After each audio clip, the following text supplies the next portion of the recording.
Let's see here. Oh yeah, I had this whole thing. I had my Misty Mountain dice. Good job. I had my Fuchsite dice. I had Yeah, when I came home, I was like, what? Buzz, sort of. Mini Buzz. I was like, I bet you didn't need to do that. Nope, sure didn't. Good. Fine. Everything was fine. Good job. Smooth brain. You have a smooth brain. No ridges or lumps, or valleys or bumps. All ideas slide right off, like a water slide. Smooth brain. Also, you might want to remove the salt shaker.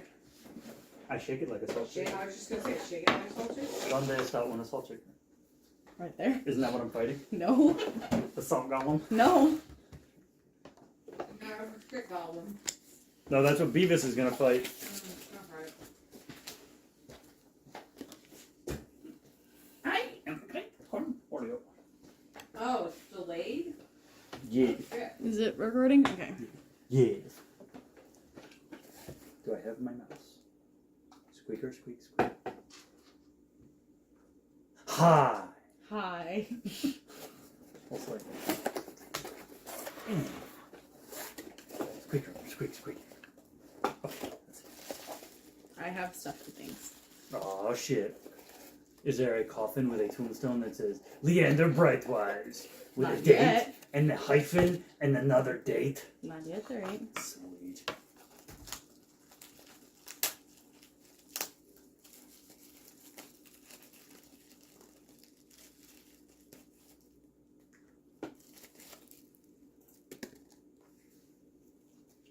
Characters.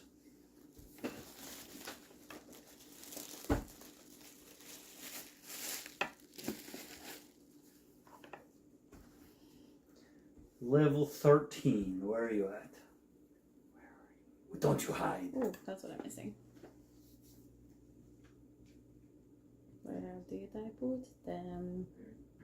In the graveyard. Aha, there they are. Ah! Oh yeah, I have to give him his I almost said invisible rod. I think he does have an invisible rod, but he doesn't know it. It's a memorable bob. Correct. I see. His arrow of staying. You have to attune to an immovable rod? No. I don't think so. Perfect. You ready? Hi. Hi. Hi! Okay, well, Okay. get him out. No, I don't want to get out. Get out of the fucking thing. No, yeah, don't make me do it there. Ah! Okay.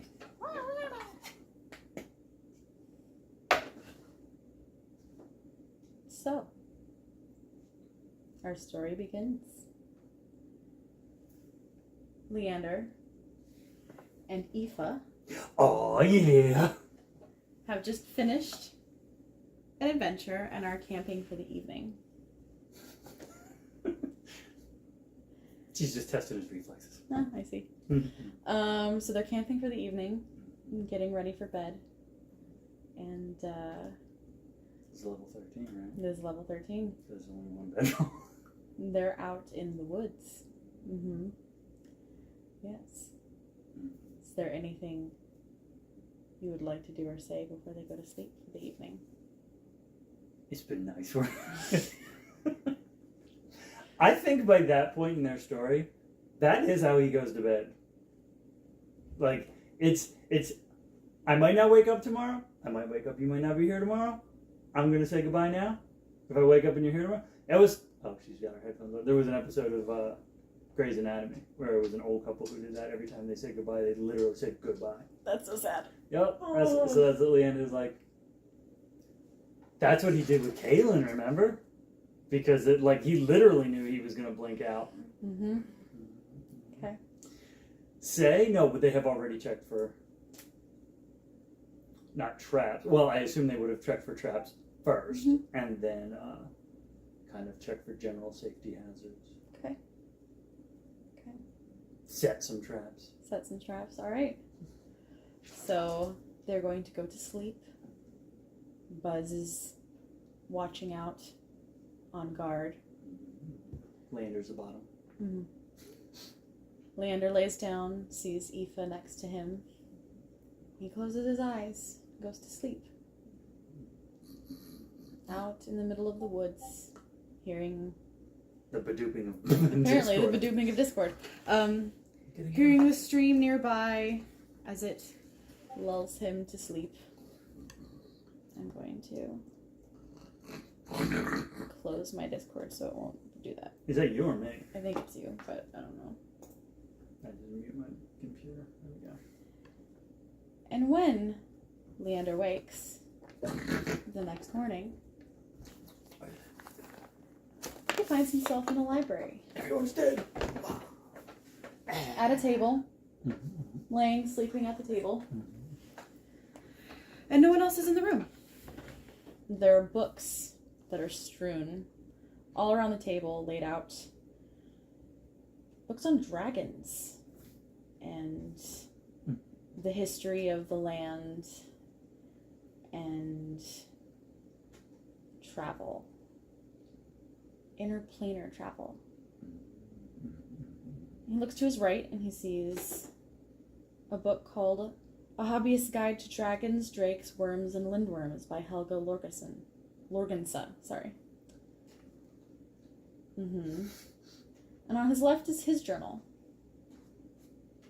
That is open to the page that he's written, the first page that he's written, about how he made Buzz. Oddly enough. What would you like to do? I did make him pretty oddly. Is Buzz dead? Mhm. Is he reading other books? Buzz is just kind of sitting, just staring at Leander. He's looking at Leander like, what'd you do? Do something. What'd you do? Yeah. What are we doing here? Do I remember anything about why I'm in this room? No, but the room does look familiar. Make a history check. We'll go with it. Damn, he's got level 13. Leander's pretty solid. First roll of the night. 2. Oh boy. So a 12. Okay. But it's not a nat 1. Give me just a second. Hello and welcome to the Watch for Practice. Hello and welcome to Hello and welcome to... Love Island Experience. Sorry. Is that, I was going to say, is that supposed to be through your headphones? It's supposed to be through my headphones. I don't know why it's not. I need to... Yeah, I need to... I'd say I need to long rest, but maybe I don't actually yet. But no, good. Oh no, you can absolutely long rest. You got a long rest. So, you look around this library. You've been here before. It's been a while. But you know it's not an actual library, but it's a library in someone's home. And as you realize that, there is a light knocking at the door, right here. I shoot him. No. And Jade walks in with a tray and a cup of tea. And she goes, "Oh, good morning. It's nice to see that you're awake. Eamonn will be down in a moment." She walks over and places the tea down on the table. My brain went, there's a tabaxi woman coming?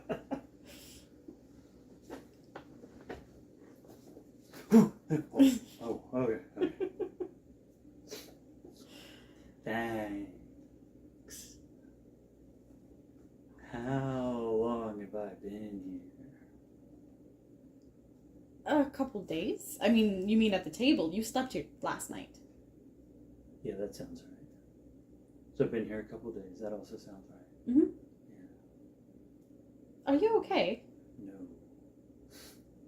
Oh, like, also no. Can I get something for you? Do you have a headache? Or Can I insight check?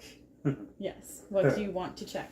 Do I know her well enough to know, like, if anything is off? If basically, is this someone I know well enough at this point that there's anything that I could tell she'd be doing, her mannerisms would be off? I feel like, yeah.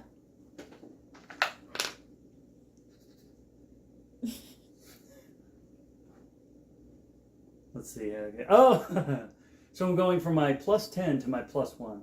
Okay. Come on, insight. Now watch it'll be 13. Oh, yeah. She's normal.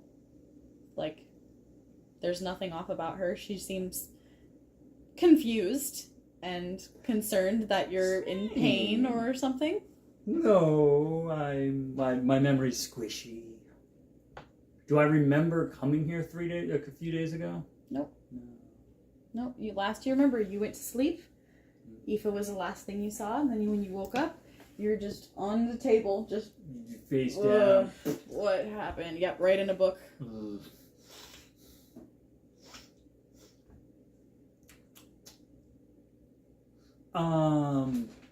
I'm sure I know why I came here. Did I mention to you or Eamon what I was looking for when I came here?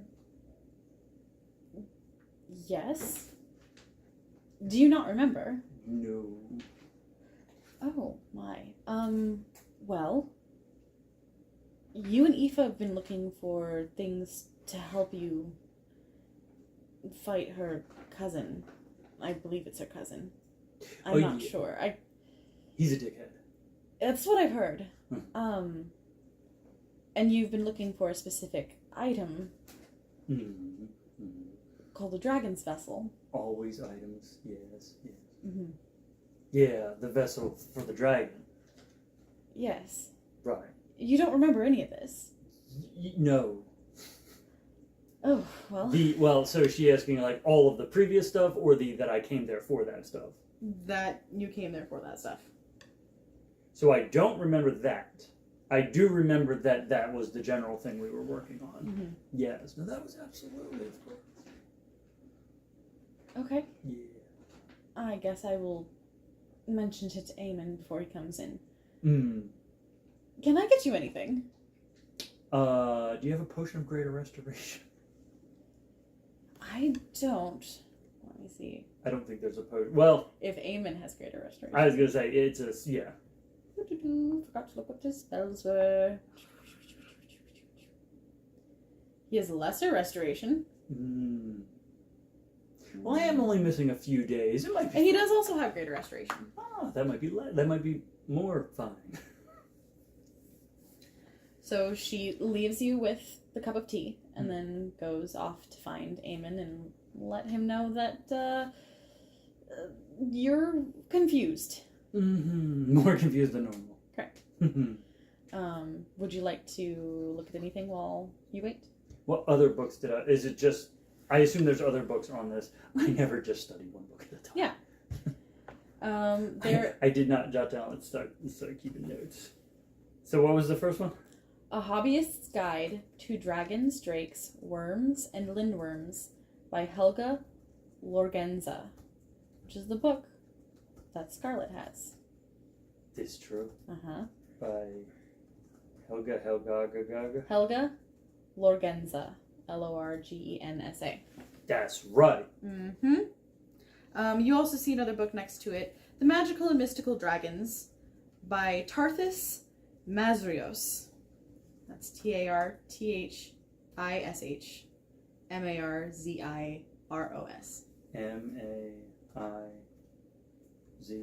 huh? M-A-R-Z-I-R. Go ahead. M-A-I. M-A-R-Z-I-R-O-S. And the first name was Tarthish? Yes. What? I heard that one. Yeah, you did. Are any of those open? They're all kind of open, flipped to certain pages. One references the Dragon's Vessel and how there are whispers of it not being on this plane of existence anymore. that it was taken elsewhere. And The endless one or the regular one? I think just the regular one. No, the elsewhere. Oh, I see what you mean. No, just the regular one. Just not here. Yeah. Cool. It's fine. It's not here. That thing I totally remember coming here looking for. But there's whispers of it having been taken by an Infernae. Son of a bitch. Mm-hmm. Does it give a description of this particular individual? No, but you recognize the term because it's oh yeah, not. I recognize. Mhm. Well, see, I recognize it. Yeah. You recognize the term Infernae because you went to a place, another plane of existence, where there were a group of people that were called Infernae. That on this plane of existence, or I'm sorry, I have it backwards. On this plane of existence, they're Infernae. On the other plane of existence, they are tieflings. So you're looking for a tiefling. Doesn't have any description of this particular. No, it was a long time ago. It was a very long time ago. But you recognize the word, and you're like, oh. So that book is using the word of Leander's homeworld or the other. Of the other world. So I had it backwards in my brain. So he's hearing the name from the world that he went to when he was banished. Are there more indications this book is from this other world, like more linguistic indications, like other words that he doesn't recognize from usage, but he's like, that probably could refer to? There are a few. So you get this feeling that this book is not from your world. The world that you've been to. Leander's got his old standby. Which one was it? The Hobbyist Guide or Magical and Mystical Dragons. Leander's got his old standby that doesn't even cost him a spell slot if he's not in combat. Identify. Mm-hmm. So I guess for 11 minutes, right, I think it's 1 minute plus 10 to cast it as a ritual.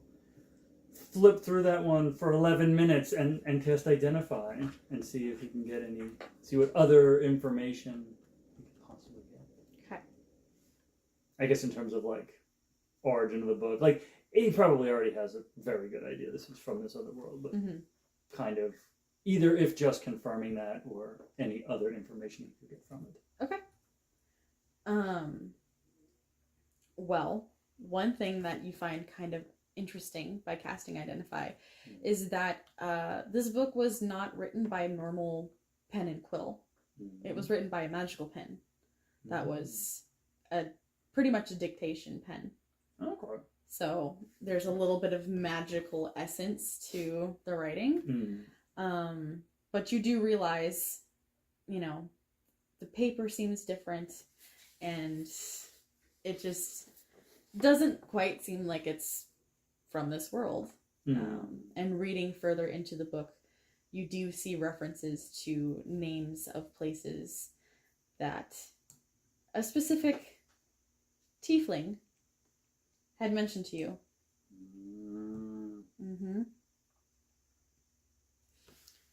Anyone in particular? Are they cities or general areas? I'm trying to remember from the very beginning. Well, they were going to Wrexhamshire. Yeah, and I'm trying to remember what the continent was called. Well, they were on Wildmount. Well, she called that one, and then there was a different continent that she talked about, and I can't remember what it is at the moment. But yes, I'd have to go back and look at the manuscript. The manuscript. Well, but the four continents in Exandria are Taldore, Wildmount, Marquette, and I think Isilia. So you recognize Taldore, and you do recognize Wildmount that are mentioned in this book.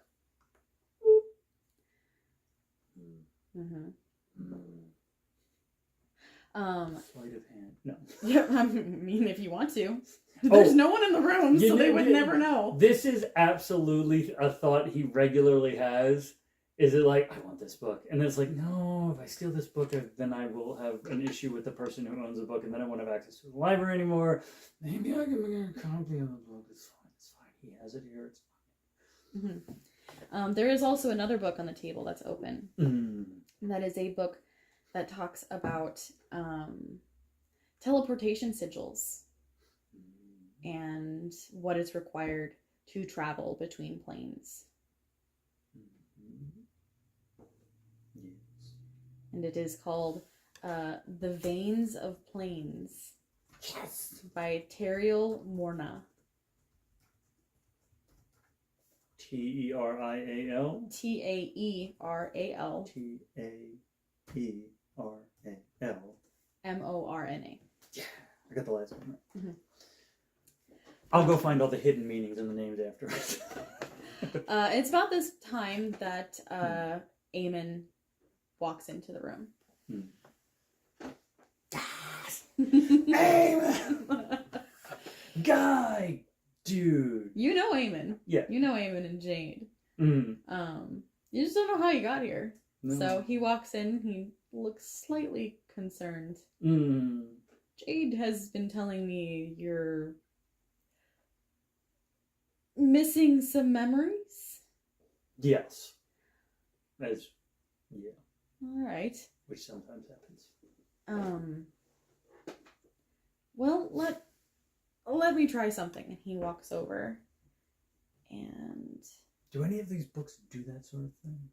What do you mean do that sort of thing? Accidentally erase memories? There shouldn't be anything. Do you know all of the magical properties of all of the books in your library? For the most part. So that's not all. Let me see. It's slightly less than all. Where did Grace... Where? There it is. So, he is going to cast Greater Restoration on you.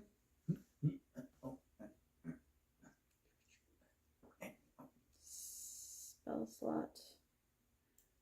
Okay. I'll reimburse you. Instantaneous. Whoa! Is there a roll for it? I don't remember. I don't think so. I don't think there is for Greater Restoration, Yeah, but no, I it's think the it's same. specific about what it can undo. So if it's not a thing If it you're can charmed, undo. petrified, cursed. Reduction in one's ability scores. Takes away a level of exhaustion. Exhaustion, yeah. So essentially, if for story purposes his memory loss is important, unless it's a curse, technically wouldn't affect it. Yeah. So he casts it on you. You don't feel any different. You don't remember anything different. I feel like I got a nap. You feel good. Yeah. I mean, I did also just wake up. I just short rested 4 minutes after I woke up. Yeah. So. Well. Anything? No. At least it's not a curse. Huh. So I've been here for 3 days. Yeah. Sleeping in the library, I assume. At least last night you did. I'm not sure about the others, but we've been doing a lot of research and... Dragon vessels, other planes. Yes. Okay. You remember giving me this, right? And he opens up his hand, and in it is a folded piece of paper that you do recognize. It is a piece of paper that a specific woman, a specific, could be considered creepy old woman, had given you when you were in Wildmount. Caitlin had taken you into the shop of this woman named Bonya. Yes, I remember. She was like, "Let me give you this, my precious." Pretty much. She had helped you with whatever it is that you needed help with, and before you had walked out, she had handed you this piece of paper and instructed you, do not open this until you're home.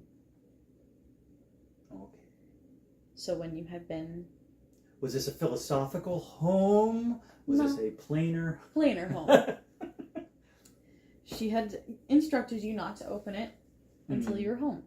I feel like that is a conversation he fully would have. He'd have been like, now hold on a second. What do you mean by home? Do you mean like my home address? Do you just mean my town, my country, my plane of existence? Like home is where the heart is? She would have just reached up and just kind of patted your cheek lightly and been like,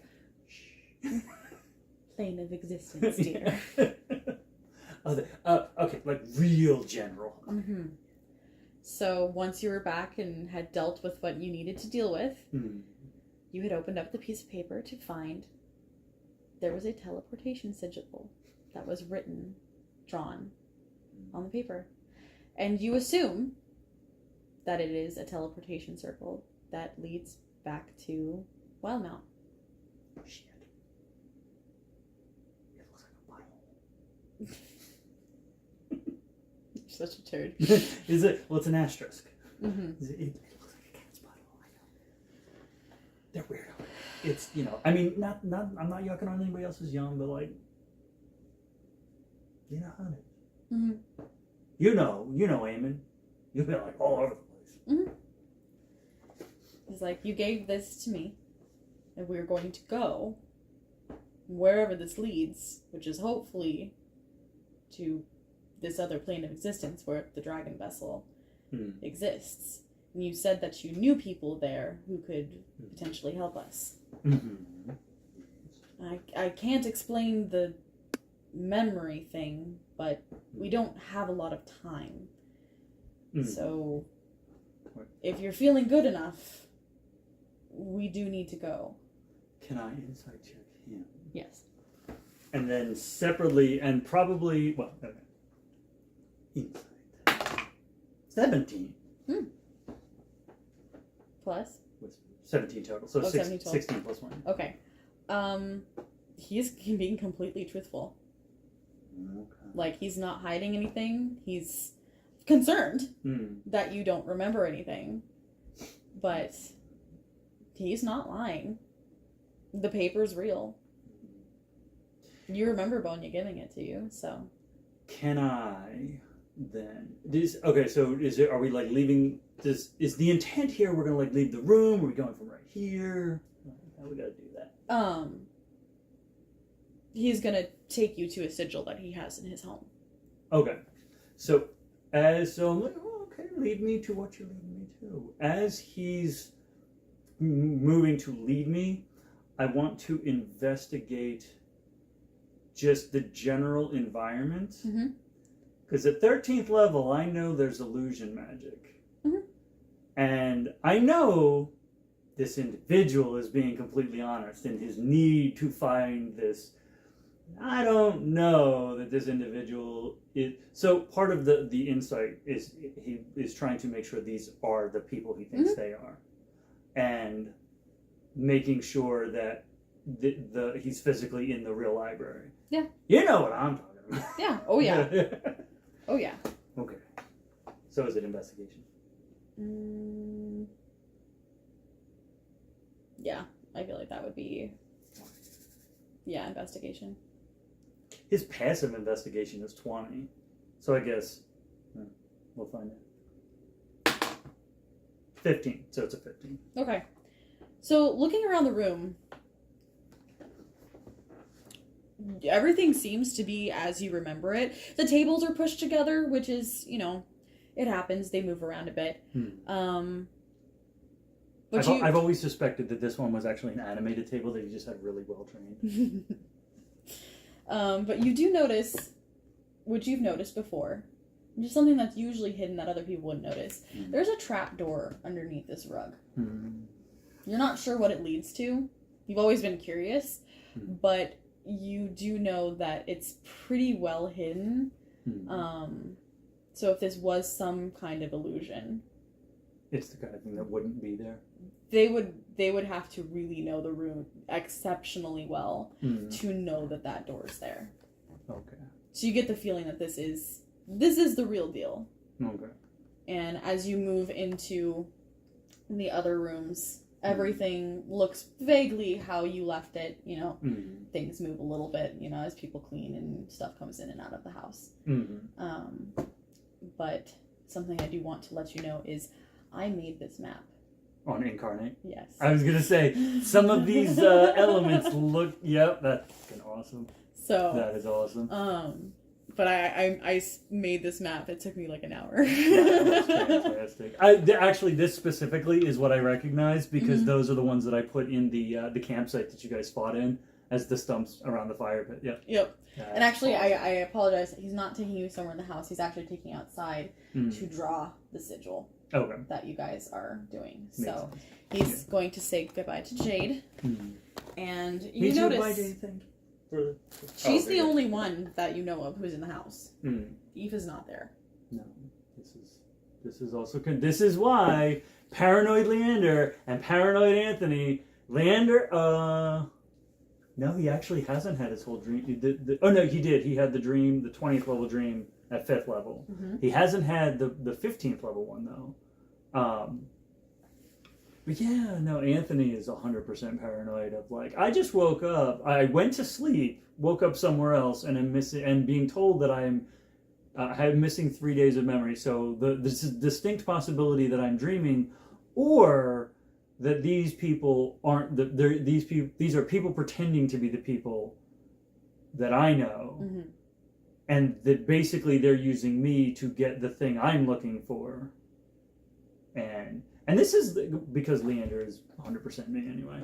That's his thought process when he's like percepting and investigating. And if everything checks out, like as far as the role is determined. Is there anything you want to say or do before you leave?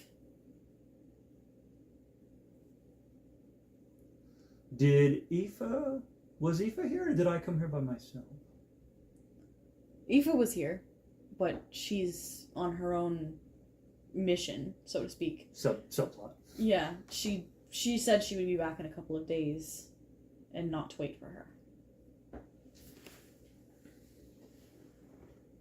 Insight check that. That's a 15. Yeah. He's being truthful. And you look over and Buzz nods his head. Yeah. Insight Buzz. Honestly, you're like, yeah. Oh, you're not gonna. That's the one you're not gonna insight. Actually, am I? I think I am telepathically connected to Buzz at this point. At this point, yeah. Yeah. Yeah. He's telling the truth. Yeah. Do you want to insight him? She left him a couple days ago. Yeah. What is Buzz's insight? Actually, a really good question. Let's see here. Steel Defender. He uses my stats. Let's see. His athletics, savings throws. His perception is. Oh, that's perception. Oh yeah. So insight is a wisdom. His perception is. Let's see. My perception is +1. My insight is +1. So his would be whatever his perception is +0 plus my proficiency bonus ×2. And my proficiency bonus is 5. So his insight is +10. What the fuck didn't you tell me that you're fucking smarter than me? Well, no, I'm smart. We'll deal with this later. Why didn't you tell me you're smarter than me? Because I'm not smarter than you. I'm wiser than you. That's only a 14, though. I've distracted the poor guy. Okay. Okay. You're like, nope, everything's fine. Everything seems fine. Uh-huh. He's still going to proceed with the normal amount of caution. That is fair. The heightened amount of caution that Anthony's proceeding with. That is fair. All right. So you're going to head outside. I got to thank Jay for the tea. Thank you for the tea. Did I drink the tea? Did you drink the tea? Did it smell normal? Hmm? They're trying to poison me. It's your tea. It's buzzword? Yeah. Yeah. That's the good stuff. It's got ayahuasca in it. Mm-hmm. Yeah. I'm having it's your tea. You taste fine. Everything seems fine. You're just missing a couple days, but... so nothing seems fine. Nothing's out of the ordinary. Okay, that's fine. Everything's fine. Okay, it's cool. I got my book, right? I got my journal. Mm-hmm. Okay, cool. And it was open. What did you say that it was open to? Oh, when I started making Buzz. It was open to the pages about Buzz's creation, which could have been anything from you having a conversation with him the night before about like, oh yeah, like, this is how I made Buzz, like, you know, whatever. Like, you don't know why it's open, but it was. As we're walking, can I kind of like, and I'm, you know, like I'm just, you know, flipping through my own journal. Mm-hmm. Can I look at those particular pages and see if I notice anything different about them? Sure. Roll investigation. Come on! That would be a natural 20 for a 30. Awesome. Which makes sense. It's my book. Yes. Well, let's see here. Sorry, I have to pull my notes. Finally! I'm just gonna keep rolling because eventually the fucking dice is gonna do something for me. Mm-hmm.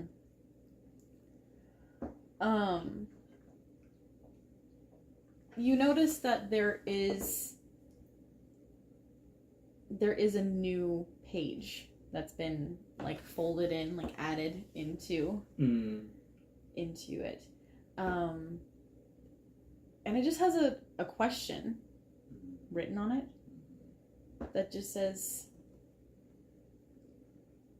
astral energy ? Is it my handwriting? Mm-hmm. It is. Can I incite myself? No, I'm just kidding. I'm the villain! Shit! It has astral energy, and then it just has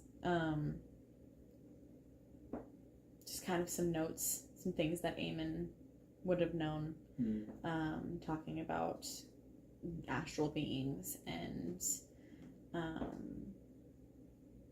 familiar magic and stuff like that. So, Eamon, when I came here, other than asking about the dragon vessel, was I more curious about Buzz as if I didn't create him? I mean, we were talking about different energies and life sources, but you didn't give any kind of indication that you didn't create him.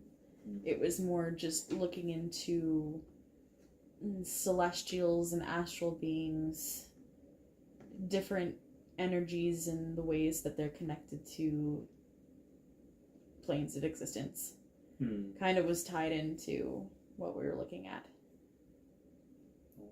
But you were curious about celestial and astral energy. And you were talking about how you had brought life into Buzz. She didn't really say a lot. That's weird. I usually talk a lot.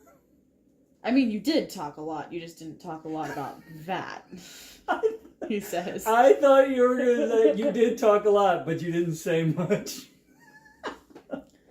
So I talked a lot, but I didn't say much. Cool. Yeah. Not much about that subject. Oh, okay. Yes, that makes sense. Yeah. If I incited myself, I'd be like, no, I'm just confused. That's fair. Cool. Alright, let's go to another roll. Alright. You coming, Buzz? So he goes out and he has this area, kind of a sandy area. I think like the Shaolin monks and how they like make those cool patterns and things. Was it the I Ching? Something like that, yeah. It's very similar to that kind of thing. And he has a special like staff that he uses, so he draws out the sigil and prepares it. And let's see here, Eamonn. No, it was in here. I have to find it. Plane shift. There we go. So you and 8 willing creatures. Yep. So he will cast that at 7th level. Woo!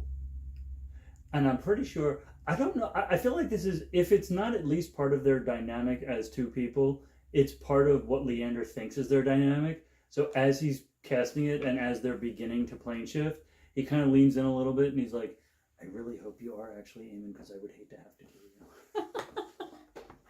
you. Let me write this down because I realized I can't edit this this page because it's your page of Eamonn. So he has used a 7th level, his only 7th level, and he used he wasted a 5th level.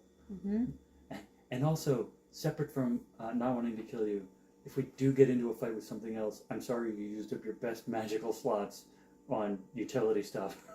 And that might end up getting you killed. It's fine. You're like, no, you're just both gonna die. It's fine. It's fine. So I need you to make a Constitution saving throw. To see if he barfs everywhere. Correct. Yay!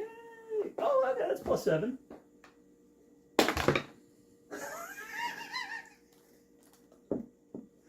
But there's Nat 1. Oh. He starts barfing before they fully... He No. barfs into the void between universes. There is just Leander barf in the void. Yep. And trailing out in through the portal. Yep, you get to the other side and he just falls to his knees like... Shit's a little... It's fine. I know a clothier here. It's fine. Eamon rolled a 21, so... Or got a 21, he rolled a 10. I feel like he knows this about it later. Does he? No, he does not have it. God, this I is the last was trying to see if he might have what's it called? Prestidigitation. He does not. Wait, do I? I might. Nope. I have Mage Hand. I use the Mage Hand appears, tries to clap over his mouth, and the barf just goes right through it. Yep. Yeah. Get the fuck out of here. And you... Ooh, sorry, I knocked him over. Can you pick him up? Nope, that's how he is. Ow! All two. Eamon's like, you'll be fine. And you find yourself in a room. It's a very dark, musty, dingy room. There's a few lights. They're not candles, but they're like floating magical lights kind of in the corners of the room. So you can see, but it's just kind of creepy. Do I have something for... Would it need dark vision, or is it bright enough to be seen? It's bright enough. It's just like... It's like a very low lit room. Okay. Pretty much a night lights on kind of thing. Kind of vibe. Cool. You hear rustling at the door. Is that Buzz? Buzz is on your shoulder. Okay, cool. Like, so you're not at the... Fuck. You're rustling at the door, and the knob turns and opens. It's fine. I don't know if Leander's as edgy as Anthony. Because now you know how I felt when you did the one yeah, shot. Anthony assumes, but I feel like Leander probably hit a point where, yeah, he's like, every time something, he's like, I'm at least pointing a weapon at it, even if I'm not ready to pull the trigger. I just... Fine. Fine. You open the door, and... Hi. How's it going? There's Bonya standing in front of you. I feel like you'd be offended if I wasn't pointing a weapon at you. I would be. It's good to see that you've finally come back. And you've brought a friend. And Eamon. I know it wasn't that funny. She just smiles at you. It's fine. She walks up and kind of just like waves a hand and prestidigitates all the barf. all of the barf. Oh, I see the trip was a little rough on you, dear. It's normally like plane to plane in one universe is okay. Like one universe to another, you have to cross the void, and that's really unsettling. That's fair. Follow me. Okay. So you follow her, you walk up the steps, and you find yourself in the Bone Lady's hut. Yes! So it I'm a kid! No. right? Yes! Right. I don't... Oh, no, yeah, that's right. He had met him. He met him 10 levels ago. I don't think Leander knows that Abakir would have... I don't think he'd have reason to mention. But that's fun. Yeah. She sits down at her little chair near the fire and puts her hands on her lap and looks at the two of you and goes, the three of you, I should say, goes, well, what brings you back? Is it that tiefling girl?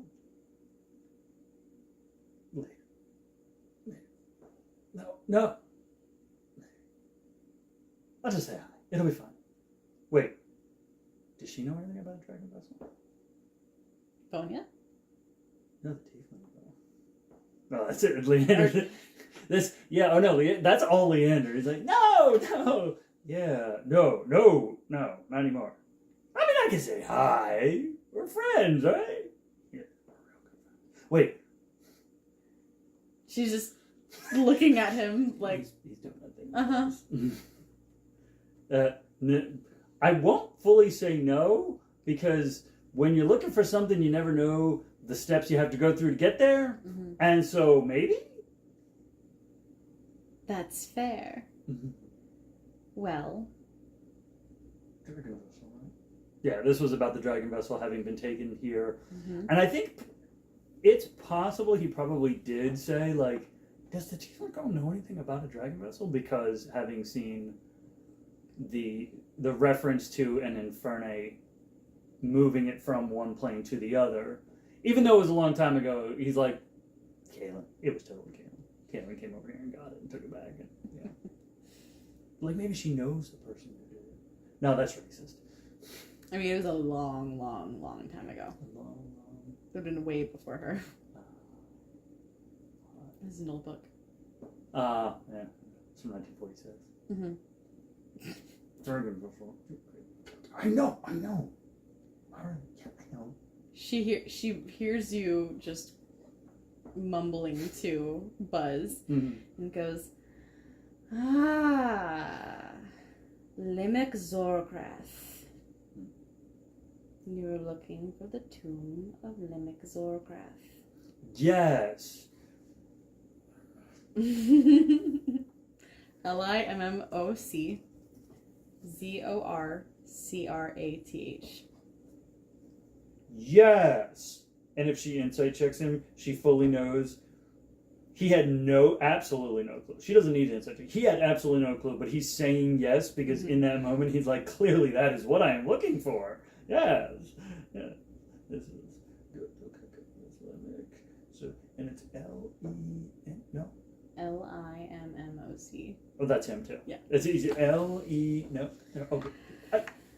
You don't know who he is, do you? He, him. Sorry. Do I? Was that name mentioned in any of the books I was picking from? I didn't. If I haven't read about it, I don't know what it is. What are you looking for? Dragon Vessel, right? Well, mm-hmm. I'm looking. They're looking for something to deal with.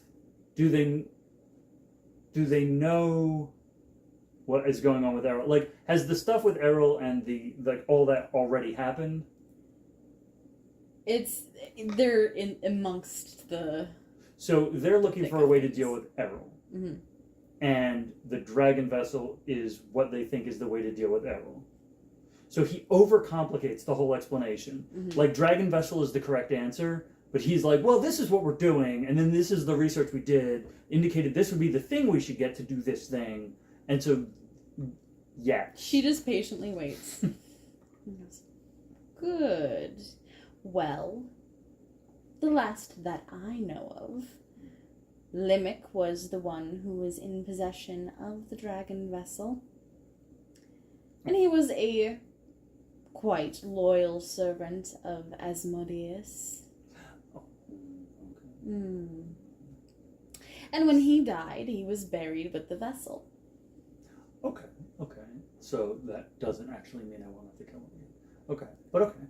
So as far as I'm aware, he's still in possession of it. Okay. So I have to go rob a dead guy. You up for grave robbing? Eamon? Grave robbing's always so fun. Anything I can get you. Whatever you think I would enjoy. Whatever I can get out alive with. Yes. But Buzz is being disapproving. It's fine. He'll come through when he needs to. She walks over and puts her hand out, like she's going to give Leander something. Oh. And he opens his hand, and he opens his hand, and she drops a old coin into his hand. when you find the entrance to his tomb, you will know what to do with that. Have fun. Yeah. What? I enjoy killing things. At this point, Eamon is just kind of standing there, like, very confused, but he's kind of letting Leander take the point on this, because he's like, this is the person that, like, he like knows, like, you told him about the bone lady and, like, her hut and all the creepy stuff, and like he's deducted, like, okay, she gave him sigil to her plane in her house, like, it makes sense. You know better than to give me point on anything. My charisma is negative. But you still know her. That's true. Like, he's in a whole new universe. He's like, you don't have to riz her. You know each other. Yeah. She knows you're a friend. Yeah. So he stands there, and she smiles. She hands the coin, and is just kind of looking expectantly, like, you can leave now. Go away. And he's just like, do you happen to know where this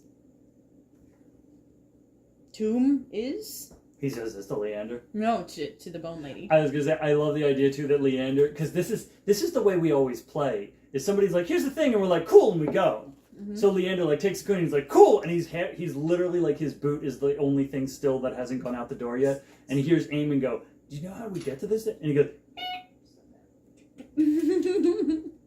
questions, yeah, about the going to the places of the things. She just gets a big smile on her face. Mm-hmm. She goes, the little one knows the way.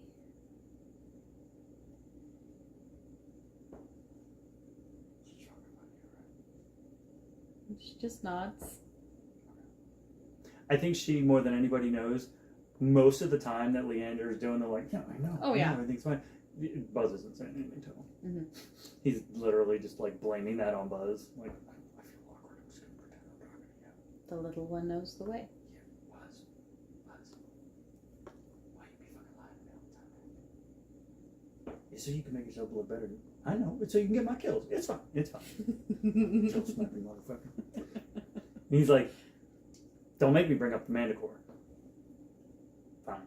You win. Let's go. Correct. The Manticore killer. Manticore Slayer knows the way. Mm-hmm. Correct.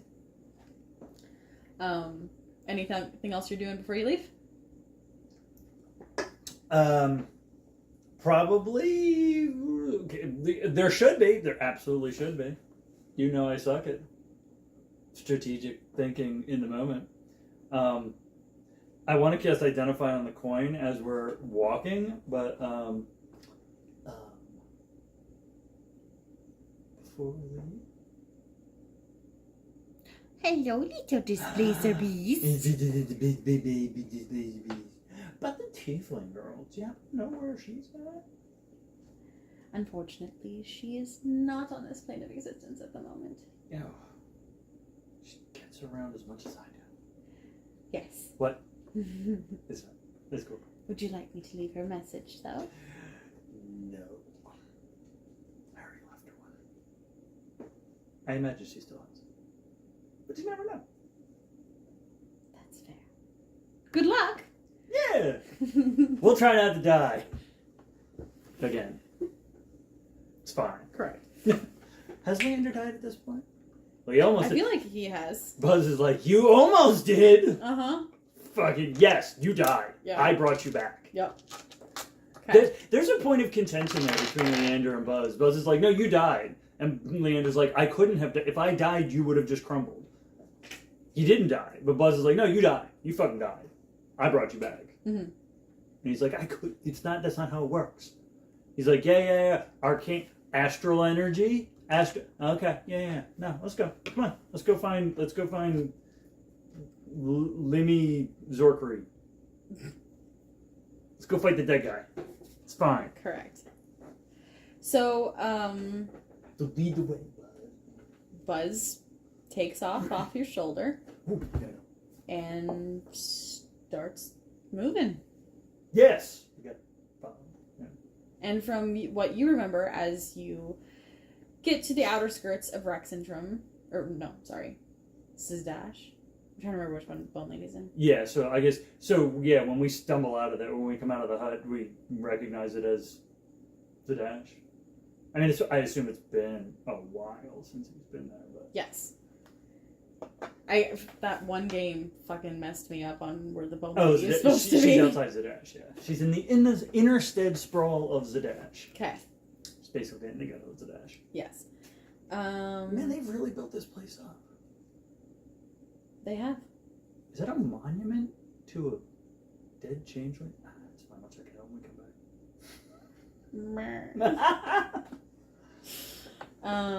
So... The Battle of Zdash. Gee, we missed a lot.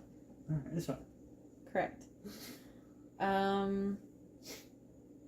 So as you leave the city, you remember vaguely, kind of flip through your journal to the times that you spent with Kaylin. You realize That's explicit, sorry. That's explicit. You realize that you're moving in the direction of Berleben. You're not really sure what's there, but you do know, kind of looking at the rough map that you had drawn, that you're walking in that direction, at least for now. I should have... He got a map of Wildmount while he was there the first time. It's like the dice box. I left it at home. Didn't realize it would be coming here today, but, you know. So. Is this still recording? Yes. Okay. So, as you're walking, Checking. Checking. Keeping an eye. Yep, keep an eye out. Do a perception check. With my +1. Yes, perception. That's not where that goes. 14. Okay. Rocks fall. We die. Yes. Well, so... where are we at? Okay. As you're walking, you feel like you hear something. It's really, really far off in the distance, though. Kind of sounds like hoofbeats, but it's very, very far in the distance. So are we on the road out, like the road between Zdash and Berleben? Okay. Yeah, they're just kind of like walking on the side of the road. It's been pretty slow. There's been a few, merchants that have been bringing wares back and forth, and some travelers, but it's pretty quiet. But you hear what sounds like pounding hoof steps, whereas like the other merchants and stuff, they've been just kind of moseying. So, but it's like really, really far off in the distance ahead of you. Okay. Does Eamon see him at all? Does he notice or see him at all? I'm paranoid. It's not paranoid if they're really out to catch He's not. Roll 13. He's not. He's because that's what I actually rolled. It was a 14 + 1. Yeah, I rolled a 13. No, sorry, a 7 + 6. Oh. So you're just walking. You walk for another couple minutes, and you see a rider in the distance. And they're fucking booking it. Towards us? Yep. Just a single rider. He's riding bareback too, which is kind of odd. Like no saddle. There's reins on the horse, but he is riding bareback, and he is just flying down the road. So Eamon kind of steps to the side of the road, seeing this guy come in towards you. And he doesn't stop. He just tears past you. No. And as he tears past you and you keep walking, you hear screaming and yelling coming from the direction that the horse and the rider had come from. Coming from. Okay. Mhm. So I'm getting the sense he's fleeing from something, not towards something. Correct. Away.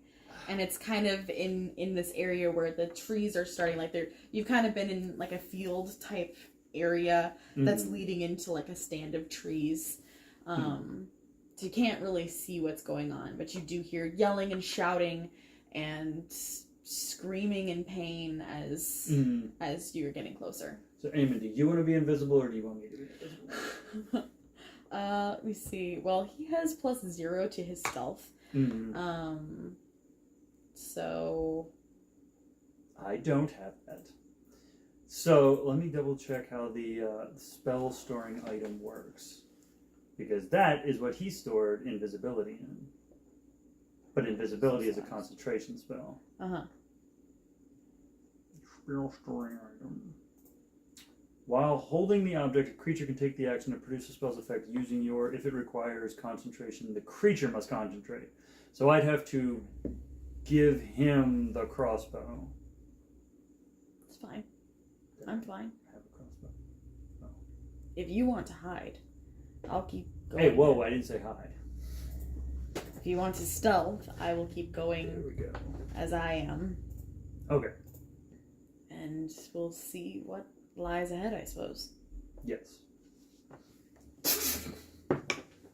And he vanishes. Well, he rolled a 10, so For stealth. yeah. So.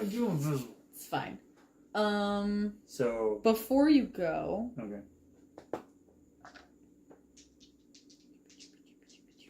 he is going to cast guidance on you.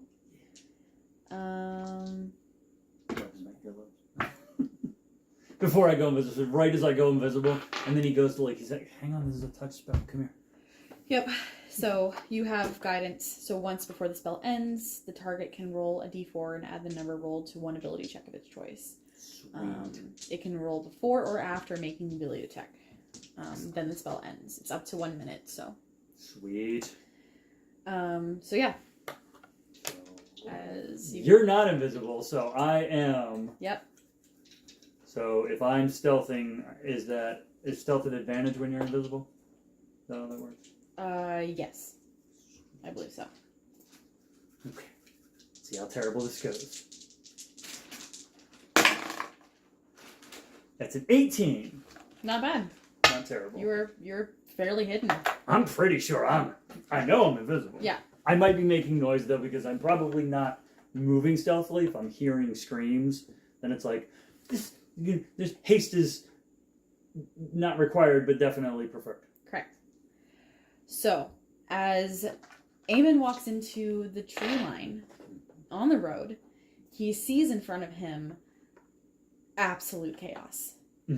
There is a merchant cart, one that you actually recognize. And now that you think back, the guy who was riding past, he was riding so fast you couldn't quite tell who it was at the time, but you realize that one of the merchants who had passed you with big barrels of wine on the back of his cart, the cart is now broken. One of the axles, one of the wheels broken on the side of the road, and there's guards that are standing around this wagon. 3 horses are tied up. One is missing. You presume the merchant had gotten on the horse and taken off. The dude who passed us. 2 horses are standing there totally fine. One of them, unfortunately, the one in the back, it looks like it has a broken leg.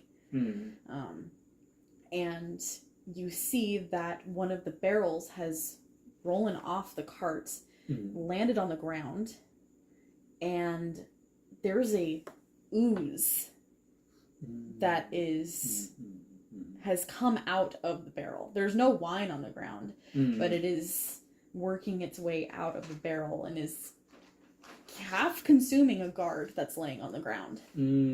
That's fine. Yeah. Cool. A couple other guards are trying to attack it, trying to save their companion, which seems like he's not doing quite well. And as Eamon gets closer, he notices another guard that is trapped underneath the cart.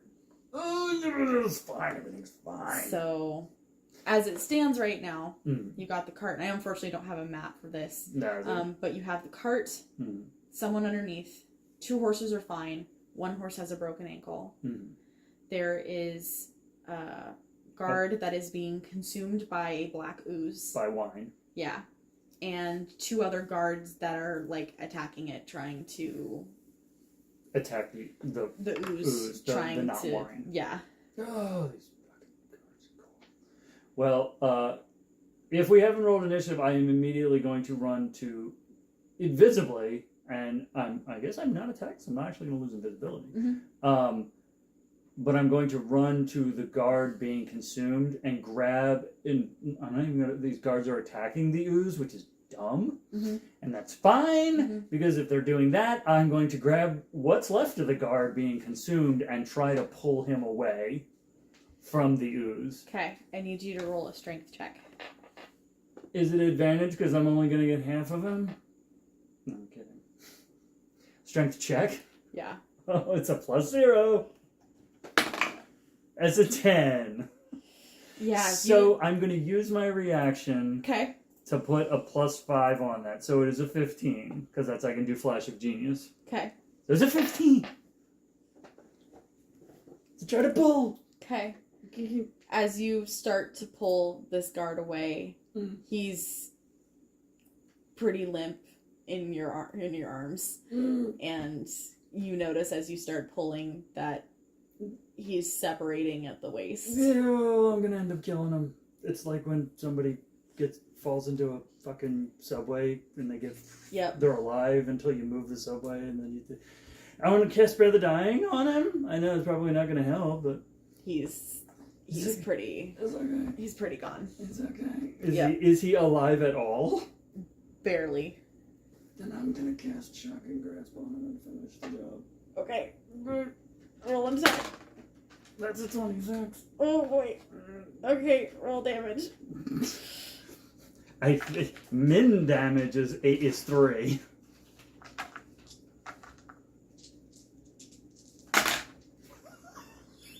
Oh my god. That's 21. That's 3 7s on 3d8. Oh shit. Max would have been 28. So, okay, I need to... Hold on. I need to pull up. So he's dead. Yeah. He's dead. But because he is attached to the ooze, that Shocking Grasp also went into the ooze. The ooze, that's fun. Yeah. That's great. And I lost invisibility because I cast this. Well, no, I would have lost invisibility when I cast Spare the Dying. So I became visible, and then just fucking electrocuted them. The 2 guards. What the fuck? It's the ooze shit. Okay. Yeah. They're standing there, their swords. They're freaked out. They don't know what the fuck's happening. Where the fuck did you come from? Who are you? Another world. What? Elsewhere. Zadash! I came from Zadash! I came from Zadash! I don't know what I just came out. I just killed an innocent man. It was a mercy killing. It was. He was gonna die anyway. But here's the thing, right? Like, he was gonna die anyway, but, like, we could do, Revivify, we're at 55. He would have 51. had half a body. We could do Regenerate later. It's fine. It's fine. It's so expensive, how many points of damage? 21. Okay. So, okay. So the ooze took about 15 points of damage from that. Okay.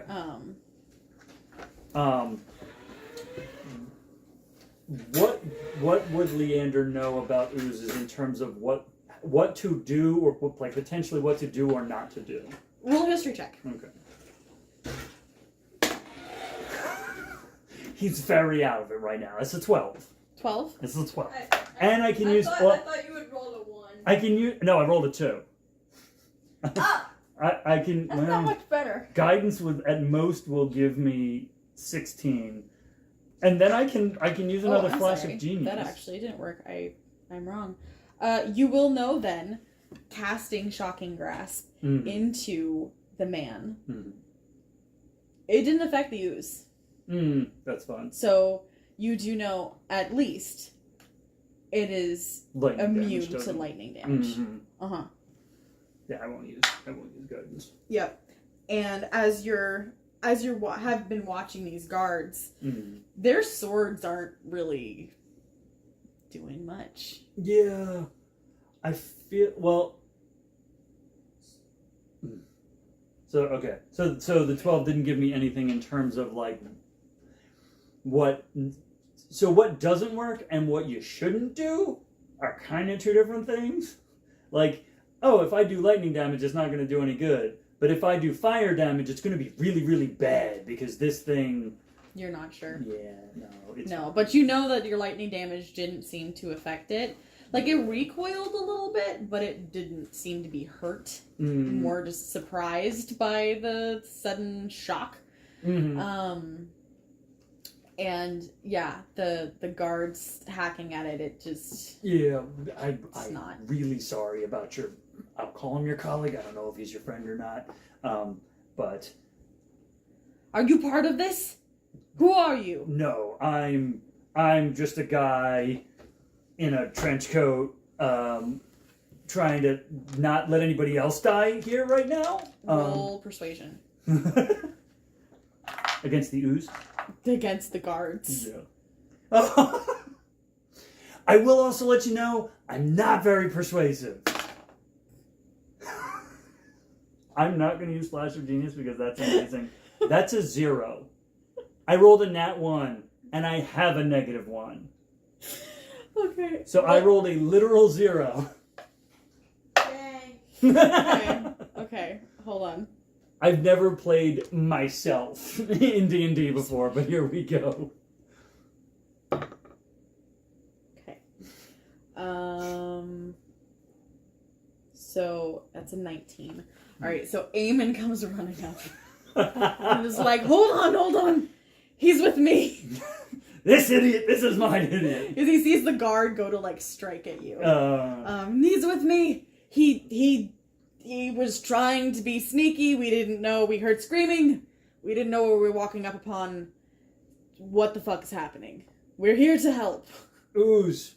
Do I know it's an ooze? Like... Yes. Okay. Ooze! Yes. Lightning damage doesn't help. Roll a nature check. Now that I've got my second nat 1 out of the way. I've rolled 2 so far, right? Mm-hmm. Nature's... Oh, at least that's +5. That's a 21. Okay. You do know this is a black ooze. This is your black pudding. We don't have to be racist. No, I'm just kidding. It's a black pudding. Oh, I was hungry. Which is really funny that you mentioned yesterday when we were driving black pudding, and I was like, Motherfucker. I thought I heard you that. mentioned black pudding, and you tried to have the dragon vessel as your uncommon item, and I was like, that's why I was like, Can't no. really let that happen yet. No. Absolutely not. Cannot have that. No. The guard just kind of looks at Eamon and looks at you. I know I'm not very persuasive, but like that thing's still alive. Looks down at the ooze that's moving, and then Let's keep having this conversation inching this way. Come on, back it up. And seems to believe him, especially as he hears the groan of his other companion who is currently trapped underneath the cart. So I'm gonna have you roll for initiative. Yeah. I hate it for you, guy over there whose name I don't know yet. The wagon's not gonna eat you at the moment, so we're gonna deal with this. Sorry about your friend. Correct. Were you roommates? I'm so sorry. We'll get it brought back. I know people. Okay, so I was 11. okay.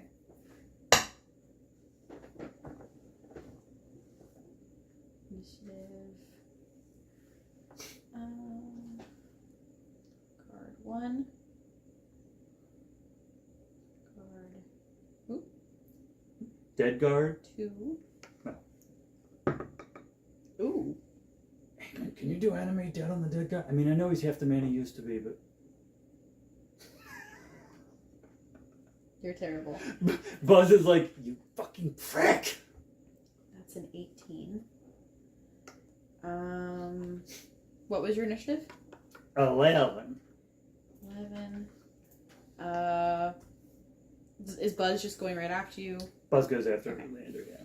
So, Buzz. Oh! The ooze got a nat 20. No, Eamon got a nat 20. Yeah, he knows what he's doing. He had time to assess the situation while the dumb motherfucker did stuff. Eamon is 20. And the ooze is... Gonna die. 9. So I get to piss it off right before it goes. Correct. Yeah. Actually, guard number 1 does. Oh, okay. Whose name is... What? Taryn. No, never heard of Taryn before. Taryn. Curses. What? The second guard's name is Garrett.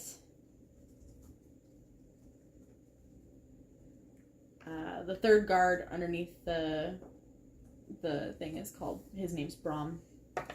And Karen was the one that you shocking grasped to death. And Honestly. Kerrin. Honestly, it was a Karen. I feel 4%. That's fair. Let's bad. Bro got oozed. 9. Okay. So It's fine. It's okay. It's not fine, but like it's not absolutely horrific.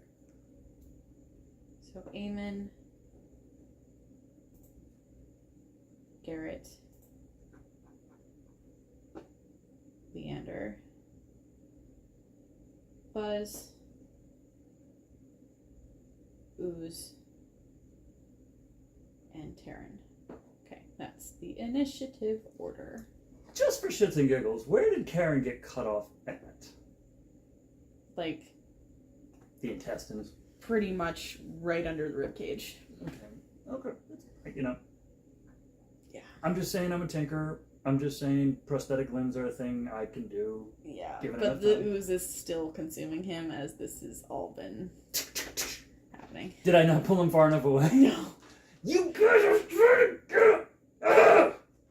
You didn't like him. You motherfucker. Like you pulled him enough until you saw like spine and guts and you like stopped and just Reactively kind of shocking grab. yeah, and then the ooze just kept creeping forward. So, okay, so Eamon is going to go first. Let me pull up his character sheet. Kick it in the face. Fuck yeah.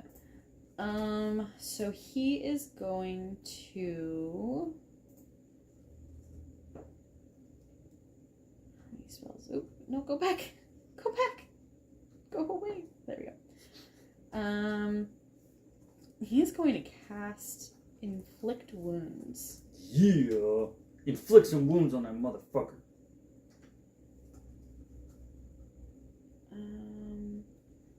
Really, I didn't realize that Inflict Wounds was a melee attack. Yeah. Yeah, because when Cash does it, that's the one Cash has rolled 3 nat 20 on. And I say Cash because Zach has rolled 2 of them and Tiff rolled 1. Okay. So he is going to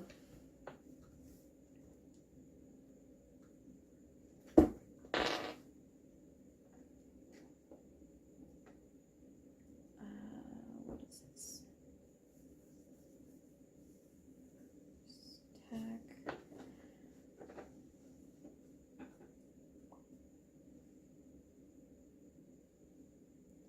So he has a quarterstaff. Hmm. Okay, so he's going to hit this thing with the quarterstaff. I just had to make sure. Oh, he's not doing a flip. Well, he has to hit it with a quarterstaff, right? Or melee is just with his hands. No, if it's a spell, that just means What do you mean? It's a spell, but it's a melee attack. That just means you roll for it. Okay. Well, so are you talking about like It's a touch spell. Okay, so he would have to touch the ooze. Yeah. So let me see here. Creature that touches the pudding or hits it with a melee attack while within 5 feet of it takes 1d8 acid damage. Okay. So he is just going to like point your finger.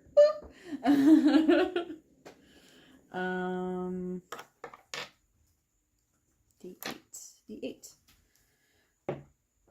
Haha, that was 1 point of damage. That he took? Yeah. Was that he pinkied it? Like... Yep.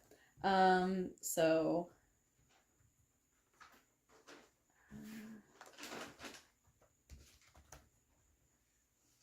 what is he at?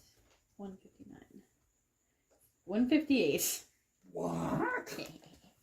Okay. Don't you hurt my buddy.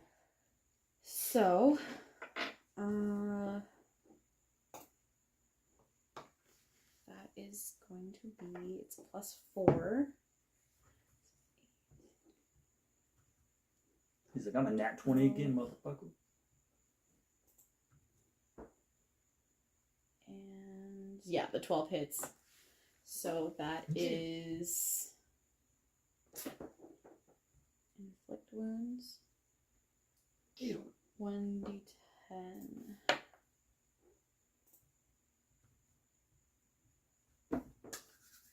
Spells, right? Yeah. And that's first level, so 1d10. Mm. Oop, I rolled that. It was not the right die. No. I rolled a percentage die. No. He rolled it's like 40. He rolled 98. Which is really funny because I rolled a 40 and a 4. So. There you go.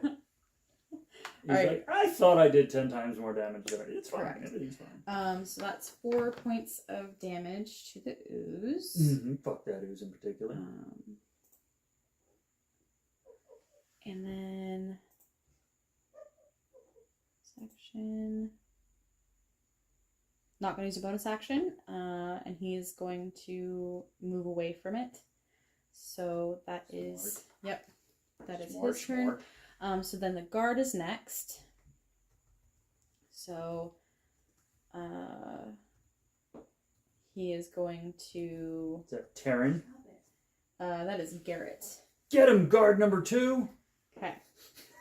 So he is going to stab it with his spear. You. And You got him, guard number 2. I love the idea that Leander does that until he finds people. Like, that's actually how he gets people's names. He doesn't deliberately ask. He just calls them. He's like, you're bystander number 3. And they're like, I'm Terry. And he's like, yes, I didn't even have to ask. Yeah! Crit! Good or bad crit, though? bad. He's a rookie. I rolled a nat 1. That was a 4 to hit. He stabs down towards the ooze, and right as he does, that part of the ooze just like moves away, and he just hits the ground. It's a rock. Yeah. It's all right, guard number 2. I could tell it's your first day. It's fine. Yeah. Okay. It's fine. So then it is now your turn. Yes. Yeah. How far am I from it? How far away do you want to be? I mean, you pulled the guard away. I was going to say, so, well, a body would normally occupy 5 feet. He's half the man he used to be, so like 3. I assume I'm not right up on it, so probably 10 feet. Okay. So let's see. If I use my bonus action, Buzz can't use his, but that's fine. Because he'll just use his movement. So, what does this do? I have, oh no. Okay, so those are bonus action spells. My bonus actions are, at this level, I do have the chosen type.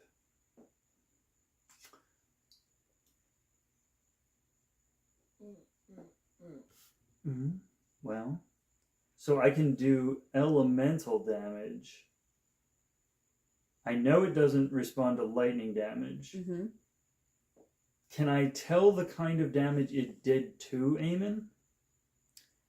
It did acid damage. Okay. So I'm going to, Leander's going to assume, yeah, so this probably isn't the best bonus action to use. So, bonus action is this. Yeah, he'll put Branding Smite on, because that's radiant. There's not many things that are resistant to radiant. Mm-hmm. I'm not going to use third level, though. Well, I can use third level. I'll use third level, why not? So the next time you hit with a weapon attack, the weapon gleams with Astral Radiance. I've been researching Astral, of course. Mm-hmm. The weapon gleams, so when it hits, it deals an extra 3d6 of radiant damage, and the target sheds dim light in a 5-foot radius and can't become invisible until the spell ends. So, Branding Smite used at third level. And now, I am going to back up and be like yelling at the guards, like, get back as much as you can if you have range or reach. Probably back up and just back up 20 feet, 30 feet. I mean, my range on my crossbow is 30 feet. So Okay. 20 feet. And take 2 shots. That's a 16. Yep. So that's 1d6 plus 6. And I have Arcane Jolt. Once per turn, when you hit a target with a magic weapon or your Steel Defender hits it, you can choose to either deliver an extra 2d6 force damage or... So dude's dead. Do I know the dude is dead? Okay, fine. Fuck this fucking ooze. So I'm going to do an Arcane Jolt. So that'll be 2d6 force damage.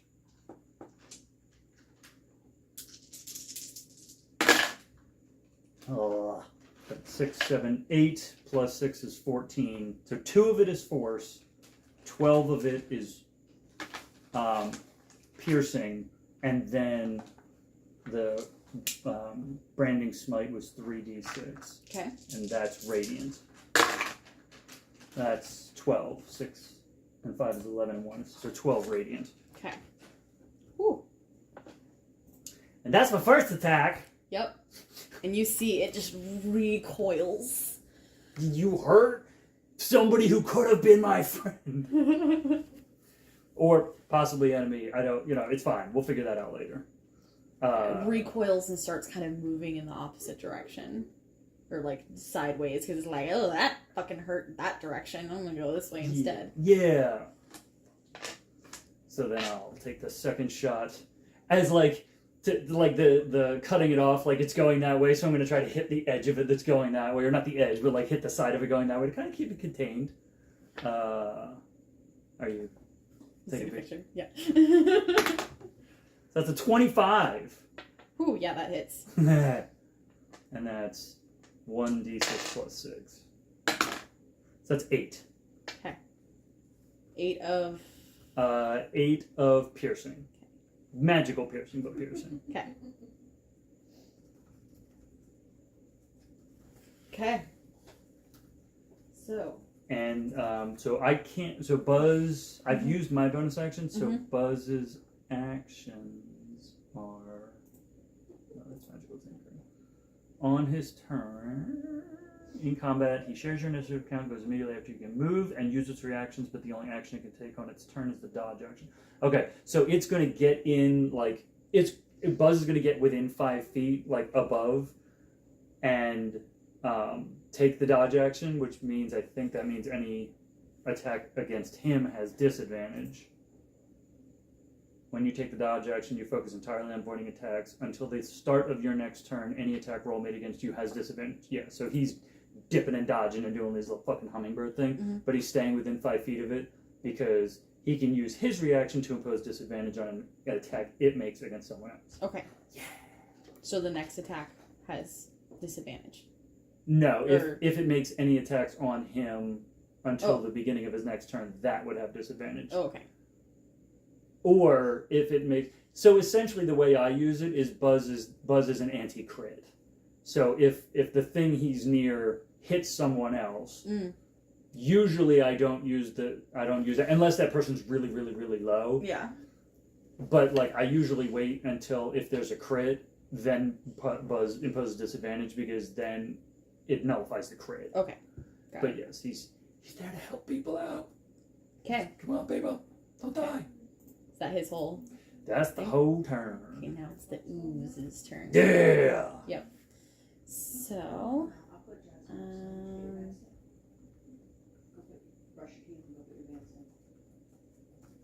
see here. I know. Come on. At least with advancing. Yes, go ahead. Okay. So the ooze is going to fly out like with one of its strands. Yeah. And it is going to go for Garrett. I told you guys to get back. You didn't have time to move. It's fine. I understand. Just don't die. Misses. Yeah. Misses. Fuck It kind of slurps out, but it, yeah, slurps out and doesn't quite go far enough and lands right in front of his feet. I thought I was okay from the teleportation. Mm-hmm. It's fine. Mm-hmm. It's alright. It's fine. What? Bye. Okay, and that's all it's gonna do. It's just gonna keep moving. So it's gonna move probably about 20 feet. You. And pretty much away from you guys. Like Away it was from all of us. it made an attack and missed, and it's like, okay. Okay, fuck that shit. Mm-hmm. So yeah. So now the other guard is going to attack. Get him, guard number 1. Ooh, no. That's a nat 1. Ooh, did both guards nat amazing. I love that for you too. He throws his spear. As it's moving away, he throws and he just it misses and just skids across the dirt. You're not used to this sort of I get it. You're used to like your city folk. It's okay. Fuck. It's city slickers. He probably never camped. It's I get it. Yep. It's fine. So now it is Eamonn's turn. Mm-hmm. Just imagine the stories you're gonna have to tell when you get back alive and not dead. We're gonna get your friend taken care of. It's fine. It's fine. So Eamon is gonna firebolt at this thing. And that is a 12 to hit, which will hit. Yeah. So that is 3d10. Nice. Mm-hmm.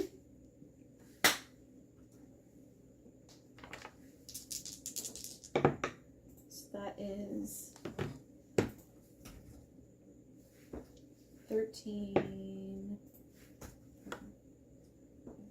19 points of damage. Nice. You know, I forgot. You spend so much time in your library. I forgot you could handle yourself in a fight. Mm-hmm. And he's not going to use any of his bonus actions, but he's going to move towards it.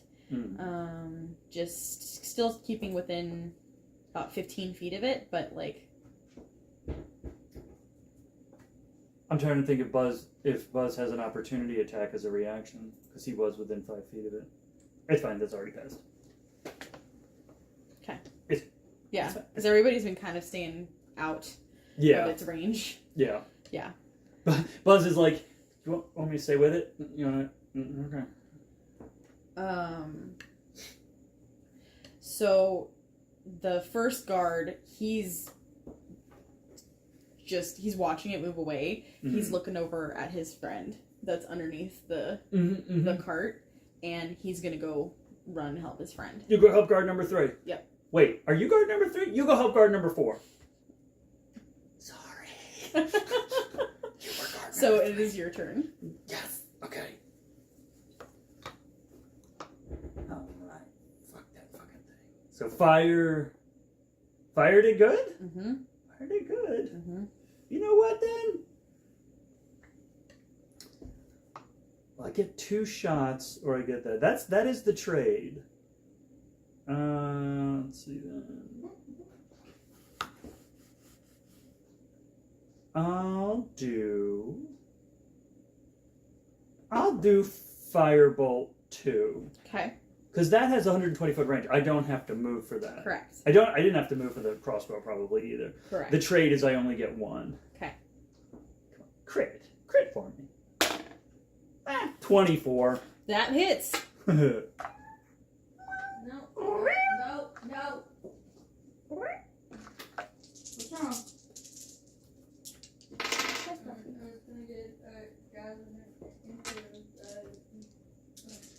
But this does then free up Buzz Yes. for my bonus action. Mm-hmm.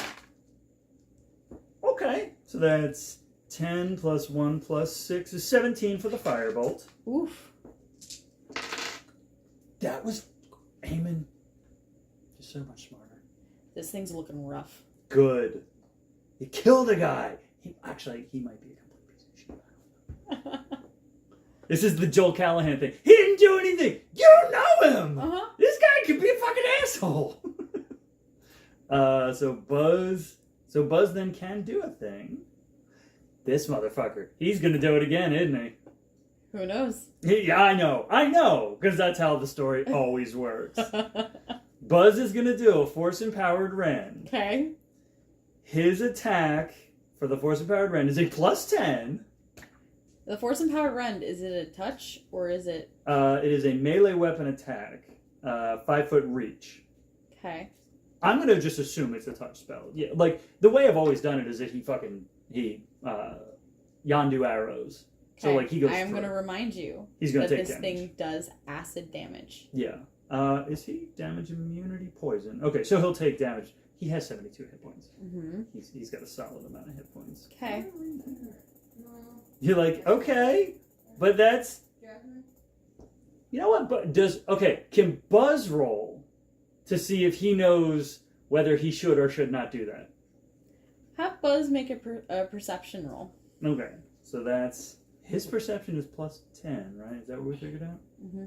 What is that? Senses, dark vision.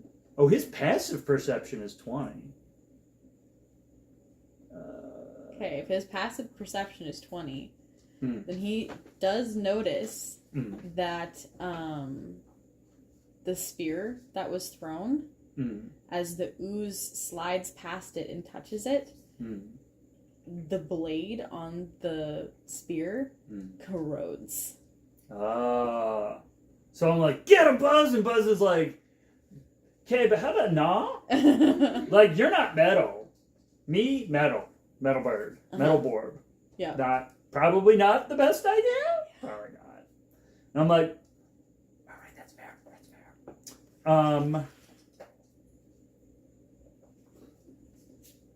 So what other spell attack? Where are you at? So his other actions. Let's see. He's got force empowered, and he's got repair. The magical mechanisms. So that's to heal himself, or unless you use a bonus action on your turn to command it to take another action. That action can be one in its stat block or some other action at DM's discretion. So he can take another action. Can he go? If that thing's running away, can he go give the help action to dude trying to get the guy out from under the wagon? Yeah, absolutely. So what's his strength? I think wasn't it something absurd? Like, yeah, I want to say it was like at least 100 pounds or something, right? Yeah. So So his strength is 14, and your lifting capacity. So if he's giving help, would that be advantage, or is he? If he's giving the help action to Guy, then yeah, if the guy's doing something strength based, it would be advantage on that. Okay.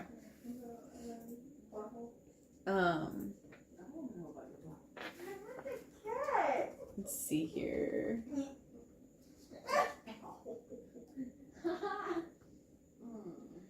Maybe don't do that. The guy's trying to lift it.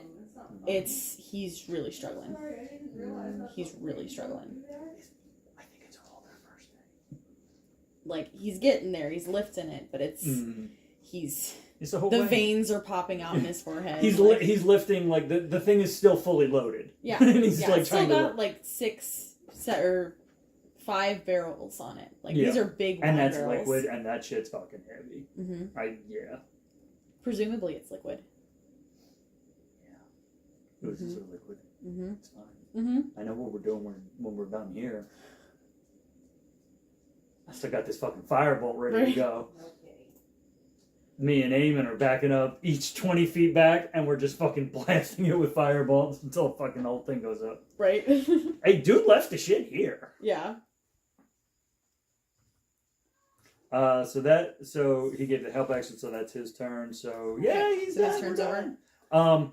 And I will move my 30 feet to like still be 20, 25 feet-ish away from it. Although I probably don't need to if I'm using the I'm moving with it, but obviously staying back from it, but I don't want to like let it get too far away. I don't want it to be like 100 feet away. Okay. I can.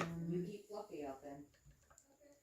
So it is going to move another 20 feet, and it's moving towards a tree. Like it's working towards a tree. No. Bad ooze. So let's see here. So is it gone 40 feet total? Mm-hmm. Okay. So it is going to start moving up this tree. And you can see as it's touching the wood's just like corroding and rotting as its tendrils start to go up the tree. What's the tree's initiative? Nothing. Tree's like, I'm gonna do my gander! At this point, seeing his friend struggling, Taryn is going to go over and try to help lift this thing off of his friend as well. Go it, yep. So Get him, guard number 2. they're struggling. This is a heavy fucking cart. I dig it. So Eamon is going to...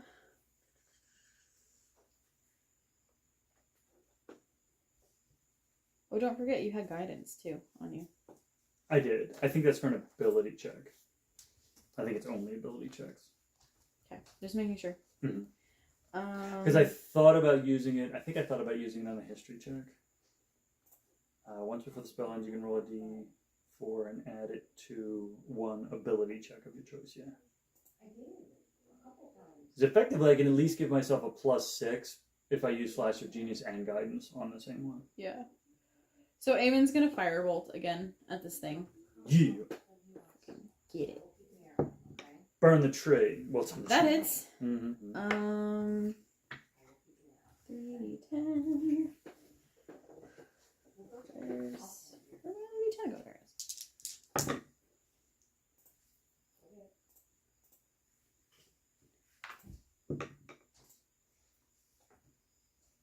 19 points of damage. Yeah. That's the same he did last time too. Nice. This guy is a mainstay, man. He is reliable if nothing else. He's like, you need me to hit it for 19 points of damage every time? You bring me in. Yep. And then he is going to bonus action. Here he comes, Anna. What's the distance? 60 feet. What? He's gonna bonus action. He's gonna healing word the guy that's underneath the cart. That's a good plan. He is looking rough. Go. Immediately no. So 1 plus your spell casting ability modifier. Spell modifier. So that's 7 points. The guy's looking a lot better. Not a lot better. on the verge of death anymore. Correct. That's good. That's good. So it's your turn. It's my turn. Oh, actually, I need to roll strength 4. Ooh, that is much better. There you go. There you So that's go. an 18 for first guard Garrett. Good job. He's finally able to just like push it up enough. Nice. The dude underneath gave him the help action. He's like, I'm not dying. Yeah, so the guy underneath is able to like push up 2 a little bit, and they're Mm-hmm. able, the next time that it comes around to one of the guards, he'll be able to pull him out from underneath. You guys got this. Yep. That I got that. It's, I think. Okay, so it's your turn. I mean, that fireball's pretty nice. I love the idea of going a little Sam here on it. That's fine. How far? It's 40 feet? Roughly. About 30 feet. Or actually, no, how far did you say you wanted to stay from it? I was staying like 20-ish. So it's still about 20 feet, because it's going up now. Okay. So it's going up the tree. It had moved about 20 feet from you. If I do this, I only get this action, versus if I... It's looking real rough. What's this? This is a verbal component. We'll go for this for fun. It might not finish it out, but we'll do it for fun. He's gonna yell out at it, at the like going up. He's like, "You killed a guy that could have been my friend, and now you're trying to kill this tree, and you destroyed his spear. Do you know what kind of paperwork these guys are brand new. They're not used to this kind of shit." And do mind sliver, and it has to do an intelligence saving throw. Okay. Let's see here. Intelligence. Oh boy. Well, that's a 3. That almost matches my 18. Oh yeah, almost. So, 3d6. Ah, 3, 4, 5, 6 points. How do you want to do this? Literally just yelling at it. He's just yelling and not even insulting it. Just be like, did you realize you screwed up these whole guys? That guy's dead because of you. That guy's probably going to be crippled. You know they're not going to pay his severance package. He's going to have to do all kind of workers' comp paperwork. And then he's like going to he's got to be disabled for 28 days. If he gets back on the job within 25 days, he's not going to get his stuff.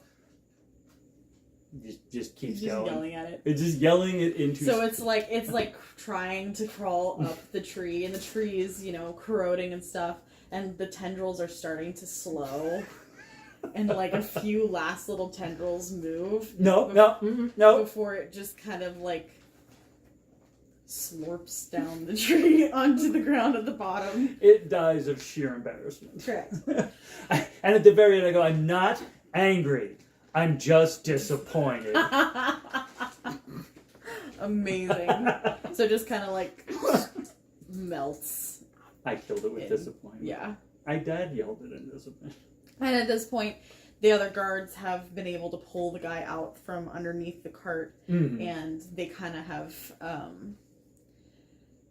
they've moved some of the axle stuff that broke to kind of keep it, prop it up so that none of the other barrels tip break. off. Yeah. So as at some point, the like hearing that happening, Buzz, because they're telepathically linked, Buzz is probably like, hey, it's dead. Come on over here and help. Cool. The rest of the barrels, how do they look structurally? They look fine. Like, that one had literally broken open because it had fallen off. It had rolled off and broken onto the ground, and this thing had slid out. Buzz has much better perception than I do. Can he perceive? I'm trying to think if there's a way to finagle a help action on perception. Essentially, I want to see if either of us can hear, because these things are moving around. Do we hear sloshing that sounds like normal wine, or do we hear sloshing that sounds like it's not wine? Make a perception check. At advantage. Okay. Because Buzz is going to help you. Buzz is going to help me. So is this Buzz's perception or mine? I guess who has better perception? Buzz has a +10. Okay, then Buzz. And his is at advantage? Or is this a His straight is one? advantage. Okay. Alright. 23. Okay. There's sloshing coming from all of them. Hmm. Yeah, they're all moving. Does it sound like normal liquid sloshing or like heavy, oily, oozy sloshing? He gives it a minute after, the axle's been propped up. Things should have calmed down within the barrels. Mm. They're still kicking around. sloshing around. Okay, Eamon, that wasn't the only one. I don't think that was a hitchhiker. I think this is the my brain's not giving me the word, but like this is the cargo. There you go. Leander got it quicker than I did. Leander's like, this is the cargo, not a hitchhiker. I think those have got So dude who went bolting past us is a ooze merchant? Probably. Perhaps, yeah, and he fucked off. Unfortunate. He's a ooze smuggler. We gotta deal with these. Not let him out. Yeah.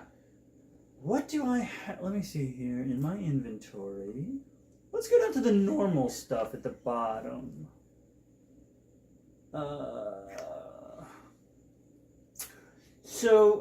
Eamon, do you happen to have some sort of oil substance? Your cleric. Define oil. Something extraordinarily flammable.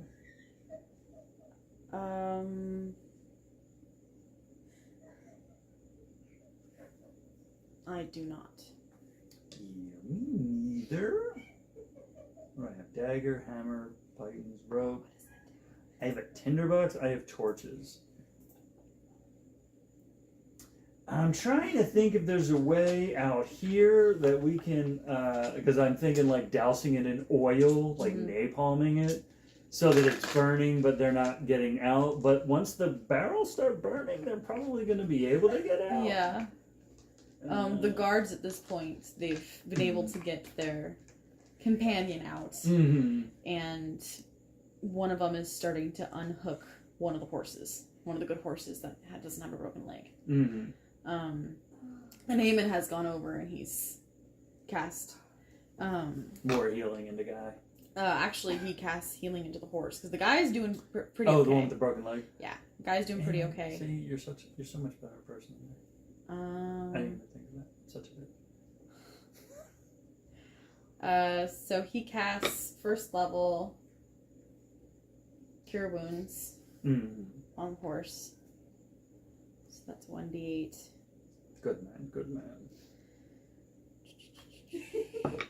So that's 7 points of healing. So he's able to heal that horse's foot up, at least good enough for it to be able to walk back.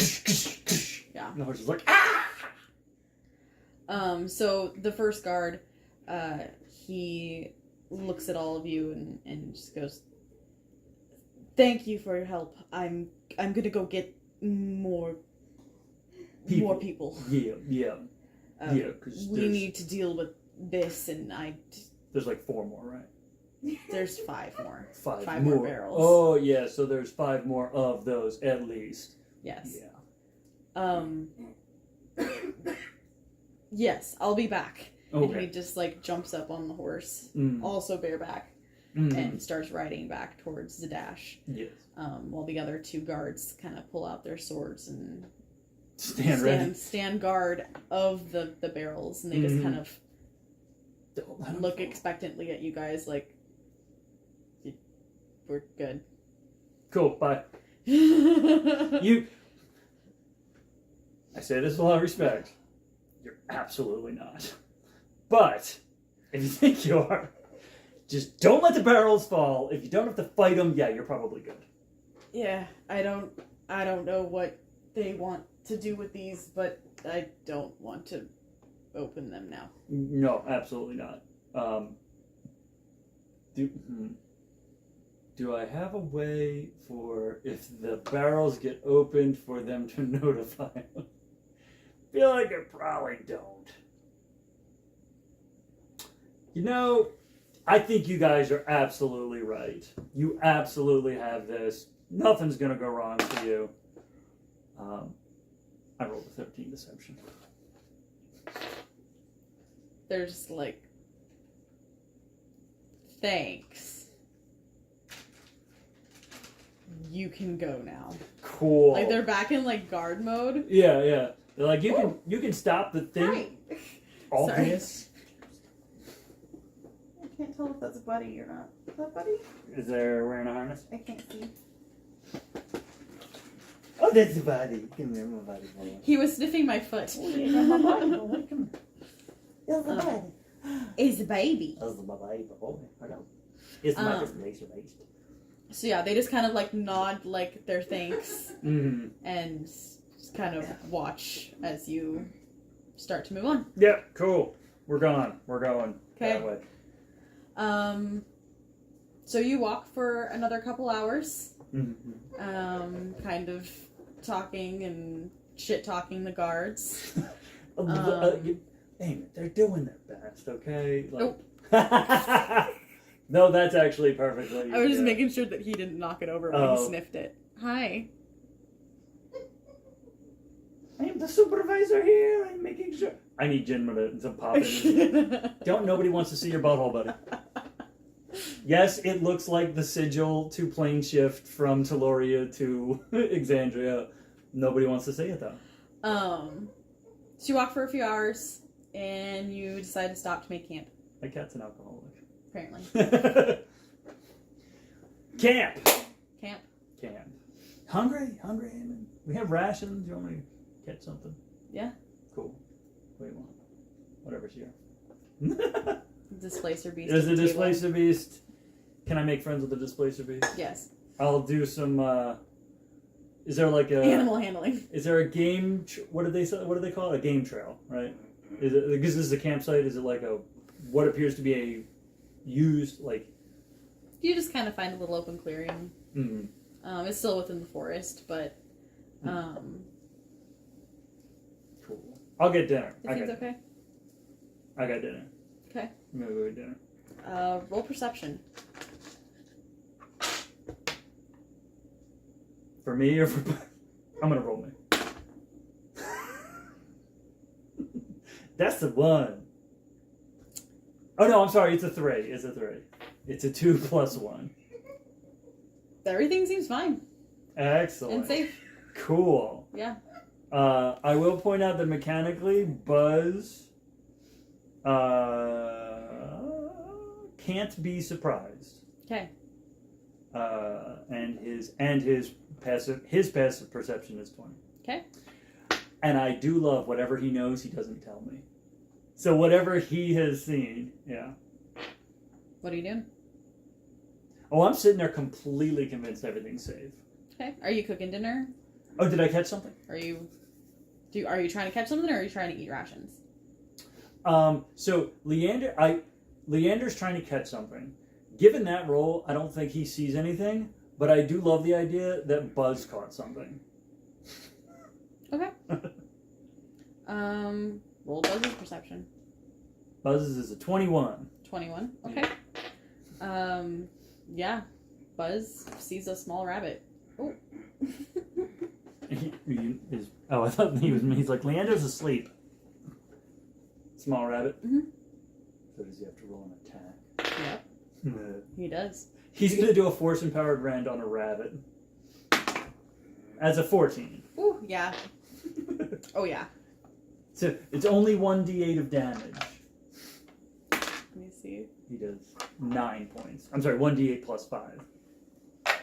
I'm looking up the actual stats for I'm rabbit. pretty sure it's one hit point. Oh, yeah.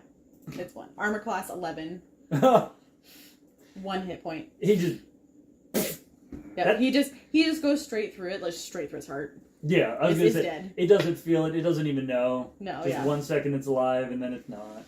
Yeah, so Leander's looking around, he sees nothing, so he goes back to camp, like, I guess it's rations, and sees Buzz just flying in with a rabbit in its talons, and it just drops it in front of him. He always one-ups me. Always. I think he does it on purpose. I do. I don't even have to try. So you guys have good rabbit for dinner, and yeah, you're relaxing. Are you gonna take watches or just let Buzz keep watch for the night?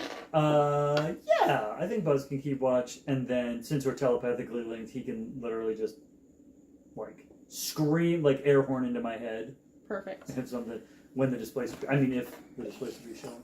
Perfect. Eamon and Leander cuddle. Roll perception. I'll have you roll 2 for the night. Okay. Yeah, right, so a 12 and a 14. Okay. Nothing happens during the night.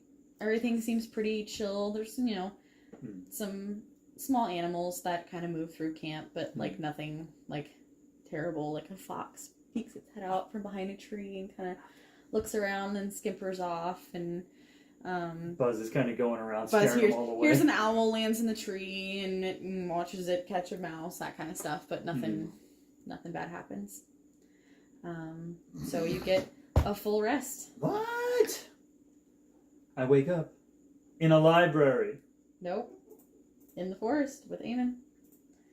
And I'm like, well, at least I didn't wake up in a library this time.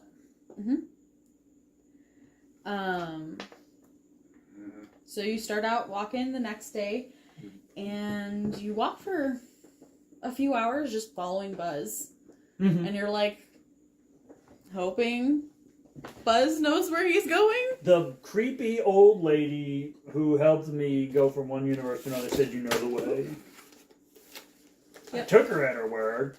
Yep, so you're walking, and eventually, Buzz... You want anything to drink? I just got my soda, thank you, though. Okay.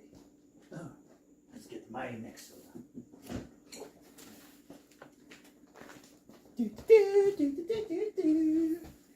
Buzz guides you into a box canyon. Oh, this is a trap. Can I incite Buzz? Sure. I'm gonna do it. I'm gonna waste a roll. Let's see. I mean, it's not wasting a roll. Nah, it's true. It's an 8. It's Buzz. Of course I trust Buzz. Yeah. Obviously. He's your bestie. Durr. Yeah. So yeah. You guys. So are these 5 by 5? The squares on here? Close. Okay. Yeah. Pretty much, yeah. Cool. So you guys walk into this box canyon, and man, it looks familiar. It's not. You haven't been here before, but you're getting like deja vu, a little bit. Looks a little like a kill box. What? Roll up. Your thing's really bubbling. Anna was talking about that earlier. She's like, "Why is it still bubbling?" See, this is metagame knowledge, but do I see a particular stone cairn? You haven't been in this before, but you're getting deja vu. Roll a history check.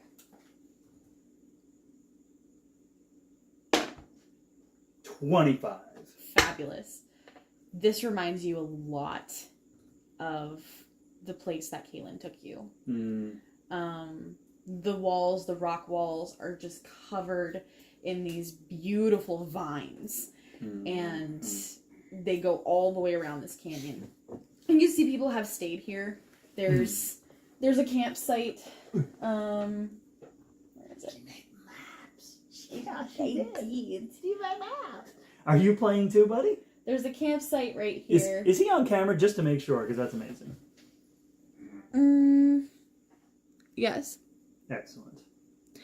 It's my familiar. Yes.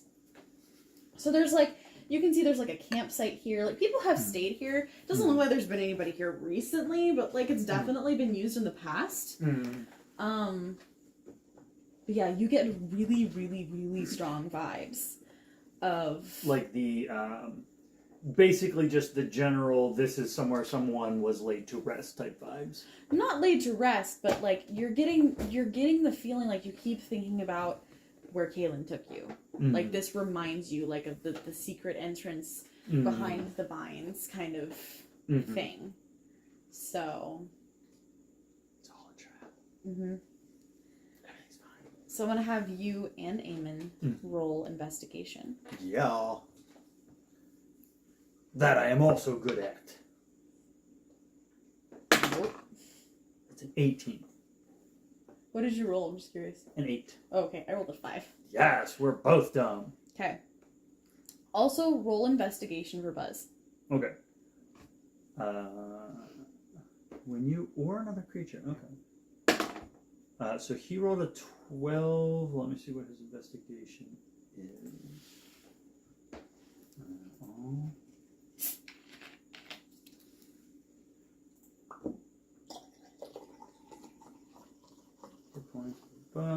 Save those skills. Athletics, perception.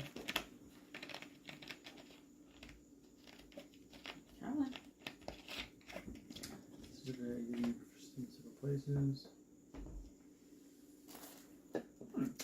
Well, his intelligence is -3, so his investigation is probably going to be -3, so it's Okay. 9. Okay. So it takes you about 10, 15 minutes. Hmm.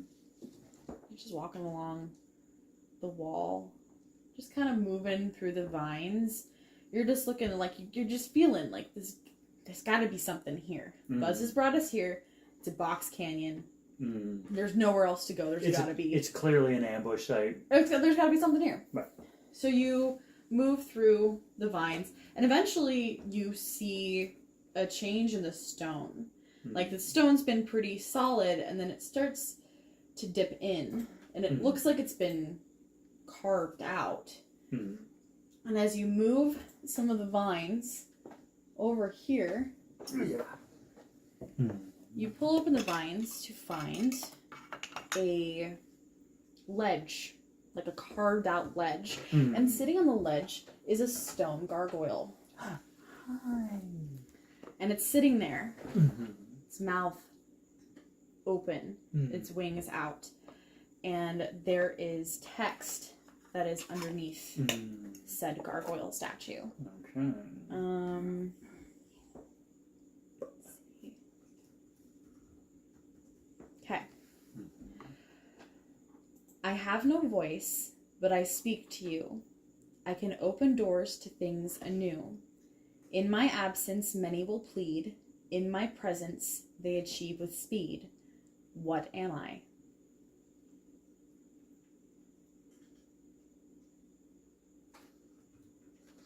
What was it again? I have no voice, but I speak to you. I can open doors to things anew. In my absence, many will plead. In my presence, they achieve with speed. What am I?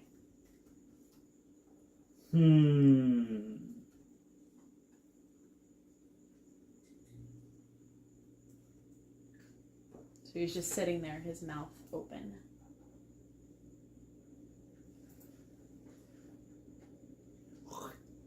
Is the hawk too? Is not the hawk too? No.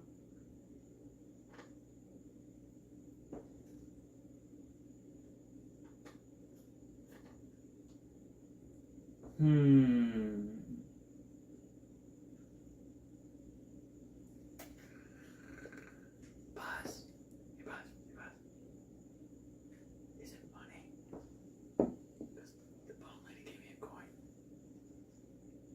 Is it money? Is it a toll booth? What do you do?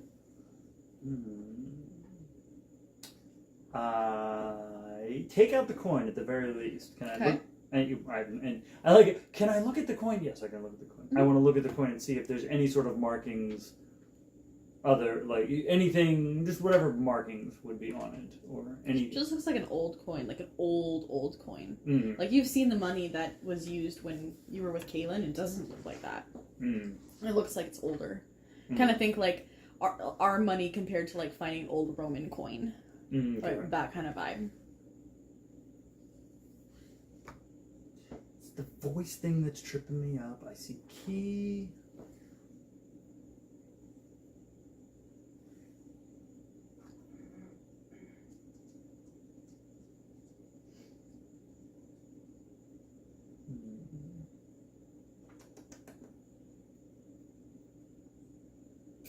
well, I guess I'm going to put the coin in the mouth. Okay. And then watch it do nothing. And then try to figure out, we just got to do something to figure. Just get it going. Okay. You put the coin in its mouth, and it slides down out of sight. She's going to be so mad. And you stand there for a minute, like, fuck. She's going to... That was the wrong choice. Fuck. He actually starts thinking about this. Let's see here. Catapult. Choose one object. Weighing 1 to 5 pounds within range that isn't being worn. So Buzz, this will work. I can cast catapult on the coin because it doesn't say I have to be able to see it. It's within range. It's within 60 feet. So as you're saying this to Buzz, Mhm. you hear the sound of stone cracking. Ooh. And you see the gargoyle's head jerk and turn, and its mouth closes, and its wings start to crack, and this like outer layer of stone falls from it, and it's able to like move, and it looks at you I think I made it bad. and roars. Oh shit. Roll initiative. I made it bad. It's a 5, so it's a 7. Okay.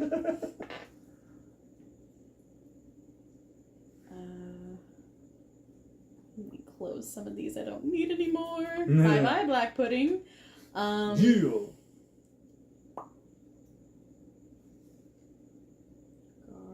Gargoyle. 10. Eamon. Ooh, that is very good. Eamon rolled an 18. See, everybody else, way more prepared. Okay, so 18. So Leander 7. Buzz after him. Yeah. All right. So Once again, Eamon's like, Eamon's like, "Fuck! What did you do?" I tried to pay it. Of course, I tried to force feed it the money. Can I at least have the coin back? So he is going to cast Sacred Flame. I don't know if that's gonna work, buddy. It's stone. That is radiant, though, right? It's radiant, yeah. So that is a 16 to hit, which does just hit. Oh. You got this, buddy. You got this. So it's 1d8. Did 6 points of damage. Good job. Good job. See, you got this. Okay. Okay. So then it is now the gargoyle's turn. Then get right? it. Yep. So the gargoyle is going to these guys. No, yes. So I'm up here pissing him off. the gargoyle is Hi. gonna fly up here. Okay. Just about right above you, about 5 feet. Okay, so not reading range. Yeah, and it's just gonna roar at you again. Its wings Yeah. flapping, You are incredibly intimidating. I promise. and it is going to make a bite attack at you first. Oh, see, that's unnecessary. So that is A crit. What the fuck? That's a nat 1. Oh my! That's what, the third one. Nice.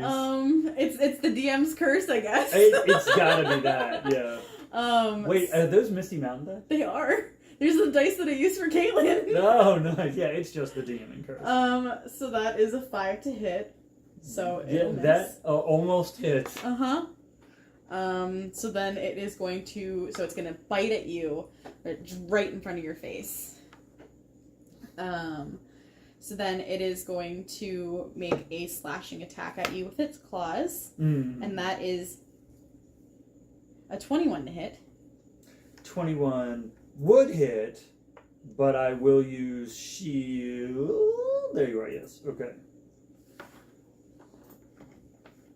Cast. There we go. So shield bumps me to 25. Okay.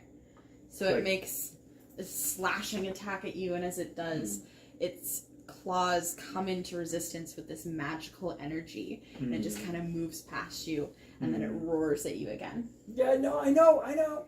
It's Buzz's turn. Buzz Or I'm sorry, it's your turn. I know, look, I know, I get it, I'm sorry.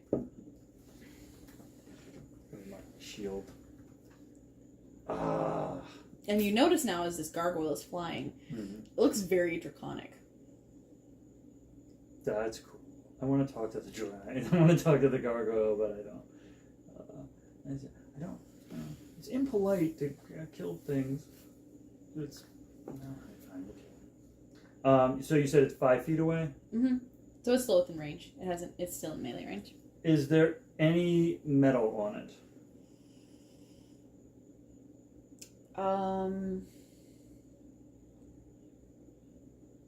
Yes, actually.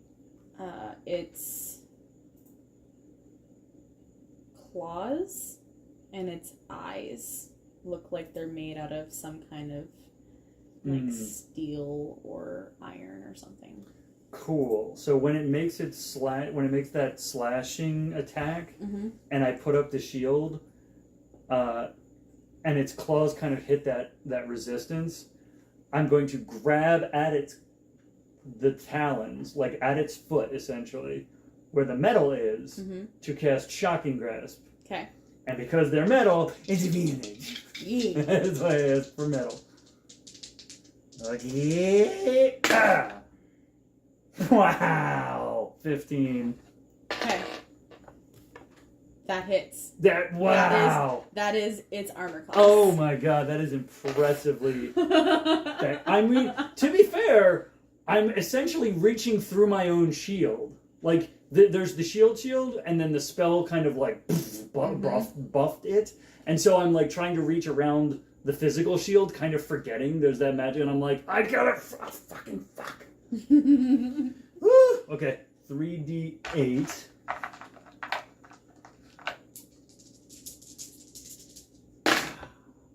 So that's 14. Okay. I think, right? 7 plus 4 plus 3. And so this is this an opening going in, like a tunnel? It's just a shelf. It's a ledge that it was sitting on, and there's like it's like So it wasn't guarding a tunnel. No. Okay. So it was sitting there guarding this, like, it looks like a window almost that's like carved into. So like an altar, like kind of, yeah, like an altar. But it doesn't go back. It's like it's carved into it, and there's a. It goes back like maybe a couple inches. Like it was sitting on a ledge that was like carved into the. Okay, so it was guarding something in. Well, not that I could see, but it was. There's a space behind where it was, but it's not a tunnel into like the cavern. Correct. Okay. Well, now that it can't take reactions, I'm gonna back away from it. So this is a wall, right? Like cliff. Yes, that's a wall. So there's a fire pit, and then the rocks are about here. Okay.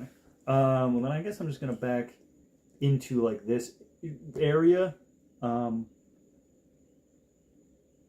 trying to get range, and as I'm thinking about it, me backing up doesn't really give me range because it gets its turn before I do, which means it's gonna get up on my ass again.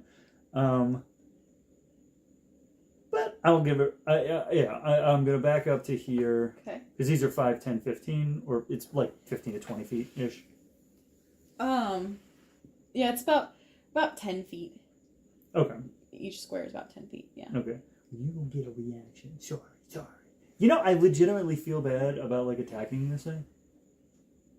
I'm a sucker. I'm just trying to. I don't want to kill stuff. It wants to kill you. That's fair.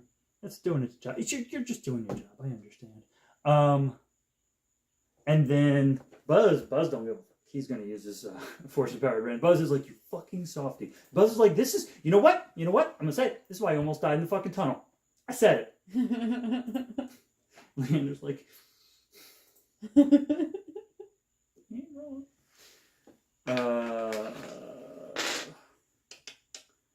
so force empowered rend. That is not at advantage, so that's a +10. That's a 15. Buzz was like, I know exactly how hard to hit it. Yeah, 15 is his armor class. And so that's 1d. That is 1d8 plus 5, and he can use the arcane jolt, right? Where you at? Oh my god, so much stuff. Once per turn, when you hit a target with a magic weapon attack or your steel defender hits a target, you can choose to deliver 2d6 force. Okay, so it's going to be 1d8 plus 5 plus 2d6.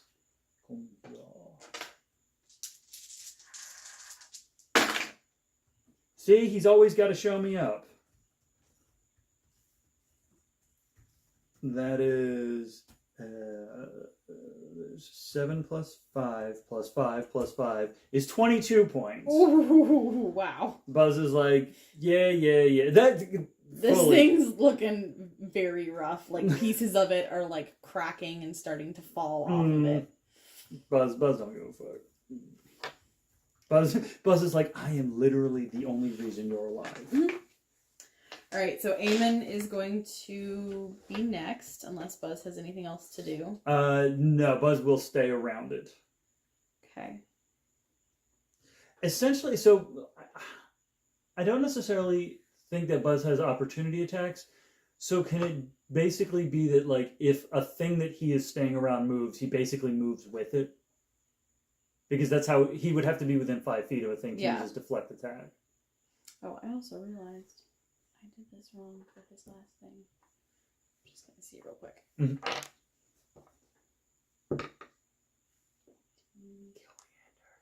Kill him.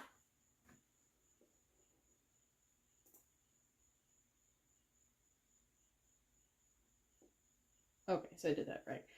Because the Sacred Flame is must succeed on a dexterity saving throw or take 1d8 radiant. I forgot to roll. Still took it, so. Oh, okay. Alright, so he's going to do Sacred Flame again. Mm-hmm. And that is, he's not going to make that dex save. Damn well. So. Aim it quickly, that. That's a 7. Yeah, it is. Get him, Eamonn. Okay. So that is the gargoyle's turn. Mm-hmm. So the gargoyle is going to make another attack at you. So it's going to fly towards you. Because you're the one. Oh, yeah. I forgot. Is he's 5 feet off the ground? Yep, but he's actually going to... so he's within about reach. 5 feet, yeah. Yeah, okay. So he's going to fly up. Mm-hmm. And he's going to make a bite attack at you. I dig it. And that is a 14 to hit. 14 will not hit. Okay, and then a claw attack. And that is a 16 to hit. 16 won't hit. Okay, so he's swiping and clawing at you and can't get past that. He's coming that for shield. me. He's coming for me. Yep. So that's my turn. It is your turn. Let's see.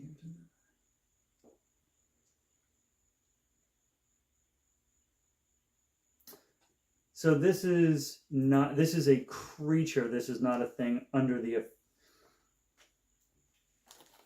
I as a player assume it classifies as a creature. I think Leander might think it's the effect of a spell. It's an elemental. So you know what? Just for fun, I want to do this. I don't think it's going to work. And that's kind of why I want to do it. Okay.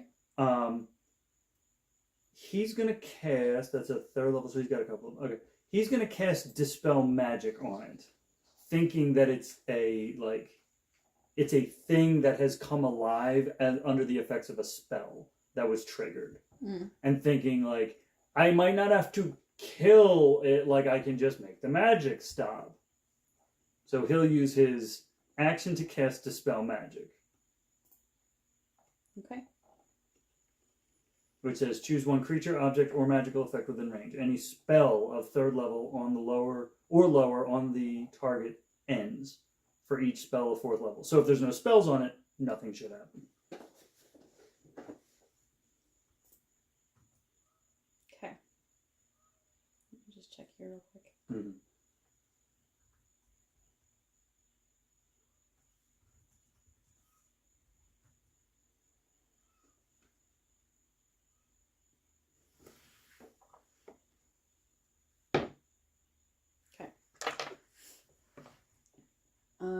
So you do that, and it was flying about 5 feet in the ground, above the ground, and it freezes and falls and shatters.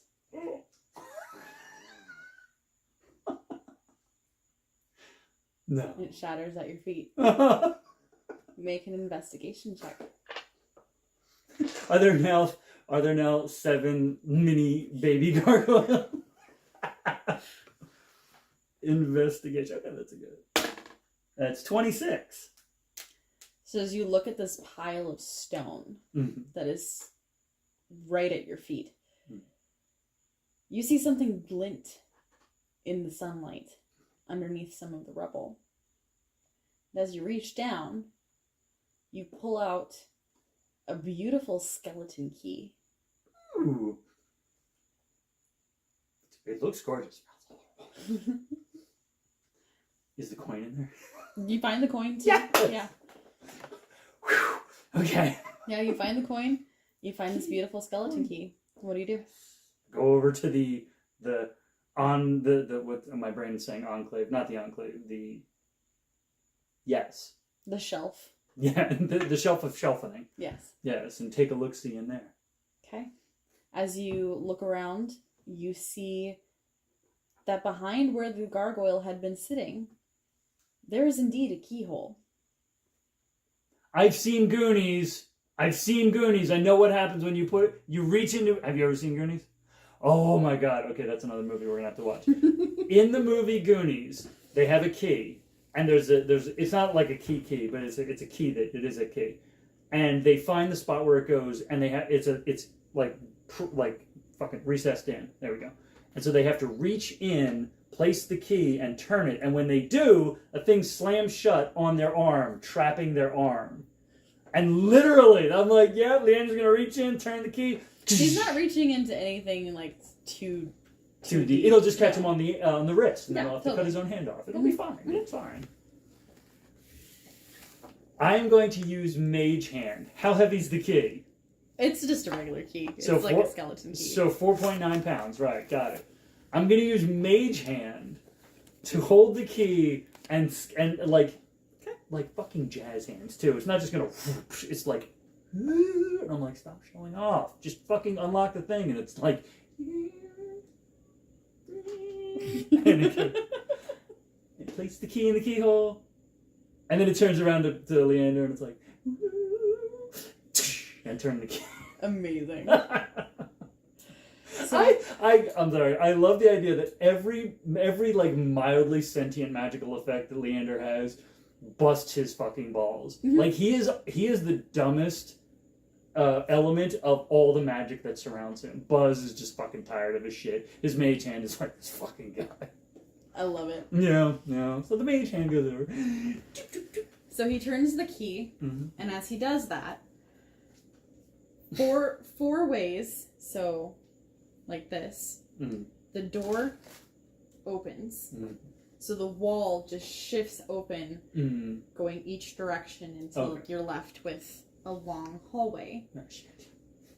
And the hallway is lit by non-flame magical, like blue lights that just go down, leading, from what you can see, into an opening. Another fucking tunnel. Buzz and Leander think that at the exact same time. Another fucking tunnel. Want to go into the tunnel, Eamon? I mean, this is where Buzz has led us, so... Buzz, you trying to get us killed? Like, I know I'm a pain in the ass. But remember, if I die, you also die. Not playing. Oh. Alexa, cancel. Buddy just... Alexa, cancel.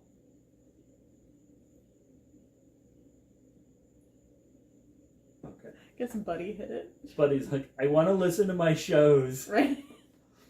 Okay. So, Eamon goes, give me just a moment. And he reaches in a pouch and pulls out the book that you've been looking at. The one from... This world. Yes. Mm. And he starts... See, smart. You brought the... He starts flipping through. He's like, I don't know why I didn't think about this earlier. Do you remember what the name of that... the person was? This tomb? Lemic... No, I crossed that one out. Lemic Zorkroth. Yes, right. So he flips through. And he finds it. He goes, oh. There is reference of that person in here. And nothing about the dragon vessel, but it does have something about him being dragonborn. Hello. Hi. Just keeping an eye on you. I'm the dragon. I'm the dragon. You have to fight me. Hello. So he reads and sees that he indeed was a loyal servant to Asmodeus and was gifted quite a few things by some of the dragons that had been servants of cool, really big, scary creatures that serve the king of hell. Yep. We may want to be extra careful. Yeah. Do you want to be invisible too? I want to check for traps is what I wanted to do. Yeah, let's both check for traps. Uh-huh. At investigation? What's your investigation? Plus 10. He'll give you advantage. Oh, okay. Beautiful. So that's a 30 on a nat 20. Shit.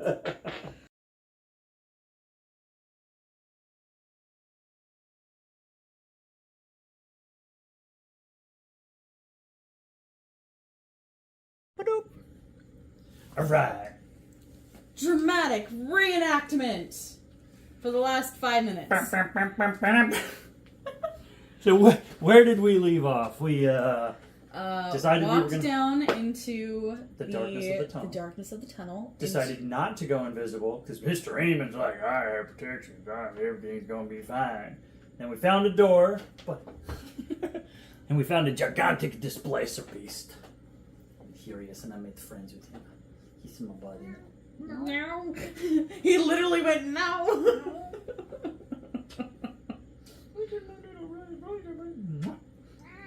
No.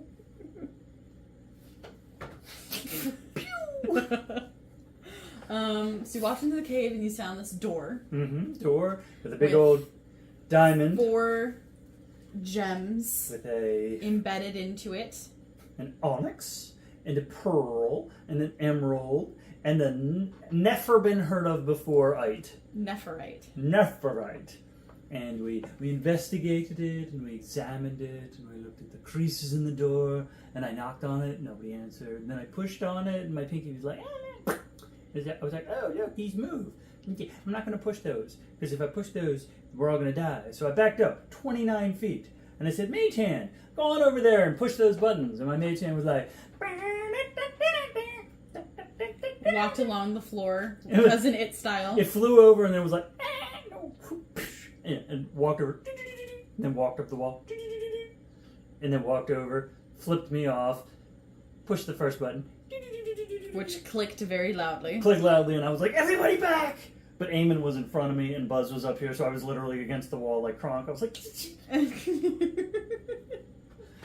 and then Bubba, the handy, pushed the pearl, and then went, pushed the emerald, and then went all the way down to the Nephirite and was like, this one? You want me to push this one? Is that the one? And I was like, yeah, go ahead and push it. He's like, that one right there? Are you sure? And I was like, yes, just push the button. And he's like, you got to ask with manners. Use your manners. And I was like, would you just push the button? Say please. Okay, please push the button. Okay. Boop. With a loud click and a thud and dust coming down from the walls. It's split open 4 ways and opened into a giant cavern with a water-filled lake. The Tomb of the Lake. Yes. Excellent. As opposed to like ice or other things. Yes. Yes. Correct. So then I investigated with a 29 investigation, and I asked Buzz to fly over to the tomb and the treasure chest and the various whatnots because he can fly rather than walking across things that might be trapped. And he flew over and rolled a natural 1 for investigation and has a -3 to his intelligence, therefore rolled a -2 investigation, while I rolled a 29. So he flew over to the treasure chest instead, grabbed one of the small coins, and ate it. correct. And I was like, you're gonna die. You're gonna get yourself killed, and it's going to be your fault. Correct. Yes. And that's where we left off. And so Buzz is dead. And, oh wait. No, Buzz is fine. He's just looking at you. Like, what? What now, dum-dum? With your 29, though, you do look around the cave. And so, like I said, you see these like little blue glowing crystals that are just kind of embedded in the rocks that are surrounding the cave. And you can see some are kind of underwater. You can only see them for a little ways, but the water's pretty deep. And you notice you can hear this like squeaking kind of noise, this chittering noise. Squeaker, squeaking. And looking up at the ceiling, you see the ceiling has a colony of bats. They're just chilling. That's cool. Yeah. I dig it. They're kind of watching you, but like, it's whatever. It's fine. Looking up and you know, deeper into the cave, you can see that there's like a crack in the rocks. And you can kind of see a little bit of sunlight like far up in the crack. So you're like, okay, there's a little like hole somewhere up in the mountain where the bats come in to roost. Yeah, it's a bat chimney. Makes sense. Well, they're going to try to kill us at some point, but it's fine. There's a couple little braziers with magical light on either side of the path across the water to the tomb. That's all you see. Cool. And there's the tomb sitting in front of you. Well, we're going to have to go re-kill something. Because I'm not very persuasive. We saw how that worked out with the gargoyle of gargoyliness. All right. So, I guess on the way, I would like to check for traps and instabilities. Okay. Because there might just be stuff that's not necessarily trapped, but it's like, if we step on this stone, it's not trapped, but it's crumbling. Okay. So I guess I would roll... Oh yeah, part of the recap, I rolled a nat 20 investigation on the way down. Correct. I'm going to have you make 2 separate rolls. Let me just see here which one. Oh yeah. I would make a base investigation roll, and then I also want you to make a survival roll.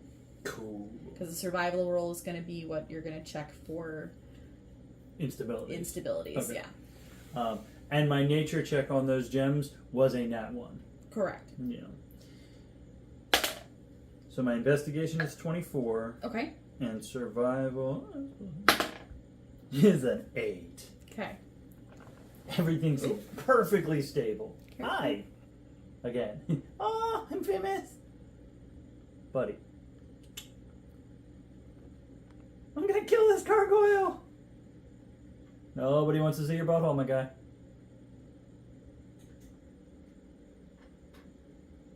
He's like, I want the booze.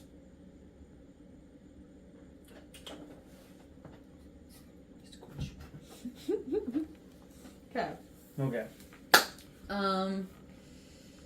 Doesn't seem to be trapped. And for the most part, you can tell that the rocks are pretty stable. Like, they're big slabs, and they look like they're embedded pretty well into... We're gonna die. At least into the wall of the lake. Alright. Well, Buzz said it's absolutely safe over there, so obviously it's completely safe. So I guess we're going to cautiously move across the... Okay. I'll have you stop right there. You're like, and right there, Uh-huh. you fall and die. Let's see here.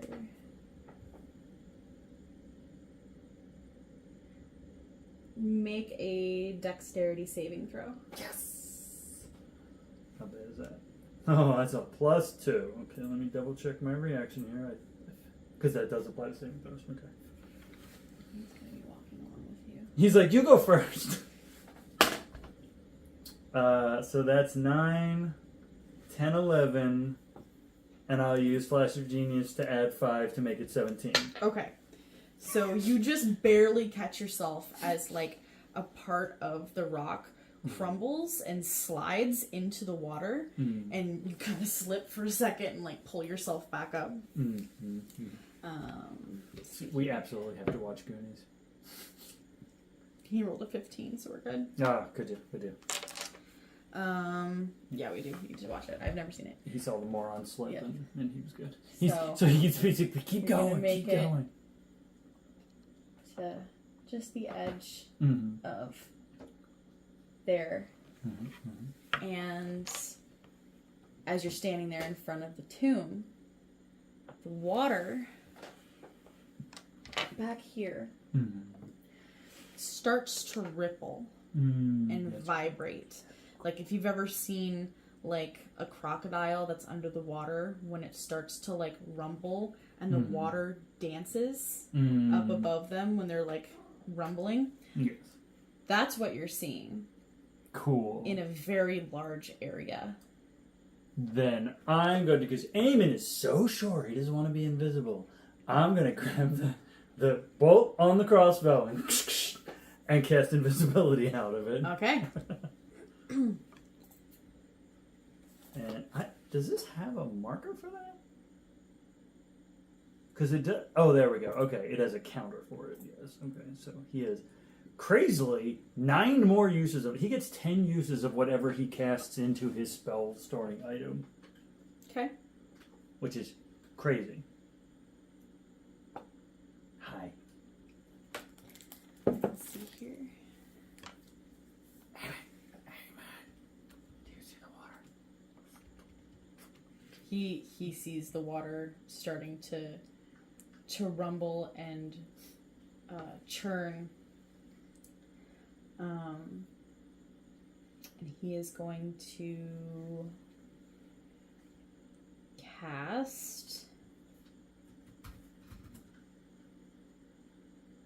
False Life on himself. That's good. Okay. Since my phone is being used for that, I need to make a doc real quick. Okay. False. First level spell used 1. Okay. So he casts False Life on himself, giving himself 1d4 plus 4 plus hit points. Ooh, and that's a 4, so 8 max. Well played, my guy. Today we don't die. Temp Okay, we might hit die. points. So that means he has 67. 167. I was just gonna say, I hope he doesn't only No. have 67. 167. Okay. That will suck. It's gonna be fine. It's gonna be Totally. until we die. Totally fine. Then it's gonna be less fine. Okay. Hello there. Do I know at this point in our career what a dragon vessel looks like? I imagine I've never seen one, but in all the research he's done, would he have found like a drawing or something, or a description of it? I don't know if there's an actual description, like as far as like the game goes for it.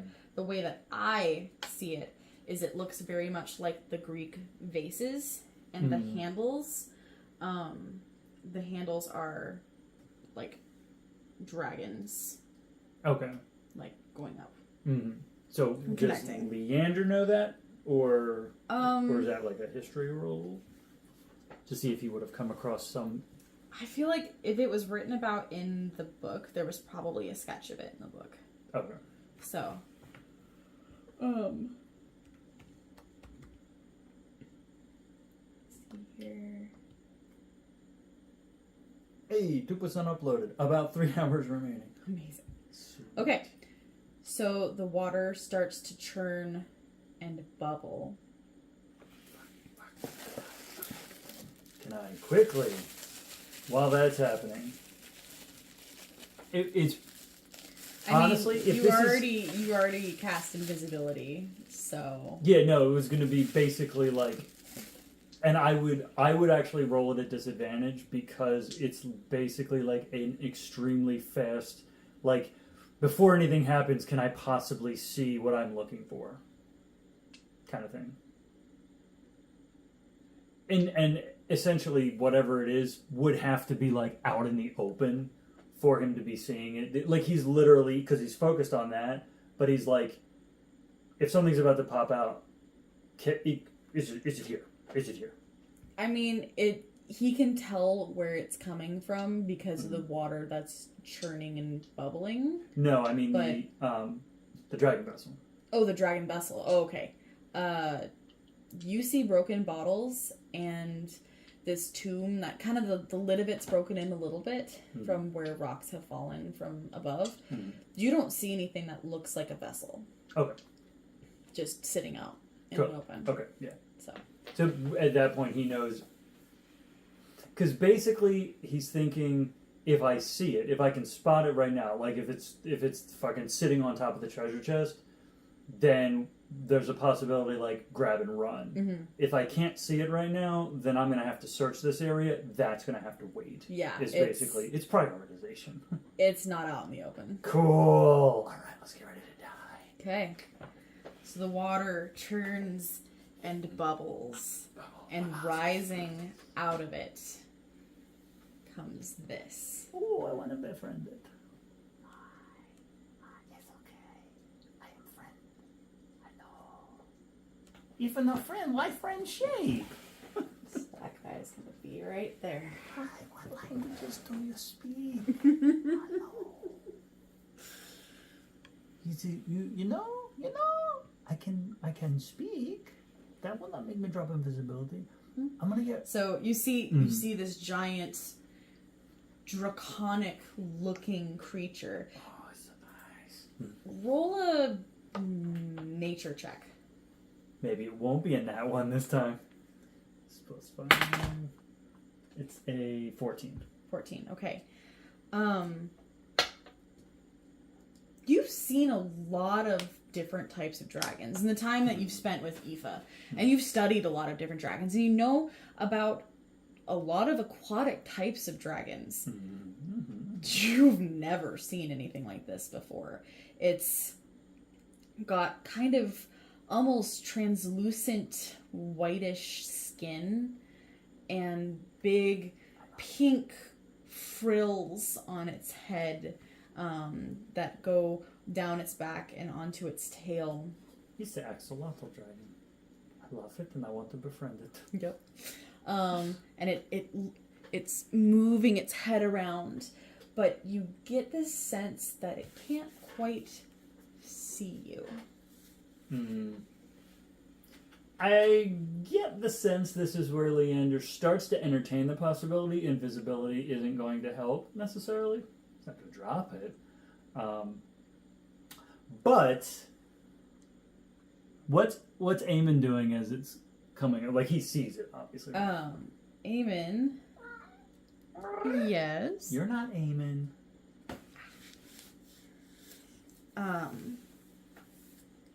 Eamon is preparing a spell. Okay. While invisible, I'm going to move close to Eamon such that my voice emanates from close to where he is. The moment that you take a step and your foot hits that rock, its head moves and it looks directly in your direction. Oh, hi. Ah! Oh, you scared him. I did. I'm not going to drop invisibility, but assuming it can probably see me, having looked through the journal, having talked to Eamon about the fact that this guy was a servant of Asmodeus, who was a fiend, I'm going to say in Infernal, something not instigational. Like, essentially, he's like, not we come in peace, but, you know, something along that vein of we're not here to destroy. In Infernal, specifically. Okay. The dragon steps up onto the rock, and its lips come back in a snarl, and it starts to growl, and it's looking in your direction. It can't see you exactly, but it knows the direction that you're in, and it's just growling and starting to move towards you. It doesn't respond. That's why, as a I won't say neutral character, but I was like, Eamon's not invisible. And if I'm going to talk, I'm going to let whatever hears me think the voice is coming from his area. Okay.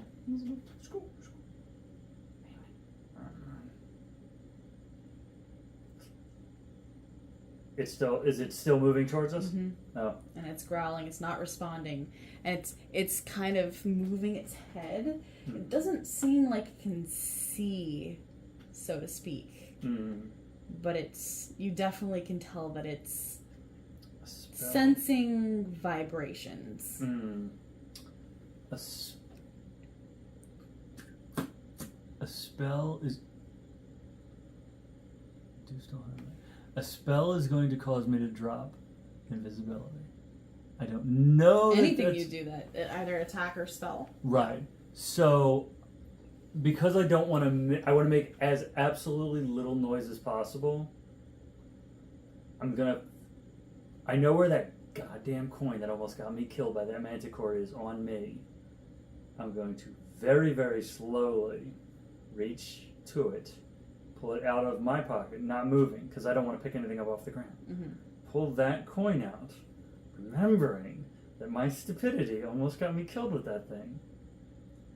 And I'm going to, underhand fling it in this direction. Okay. So that the first noise it makes is hitting over here. Roll.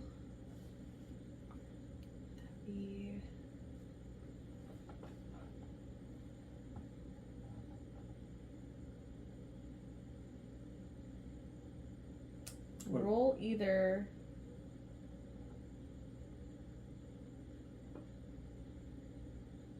a sleight of hand check or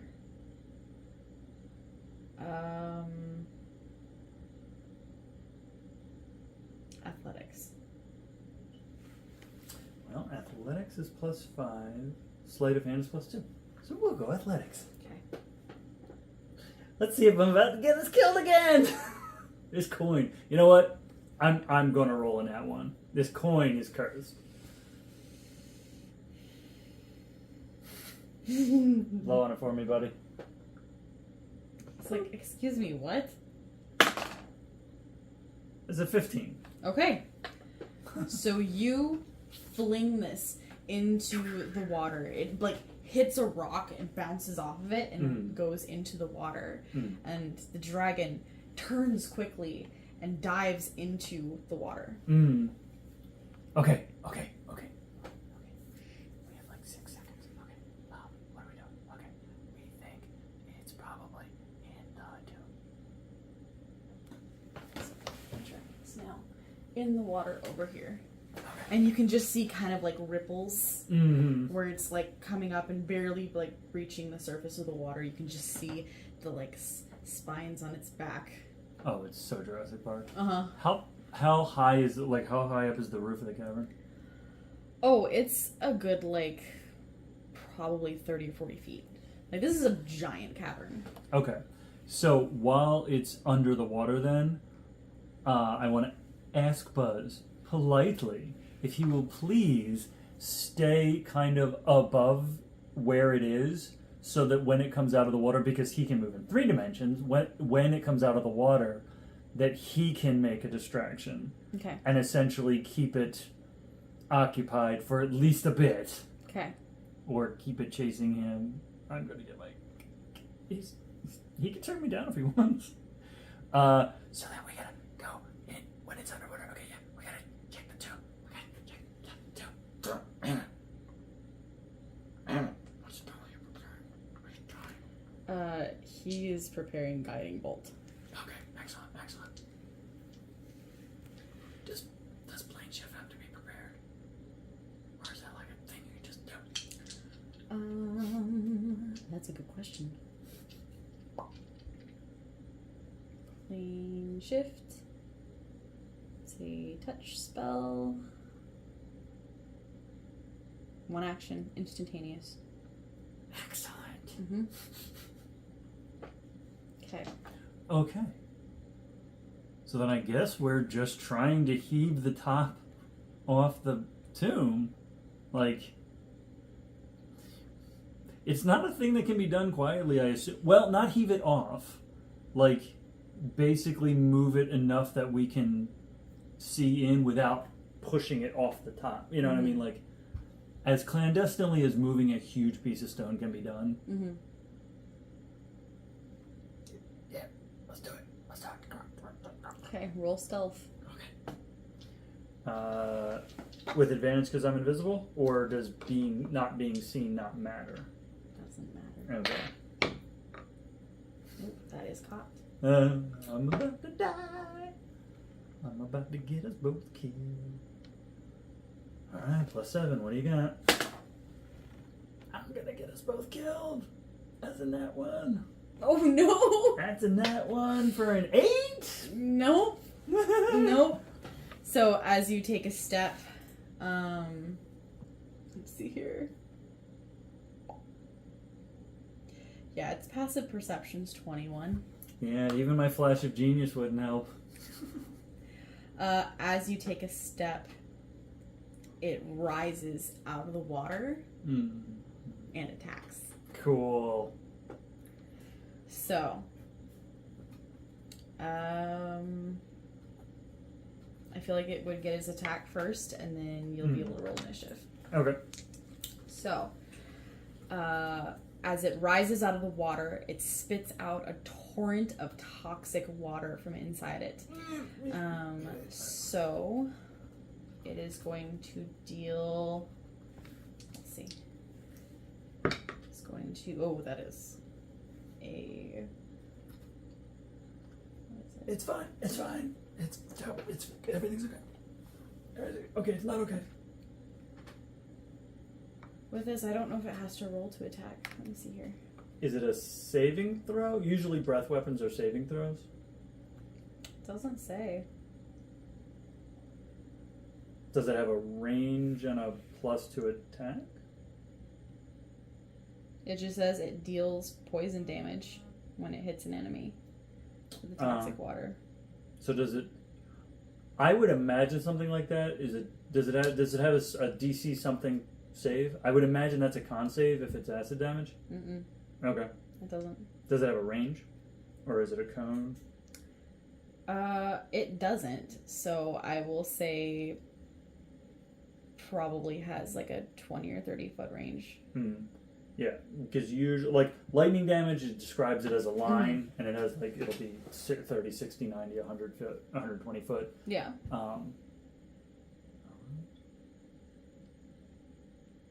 Yeah. It I was literally going to just drop says, into a Cockney accent and be like, I don't want to kill you. Yeah. Fucking Laz just shows up. It literally just says that it'll do 5 points of poison damage. Oh, okay. So. I understand. So me and Eamon both? Mm-hmm. Sorry, I'm clumsy. I told you I was going to get us both killed. So now you can roll initiative. Nah. Well, I got that one out. I'll probably get another one. Oh, that's a 19. That one didn't suck. Okay. Eamon rolled a 6. It's gonna be fine. So. You're like, I'm about to kill him. Everything's gonna be fine. It's okay. Let's see. I imagine it has decent dex. 12. That's fine. It's fine. So dragon, 12. Eamon, 6. Doggone. And you rolled a 19? Yes. Fuck yeah, you did. Yes. I was fully, I was like, look, I'm going to try to distract as much as we can, try to delay this as much as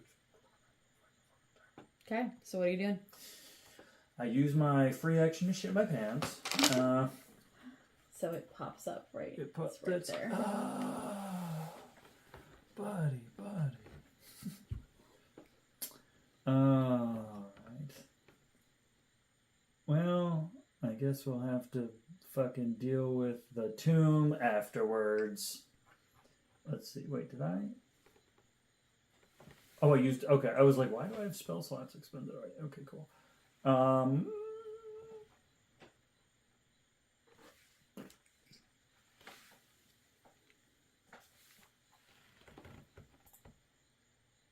right. Yeah, I guess we'll go with that. Does he have that? Let me double check his spells. I have a spell listed here that I guess he should have. He wouldn't have access to it if he shouldn't have it. That's okay.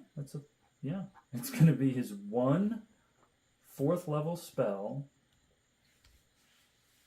He's gonna cast.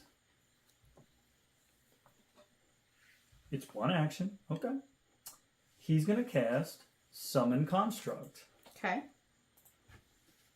And from that backpack, do I have a mini for it? I don't think I have a big enough one, but You can use the gargoyle if you want. yeah, we'll use the gargoyle. He summons the gargoyle.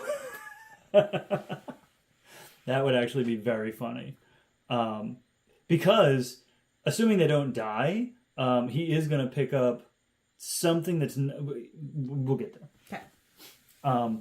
Yeah, he's gonna cast Summon Construct, and it summons a Construct Spirit. It's got an AC of 17 because it's a 4th level spell, so it's 13 plus level of spell. It's got 40 hit points, and stone.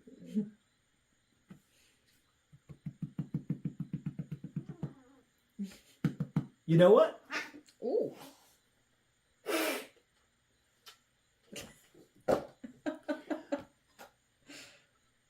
For the sake of the story, the way that I love the way that it works, he picked up one of the stones, one of the bits of the gargoyle, and when he summons the construct, he doesn't have time to think about what it's going to be, and it ends up being the gargoyle. because it can take a stone form. Sweet. So it is in fact the gargoyle now on his side, and so now what can it? Is that the entire turn? You call forth a spirit. It manifests in an unoccupied space you can see within range. Range is 90 feet. The corporeal form uses this stat block. When you cast a spell, choose a material, clay, metal, or stone. So it's stone. The creature resembles a golem or modron, but in this case, it's a gargoyle. Creature disappears. Is an ally to you and your companions. In combat, the creature shares your initiative count, but it takes its turn immediately after yours, which I guess means it's going to go after me or after Buzz.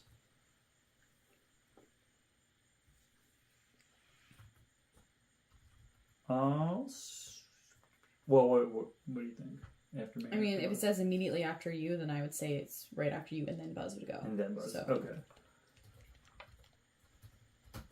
See, I make friends, literally. Okay. I make them out of stone. It obeys your verbal commands, no action required. If you don't issue any, it takes the dodge action. So its actions are, it can take a multi-attack. It makes a number of attacks equal to half the spell's level rounded down. And it's a 4th level spell, so it's 2 attacks. Okay. Doesn't have reaction. Okay, so stone lethargy, stone only. When a creature the construct can see starts its turn within 10 feet of the construct can force it to make a wisdom saving throw against your spell save DC. On a failed save, the target can't use reactions and its speed is halved until the start of its next turn. Okay. That's not an action? Pardon me. When a creature the construct can force it, is that its action or is that just a free thing?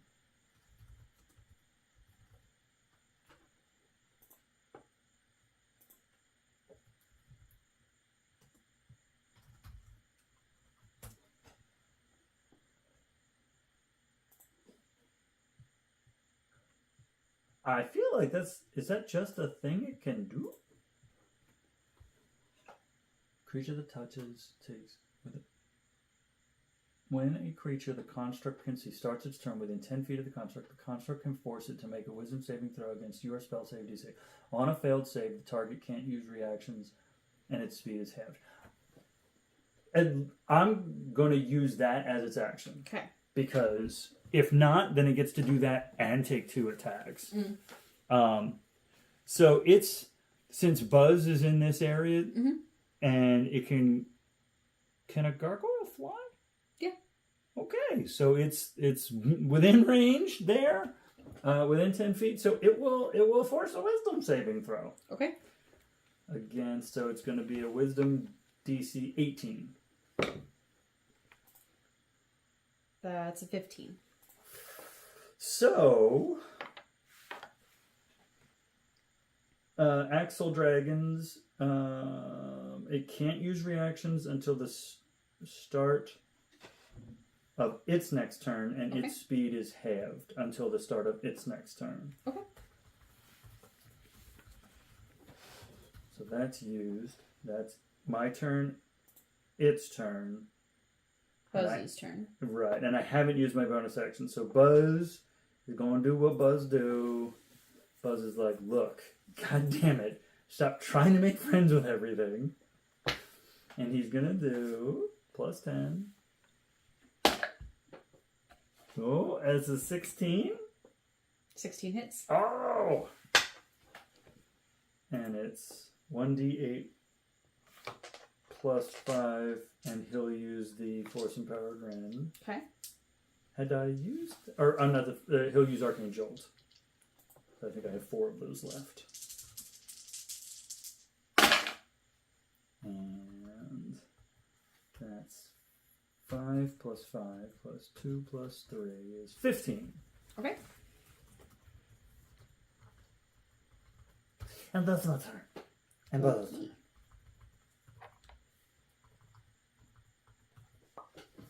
So now it is the dragon's turn. You! Okay. So it is going to move over here. Don't do that. Don't do that. This is going to take its attacks at you.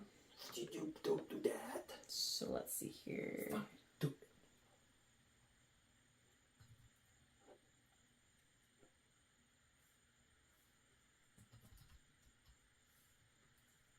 Okay, so it is going to do a multi-attack.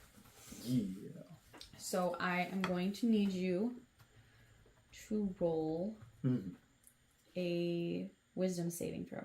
Oh, snap. I knew I should have gone with heroism. Wisdom save, +1. This ain't gonna go well. 18? Oh, that saves. Woo! The DC was 16. Oh, shit. So you avoid being frightened. Oh. And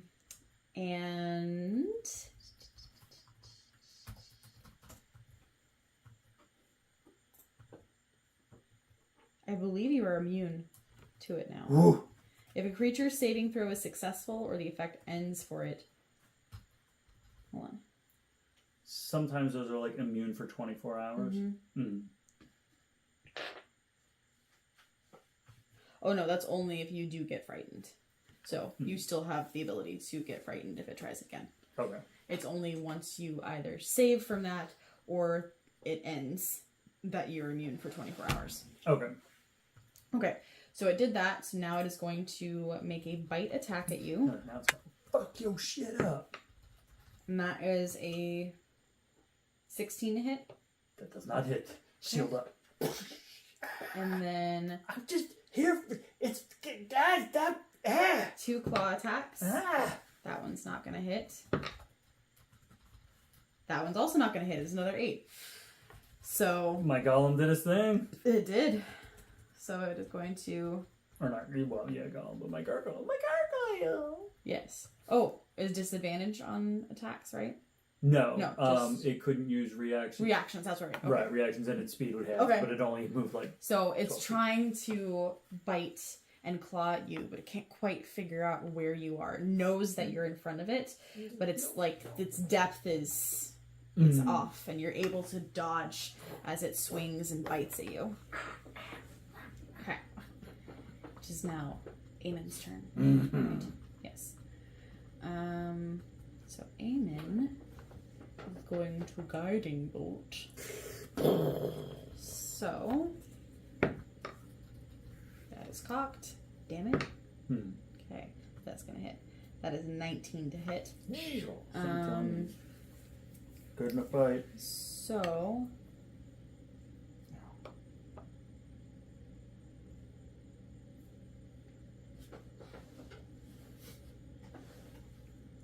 Hello. okay, so the next attack roll made against this target before the end of Eamon's next turn has advantage. Yes. And it's going to be 4d6 of radiant damage. So that is 7, 8, 9, 10, 11, 12, 13, 14 points of radiant damage. Ooh. My boy just lighting them up. I lost invisibility when I cast Summon Construct. Yes. Correct. So, can it not see, or is it... Does it not... Because I was visible at that point. It can barely, like, make out where you are. Okay. Like, it's technically blind, but it has blind sight. Right, okay. So all of it... It's Daredevil. But the creature is blind. Like, it can't see, but it's... Right. It's triangulating from all of its other senses. Correct, yep. It's fine. It's great. You're gonna make me kill a blind guy? Yep. Fine. Well, I'm in 5 feet now, right? Yep. So anything ranged will be at disadvantage.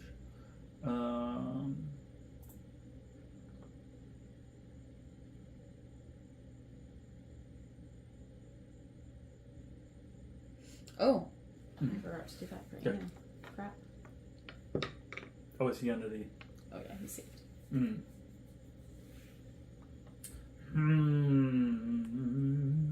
Holy shit, Eamon. His wisdom is ridiculous. Plus 12. For his saving throw? Yeah. Fucking clerics, man. Jesus Christ. Well, then I guess he doesn't need heroism. No. It does not matter. Summon construct is concentration, so I can't do that anyway. I can't do braining smite.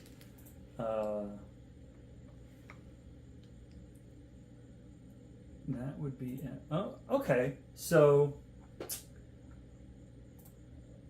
I will use... Is that a bonus action? I hope it is a bonus action. That's not a bonus... Well, okay. Interesting. You throw it or fire a piece of non-magical ammunition in the air. Create a cone of identical weapons. That's interesting. Okay, we're not going to do that. So... He has disadvantage up close, but Guiding Bolt gives him advantage. So it's a flat roll. Okay. So he will sigh deeply. Mm-hmm.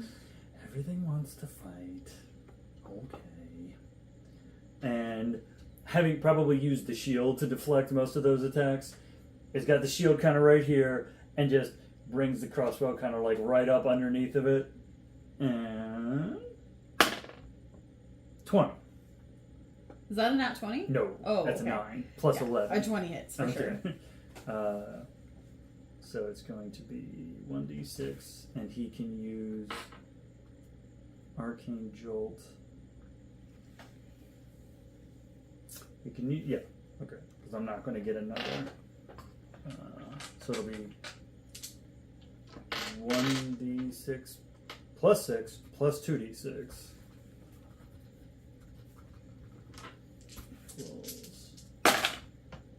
He's rolling like dog shit. He don't want to kill people today. 6 plus 1. Yeah, the Arcane Jolt literally this time, again, was 2 points.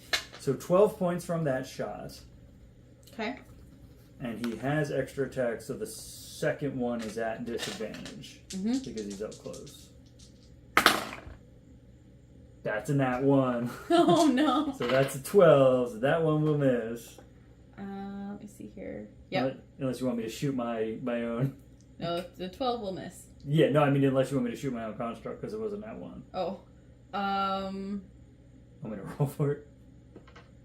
It's AC 17. Yeah.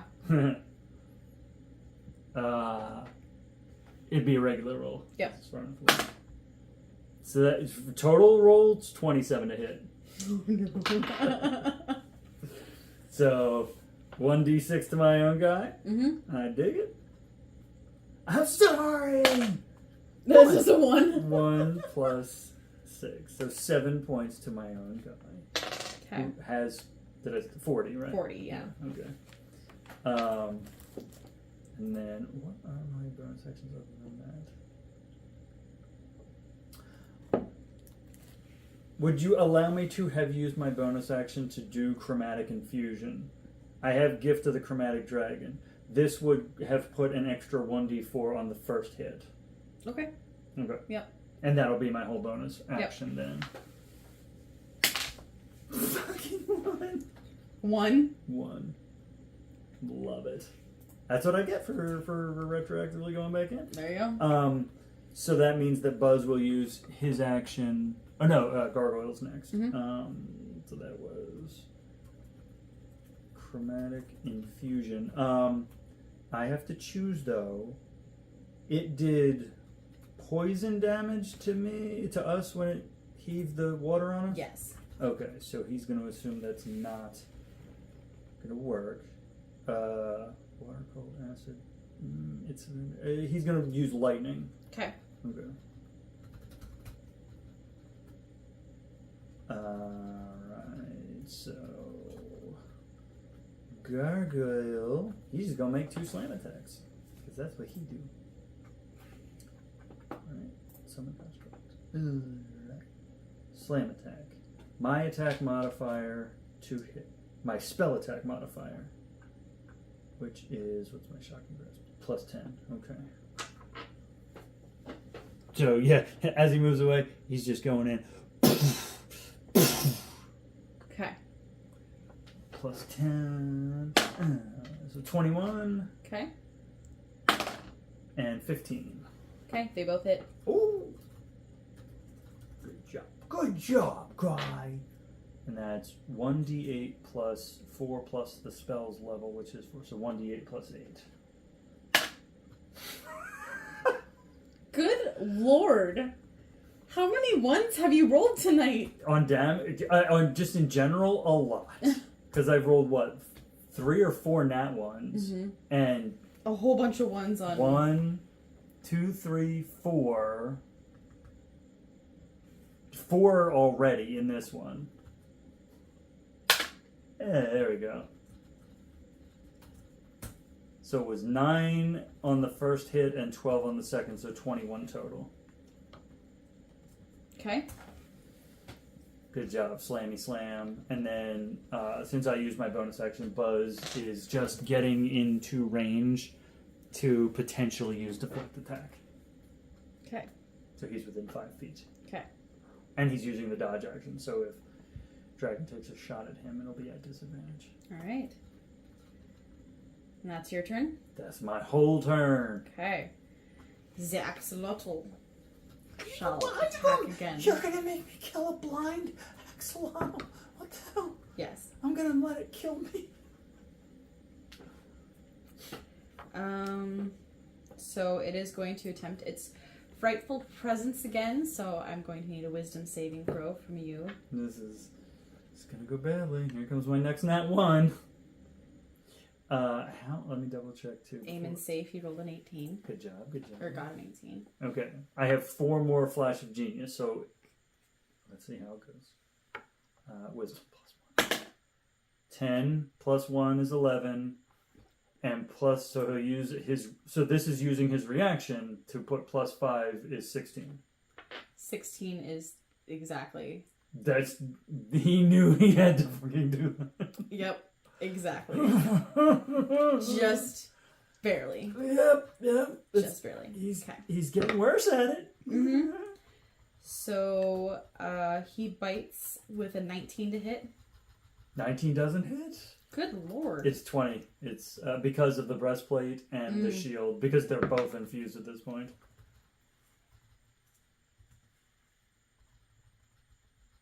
Wait, brain stopped working. Please hold. No. Do it. Kill him. 24 to hit. 24. I can't use my reaction, so 24 will hit. Okay. So that is a claw attack. So that is going to be Painful. 9 points of slashing damage on the first. It's cool. Okay. And that's a nat 1. So he misses on the second. It's fine. Okay, good. At least I hit you. Damn right. I was gonna say, what am I, Aoife on this? Seriously. I think as a shield, that is the first hit. Mm-hmm. That is. You drew blood. Yes. This is the moment, like, Leander's like, I want to rage, but I can't. That's not a thing I can do, but I'm really mad. Mm-hmm. All right. So, Eamonn is up, and he is going to...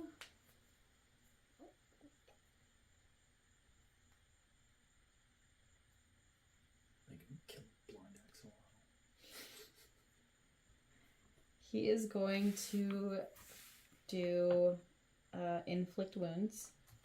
Ooh. So... Yeah, so he hits with a 16 to hit. But my butt cheek is bony. Bony butt cheek? Bony Tony. Bony Tony. Amazing. So, 9, 10... 16 points of damage from him. Ah, you're coming up short. He's like, I will push you into that fucking thing's mouth. Correct. And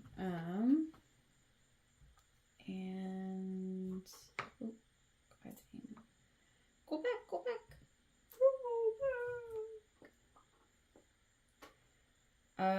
He is going to move over there. There you go. Fuck you. Okay. All right. Top of the round. Oh God, is it me again? Yep. God. Oh, actually, no. I'm sorry. Layer actions. Yes. So. Fair. This point. Foxfall and everyone.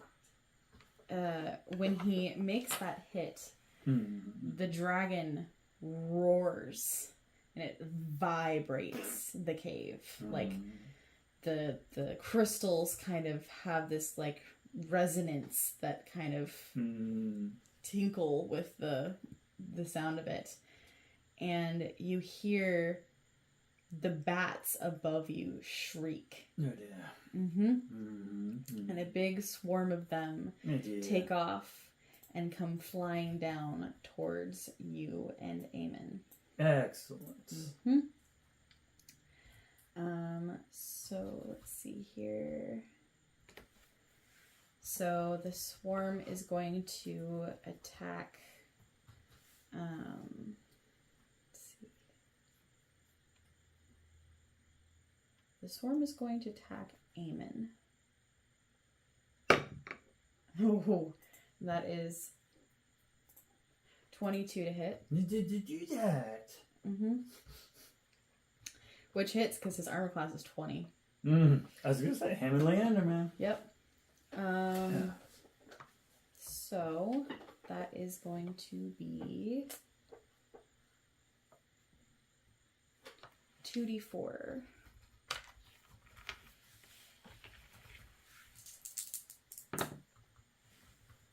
And they're both ones. It is the Knight of Wands. It is the Knight of Wands. So 2 points of damage from Eamonn. That's 2. Perfect. He hasn't even gotten past his temporary hit points yet. It's fine. Amazing. That's right. He did pull fucking 8. Correct. And he's taken 7. Amazing. Okay. So that is. Yep. That's them. So now it is your turn. Okay.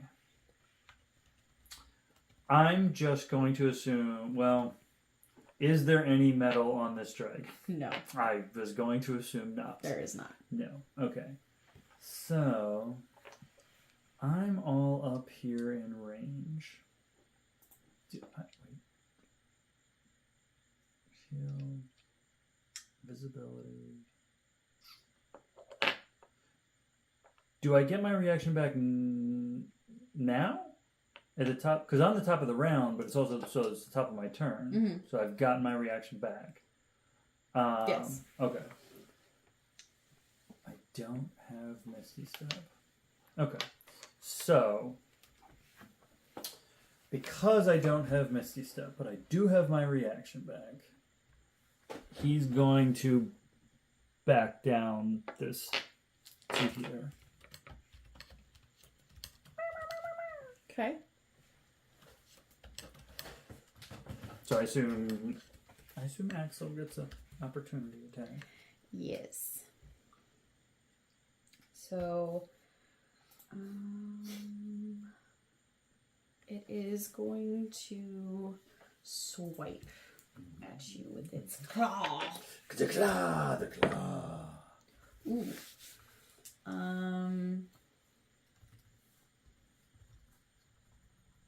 24 to hit. Buzz will use his his reaction to deflect attack and impose disadvantage. Okay.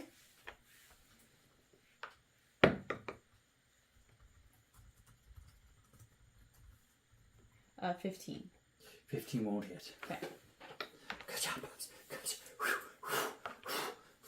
He is sweating. Please stop. This thing roars again, and its head is moving between you and Eamonn because you've now split. Yes, its correct, tension. correct. Man, we don't want. I'm saying we. I don't want to kill you. I know you're pissed. Right. right. So now that he is at range, he will fire off with a crossbow, regular attack, plus 11. What do you got? 26. Ooh, that hits. That's will hit. Cool. See, this is the question. Well, no, it's not the question. I'm not going to use Arcane Jolt on that one. On the 5% chance I roll a nat 20 on the next one. So it'll be 1d6 plus 6, so 4. Yay. Crow? I went to type crossbow and typed crow. Interesting. So 10 on that one. And what do you got? Plus 11. 19. Okay. For The second shot. okay, yeah, that hits. So he shoots once, shoots again. So he hit with 4 points of damage the first time. The first time was 10 because it was 10, 4 okay. plus 6. Oh, okay. The second one, he'll use another Arcane Jolt, so it'll be 3d6 plus 6. No, that's Flash of Genius. Arcane Jolts. We're down to 2 left. Mm-hmm. Okay, it's all good. 4 plus 6 plus 2 plus 1. The Arcane Jolt damage has been dog shit. So how much was it? 13 total. Okay. So then his bonus action will be Buzz doing the Force Empowered Rend. So then it's Gargoyle's turn. I need to think of a name for Gargoyle. I don't want to beat up your bad guys. He's not a bad guy, he's just doing his job. Mm-hmm. I'm going to stab him non-lethally. You can try. So multi-attack, so it's plus 10. He gets the nat 20. Now watch me roll 2 ones on the fucking damage. Because it's 1d8 plus 8. So it's 2d8 plus 8. Okay, 7 plus 2 plus 8. So 17 on that one. That the doubled? Or not 20? I rolled 2d8 instead okay. of 1d8. Okay, so 17 you said? 17. Okay. And 28 to hit. Okay. So 4 plus 4 plus, so 12 on that one. Okay.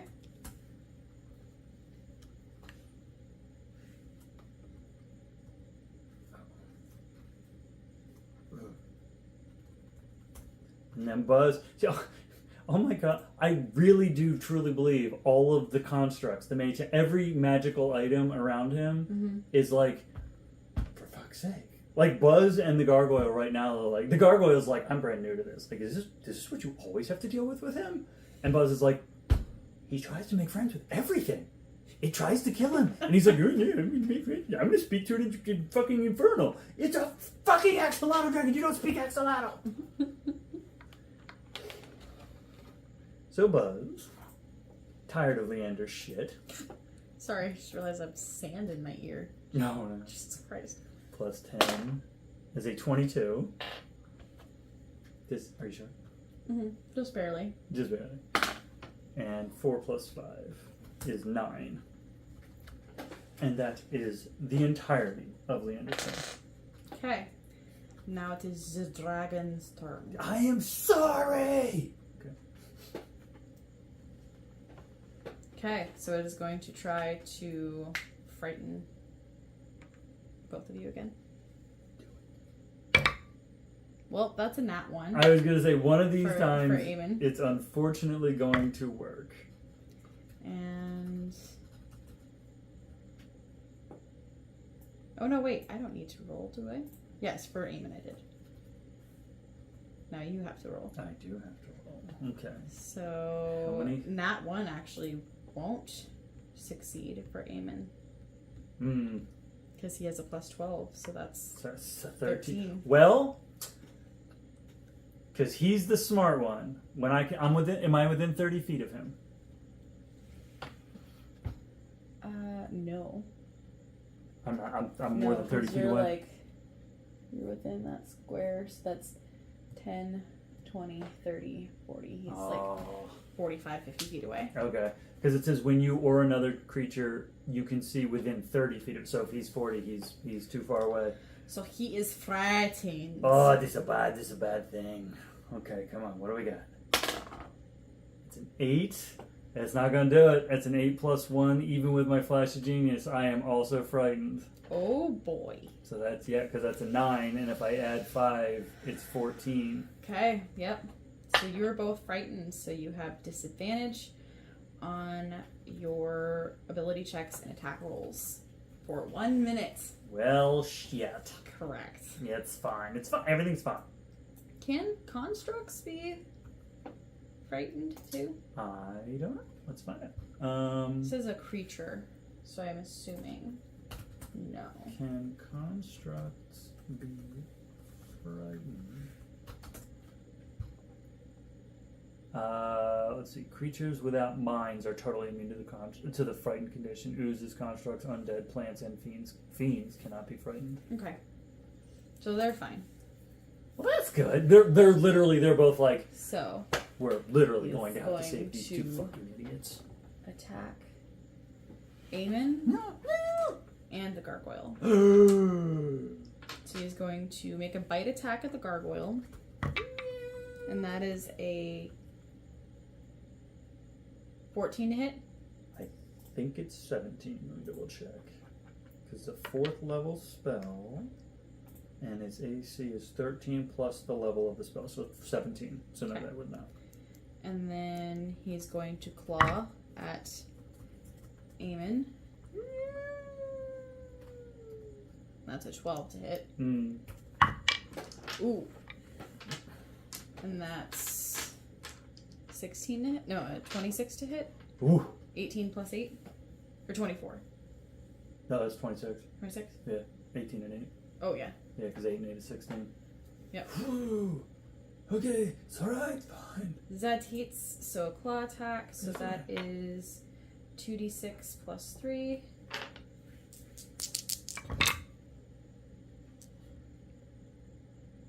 So that's 7 points of damage. Oh, He's fine. that's true. Oh my god, stop that. Hmm. -7. Okay.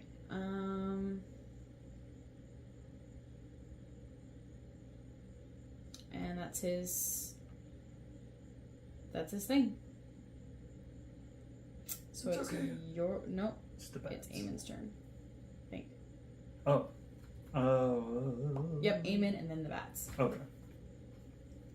So Eamonn. You got this, buddy. You got this. I don't, but you do. Right? You do? You don't, do you? It's fine. Buzz, you okay? Fine. Fucking human. Eamonn is going to cast. What level is this? Yeah.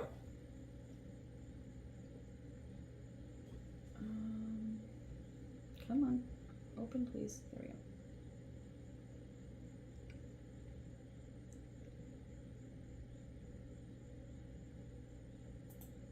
What does this do?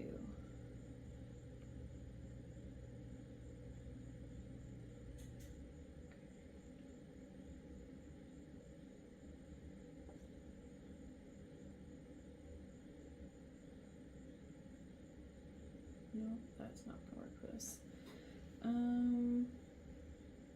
He's gonna do guiding bolts at 3rd level. Okay. So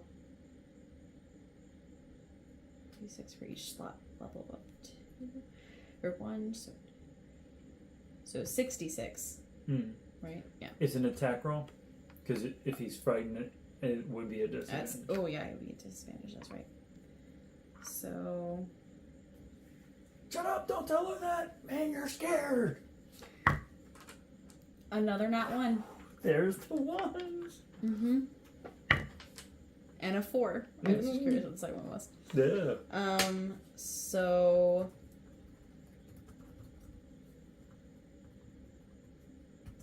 Yeah, that does not hit. It's okay. I shit myself. So now it's the bats. It's the bats. And the bats are swinging around, and they're coming for Leander. Just.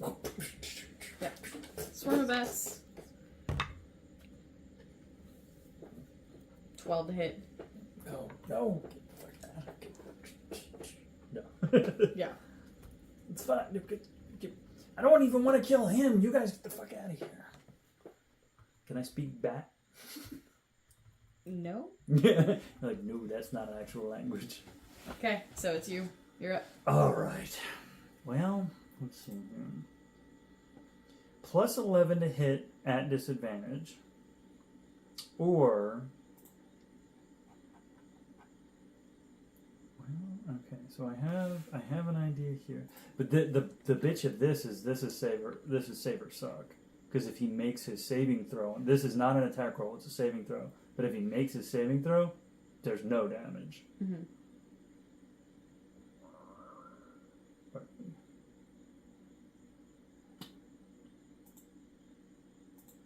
Actually, let's see, he did that.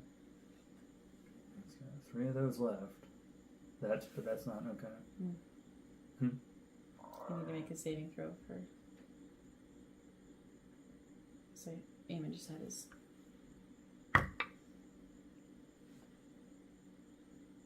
$16. So he's unfrightened now. Correct. Okay.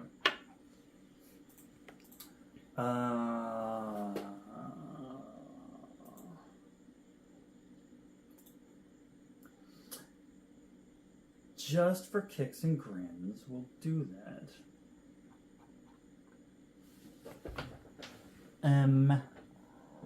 Pardon me. One of these rocks that's 4.99 pounds. Okay. He's gonna cast catapult on it. So he's got 60-foot range. You choose an object weighing 1 to 5 pounds within range. It's not being worn or carried. The object flies in a straight line up to 90 feet in a direction you choose. If the object would strike a creature, the creature must make a dex saving throw. On a failed save, the object strikes the target and stops moving. Okay. At 3rd level, if it fails, it takes 5d8. If it saves, it takes nothing. Okay. So it's all or nothing. And this is his action. Okay. Here we go. So it's a what saving throw? Dex. Which this thing has good dex, doesn't it?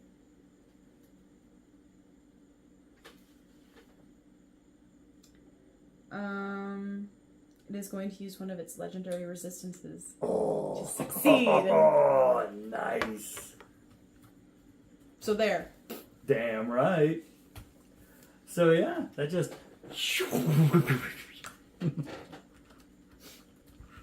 What was the roll? It was a 11. Oh yeah, that No. one. All right, so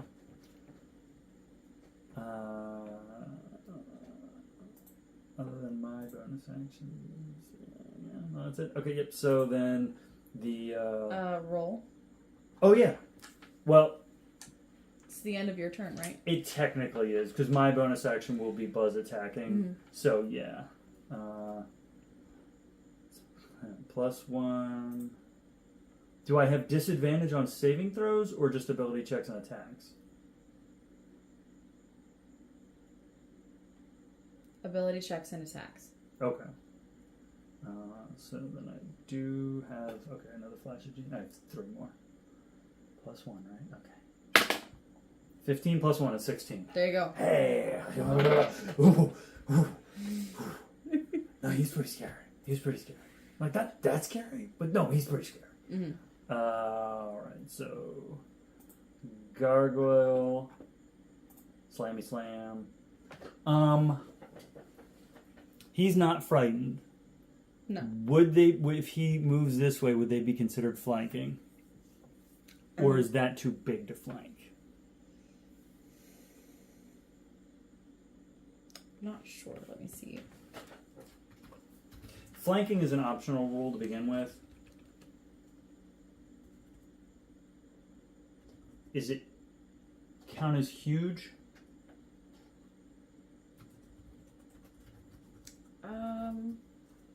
Yes. Let's see.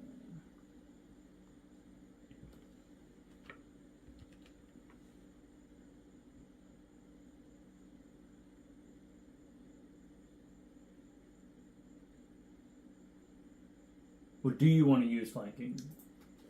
Because if not, then we don't need to worry about it. I'm gonna say no. Okay. Alright, so then 2 at regular is plus 10. 18. Mhm. And 27. Yes. That's such a good gargoyle. He's such a good boy. Oh shit, wait. Had I taken damage?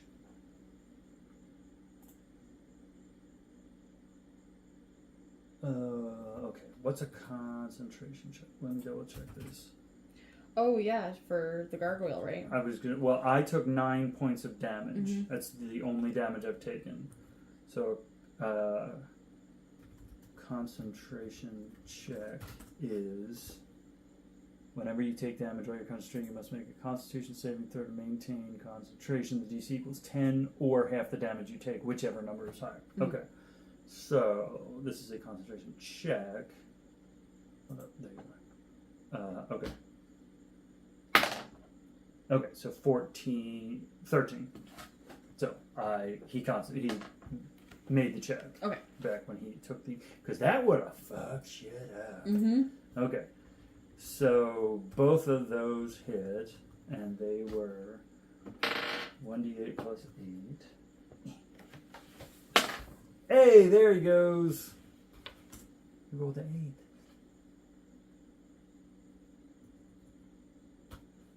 So 16. 16 total. Okay. And 12. Okay. This thing's starting to look rough.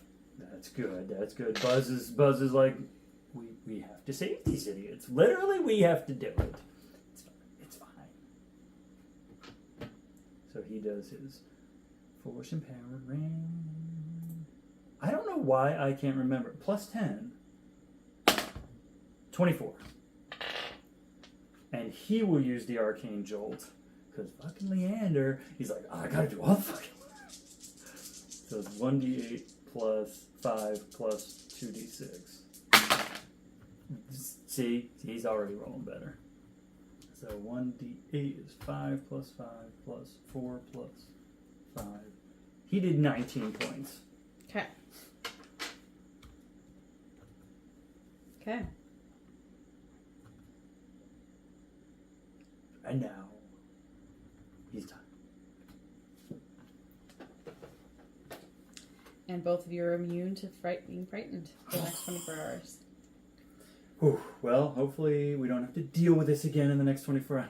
Mm-hmm. Or anything frightening you, right? Right, exactly. I mean, he's a little worried about Aoife kicking his ass, That's fair. but also weirdly turned on by the idea. So it's fine. It's fine. Okay. Okay. So, the dragon is going to... Surrender, right? And be friends with us? No. You're like, no, it's fine. It's fine. Is going to attack Eamonn again. Okay. It's fine. You got this, buddy. So...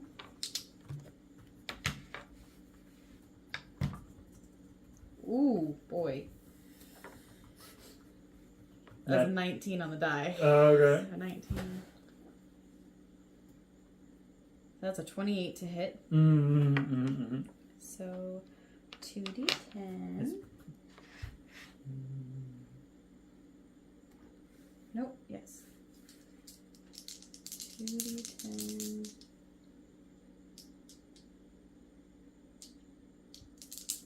plus 3.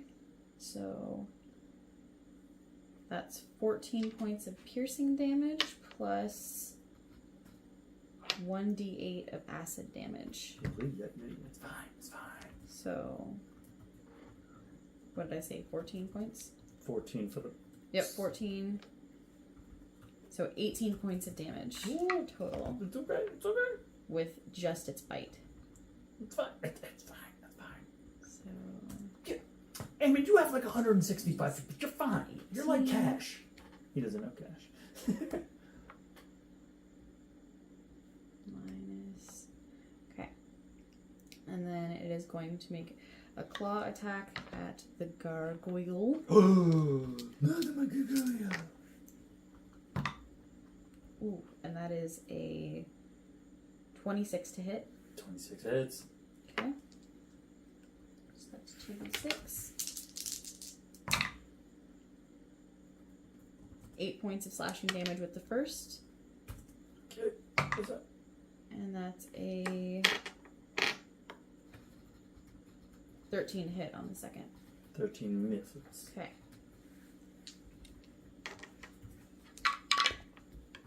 It's fine. It's fine. Okay. So it's Eamon's turn. Yeah, it is. Kick his ass, Seabass! He is going to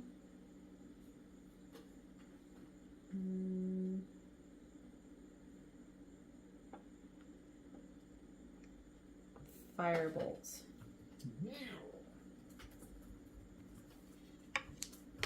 Okay, so that is 13 to hit. That hits. That is its armor class. What? Oh, I'll build it better armor. You're gonna make me kill a blind, squishy axolotl. It's fine. We're gonna have the best sushi ever.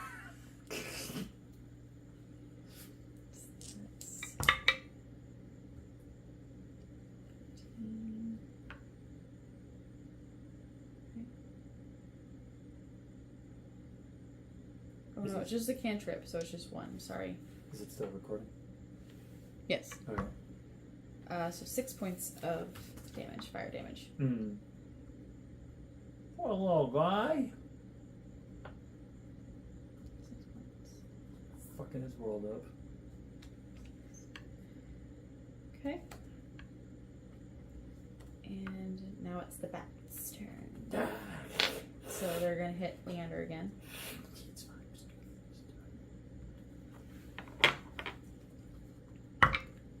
Nope. No. It's 10 to hit. That almost. I'm rolling like crap tonight. I can't roll like above a 10. My constructs are rolling better than I am. Okay. So they know they have to fucking keep us alive. So it's back around to you. They're like, these dumb motherfuckers came into this fucking cavern. Alright, well, fine. You know what? I used Shocking Grasp to put a guard, half of a guard out of his misery. This thing's looking sore and beaten up. Are you moving up then? Into range with it? He's 30 feet from it, right? Mm-hmm. Yeah, no, he can, because with the crossbow. Oh no, he's not using Shocking Grasp. Oh, okay. No, he's just thinking in terms of like. I was like, you're using Shocking Grasp, so you gotta move. Oh yeah, he's thinking in terms of I'm gonna put something out of its misery. It's fine. Plus 11. What do we got?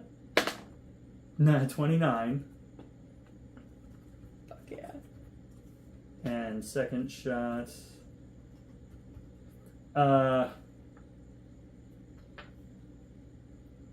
I don't want to roll the second shot yet because I don't want to like be like, oh, I put if it were a nat 20, oh, I put the arcane. So he's going to.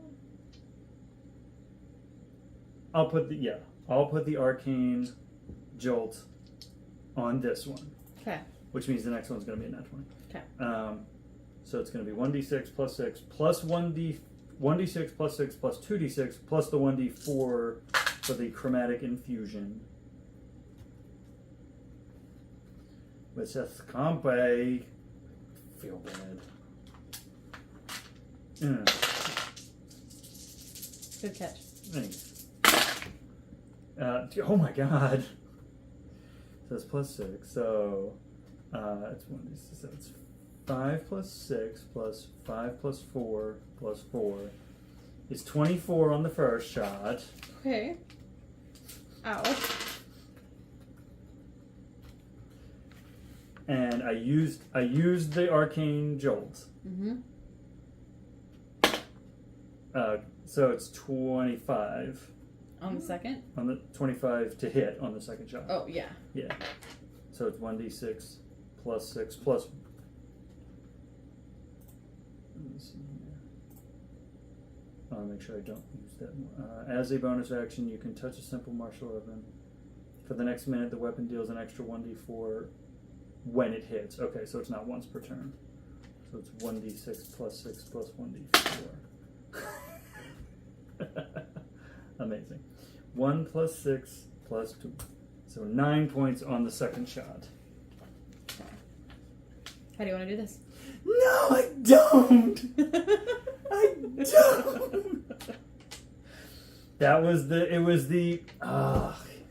This thing is suffering. It's my fault it's suffering. It's our fault it's suffering. It's time to just put it out of its misery. There's no helping it or saving it. There's no taking it and being nice to it. There's no making friends with it. He's literally taking the shots and talking to himself like it's not. We can't heal it. It's just going to die anyway. We might as well just finish the job. I mean, you did only try one language. I'm just saying. Did it speak common? I'm gonna go. So he's gonna and go. draconic. So Leander doesn't speak draconic. God, of course. So Leander's gonna go over and in infernal. No, he didn't. He knew it didn't understand infernal. What other? In celestial, he's gonna say, "I'm sorry," as it's dying. So I presume it didn't understand that. Does it want to absolutely break his heart? Potentially. So how did you? Where did you shoot it? I don't know. In the, we'll say the chest. So like because a brain shot potentially would automatically kill it. So we'll say the chest where he imagines the heart is. Or, Okay. As it is sinking back into the water, dying, it just kind of looks in the direction of him and just says, in common, you are worthy. No, that's worse. No. Why didn't you speak up before? I'm worthy, but I'm also a dick. Oh my. It's the Halloween decoration Yeah, cat. it was. Hello. I am worthy, kitty. I'm worthy. You're not worthy of shit. Fuck you. Oogie boy. He stands up like a potion. Squishy, squishy, squishy. You squished his face. No. Yeah, that was the most Halloween decoration. I mean, Oh. the yawn and the arch and the puff and everything. As it sinks below as it's like just getting to the water, like just that point where it probably won't be able to hear much longer because it's about to go into the water. Leander says probably just loud enough because he's saying it to himself, but he says it out loud. I'll have to take your word for that because he does not feel. Oh, look at the boy! Look at this roly boat. Hi.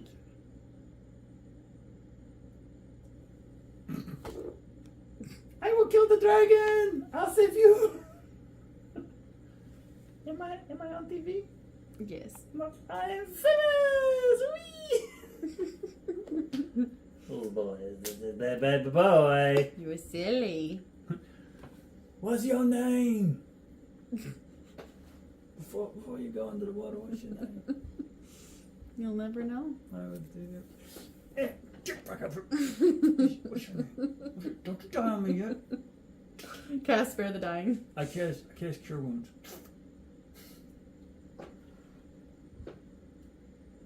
Do you?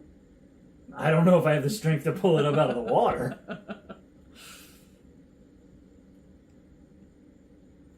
I cast Cure Wounds. He tells me his name. I cast Shocking Grasp and kill him Oh again. my god.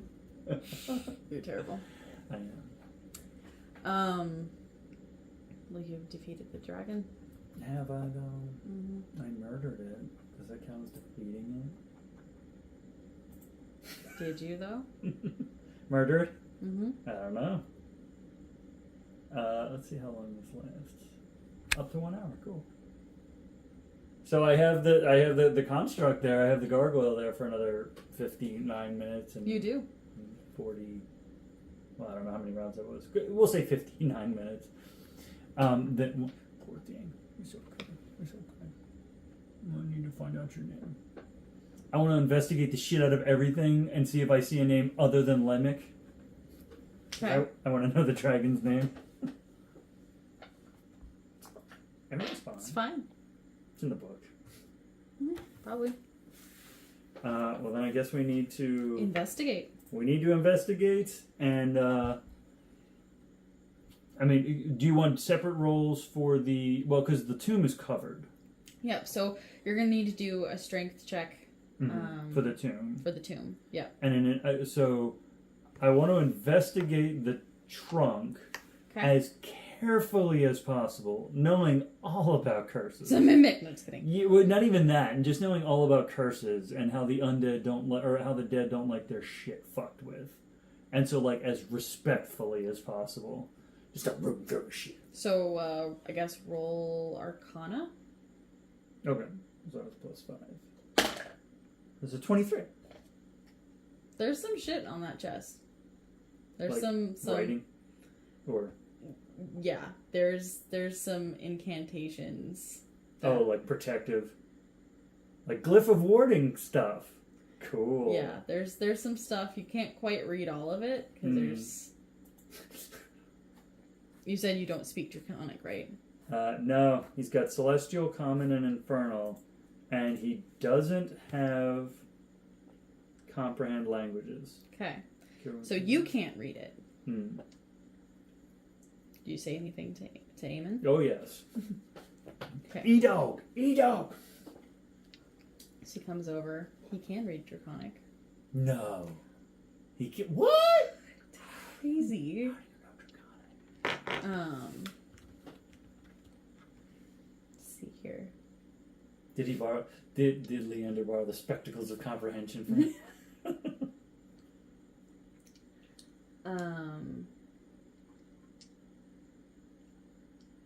So this this chest, the pieces in it, like if you take anything, there is a curse that lies on the pieces. And that curse is that if whoever takes it falls to 0 HP, you have to roll a D100. If your roll is equal to or below the CR of the creature that cursed you, you die instantly. Buzz? Come here. Does Buzz come over to me? Yeah. I'm going to not gently pull his chest plate off and without touching it, shake the fucking coin out of him back into the chest. And then not gently reattach his chest plate. Amazing. Glad we had this talk. Fucking told you. That one ass motherfucker. It's fine. Everything's fine. Oh, beautiful. Looking at the potions that are behind. Oh, there's still unbroken shit on the ground? There's a couple. Most of them are busted up. busted, but you do find a potion of water breathing. That's useful. And a Halloween cat. and a He found a square. yeah, apparently, and a potion of lesser restoration or not restoration, Healing? lesser healing. Thank you. Like a normal healing potion? Mm-hmm. Okay. See, and Leander's thinking it too. He's tempted to immediately use the water breathing and go see what's down in the water. That's a very bad idea. It's. You're gonna find the babies. No, just kidding. So what you're saying is, I can adopt some baby axolotl dragons. Perhaps. That's what I'm hearing. No. Are you gonna try to look in the tomb? I'm gonna investigate. Fuck. I would check for traps. Check for enchantments. So I guess that would be an investigation for, or was it sleight of hand to check, or Yeah, sleight of hand. to check? Is it I think. investigation? Or no, to sleight of check? hand would be if you found traps. To disarm. them. Disarm. Okay, So I guess another investigation. Yeah. Okay, so investigation to check for like physical traps. The 21. Yep. It's not. Okay, and then Arcana to check for magical traps. Sure. Like the same, yeah. So 17. Surprisingly, no. There's nothing on the actual tomb itself. Ooh. Excellent. Eamon, you should go open. Let's see what his strength is.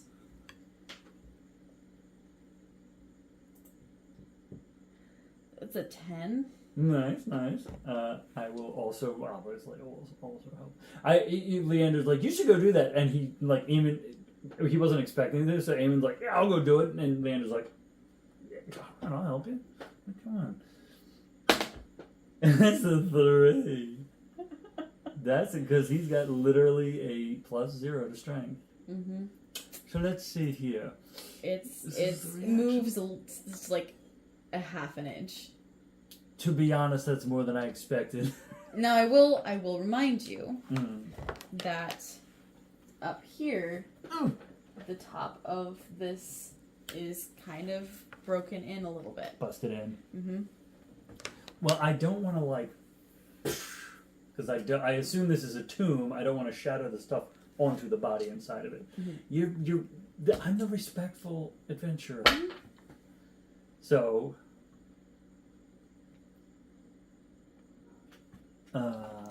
Let me see here. I guess- Well, I have a crowbar. I assume Yes. he's got a crowbar. Also, Hi. fucking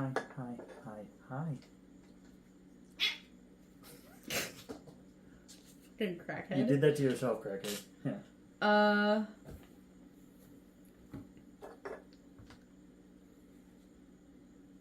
Eamon is gonna look at you and be like, "Can I see that coin?"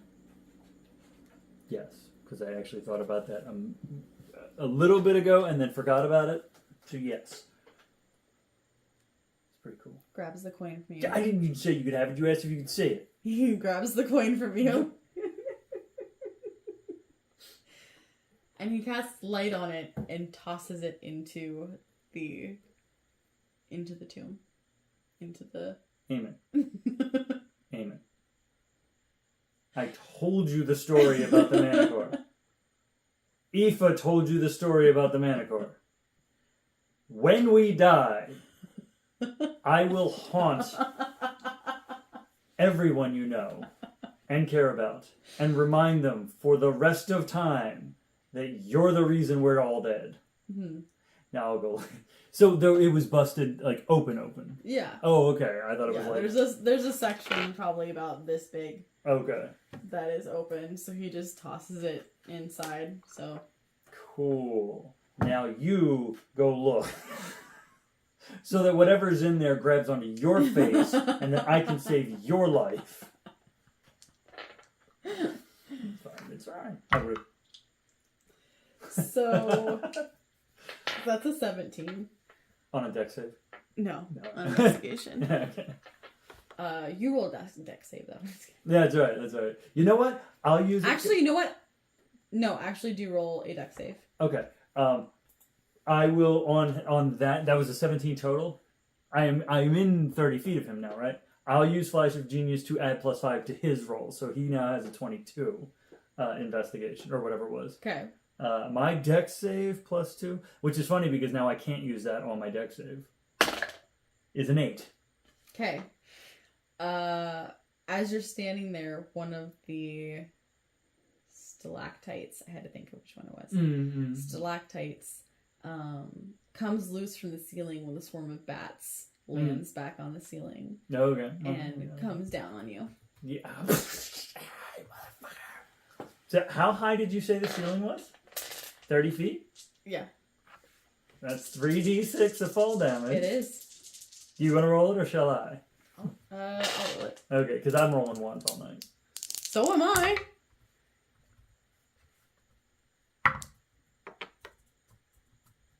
$13 points of bludgeoning? Is that what it is?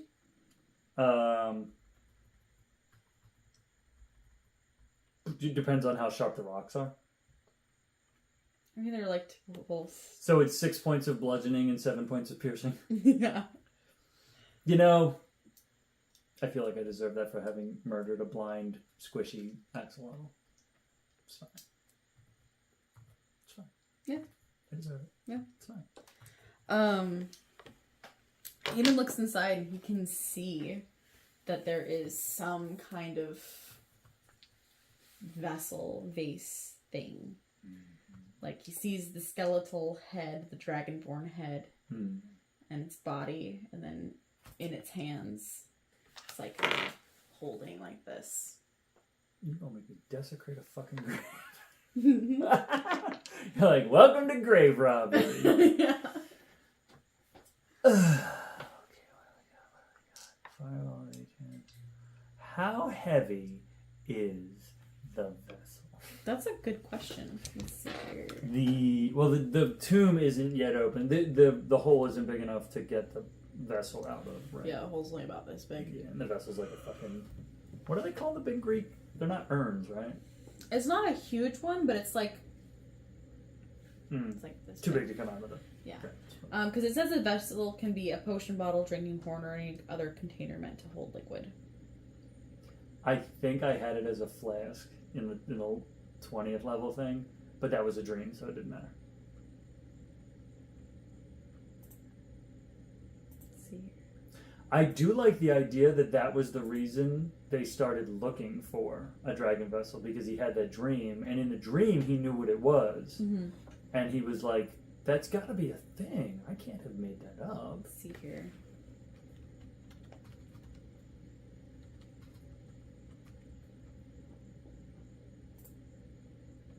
Find the one so I can show it to you. So what we got?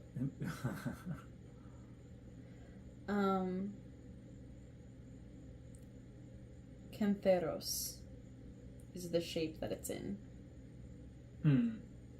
So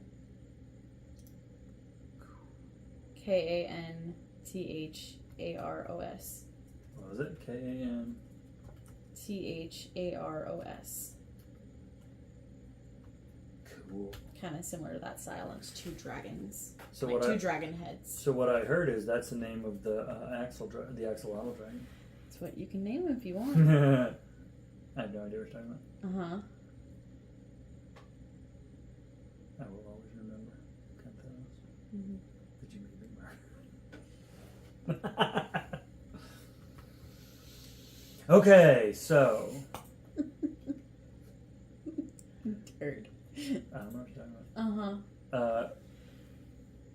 Crowbar. Using a crowbar grants advantage to strength checks where the crowbar's leverage can be applied. Okay. So let's crowbar this motherfucker open. Okay. With my +0. 17.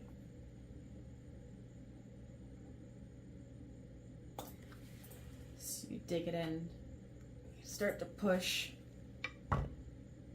Well, nope, he's no help. I rolled a 2.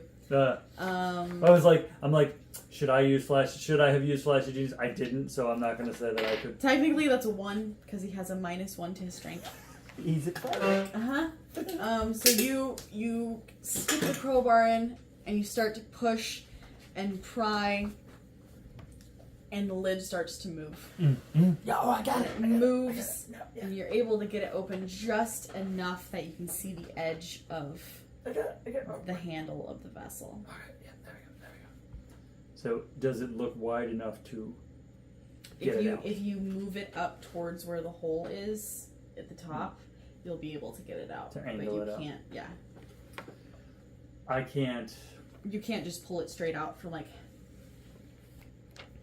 Say, you put the crowbar in here. Mm-hmm. You slid that lid this way, Okay. so it's kind of at an angle.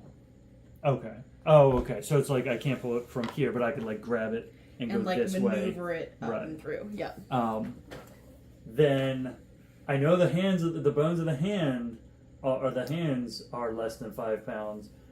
I'm going to use the mage hand, and Leander's not going to give it any instruction because he knows his fucking mage hand's like fuck you. But he's going to instruct the mage hand to move the hands to free up the dragon vessel, and be slightly surprised at how absolutely respectful the mage hand is. Because it's like, at this point, it's like, this isn't about fucking with you. Like, the mage hand is magic and understands the frequency of magic and is like, we will not desecrate this. He's like, I'm barely letting you take it. Yeah. Perfect.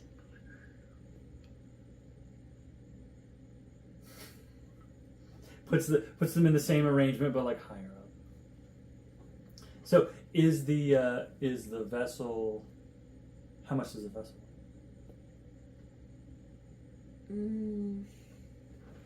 Probably not very much. I gotta think. Gotta imagine. It's like it's about this size. Oh, It's like maybe a pound, 2 pounds at the most.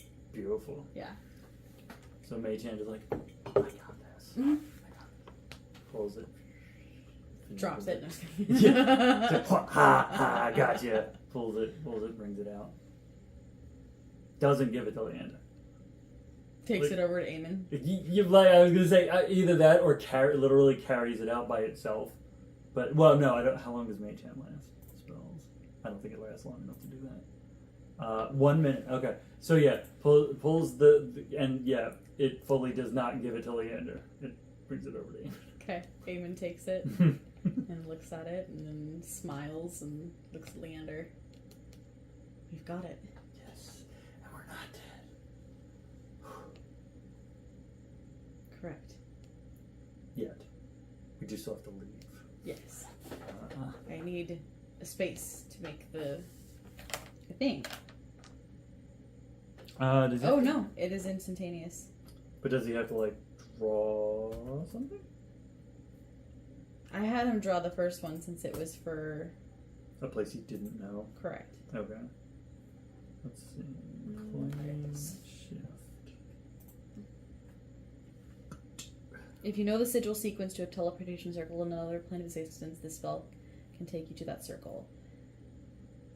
Yeah, it says you So yeah, And since it was his willing first time creatures- using it, link hands. he had to make the thing. But Mm-hmm. yeah, so he comes up, puts out his hand Mm-hmm. for you, puts out his other hand for Buzz. I put out my other hand for the golem. You come with us. You're one of us now. Until it disperses in I was gonna say it's got 1 hour. an hour. It's probably about a half an hour now. Do we want to bring anything back to Barnea? I mean, I do, but if you want to get the fuck out of here, I mean, time is of the essence yes, in your world. yes. Despite the fact that I lost 3 days of it, Mm-hmm. let's go. Let's go. Okay. I want to go get if there's any loose crystals. I'm not breaking anything. If there's any loose crystals available, Find a couple.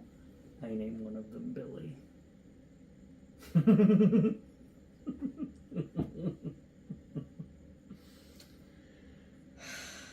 I did it. I've been waiting literally this whole fight to do that. You're such an asshole. I know. So, Eamon takes your hand, With the crystal in it. takes Buzz, casts Planar Shift. You feel the magic take hold. Okay. Yep. And as your body starts to shift, everything goes black. And you wake up. Next to Aoife.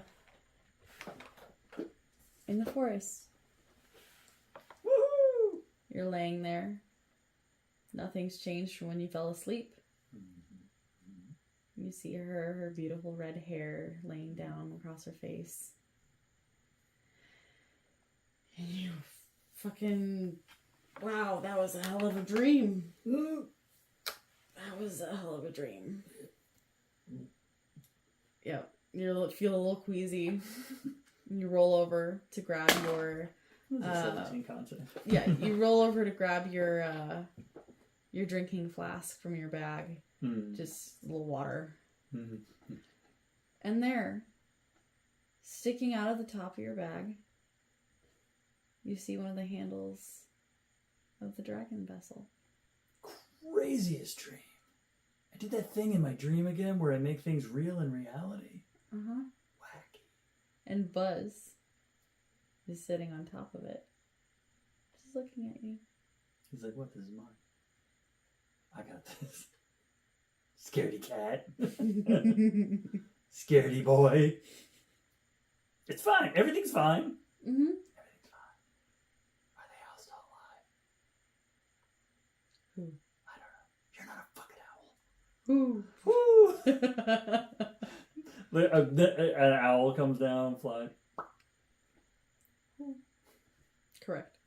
Yes. Yes, Buzz is just staring at you, sitting on the handle of the dragon vessel that is now in your pouch. And yet, you haven't left Aoife. You're still in the same forest, in the same campsite. It's fine. It's totally normal. Absolutely fine. The celestial entity inside of Buzz totally didn't just send you on a mission. Sometime, occasionally you get banishment cast on you in your sleep, and it's fine and everything's normal. And you can find things and bring them back from other universes, and that's normal too. It's fine. Yep. That's Leander thinking that at Buzz. So you're now in possession of a dragon vessel. Damn right. Fucking 13th level. Damn right. Slumbering. Correct. It's like the story's just coming together. There you go. What? No. There you go. Rock star. Absolute fucking rock star. I don't think I can do it. It's overwhelming. To be fair, you rocked it. You did it right.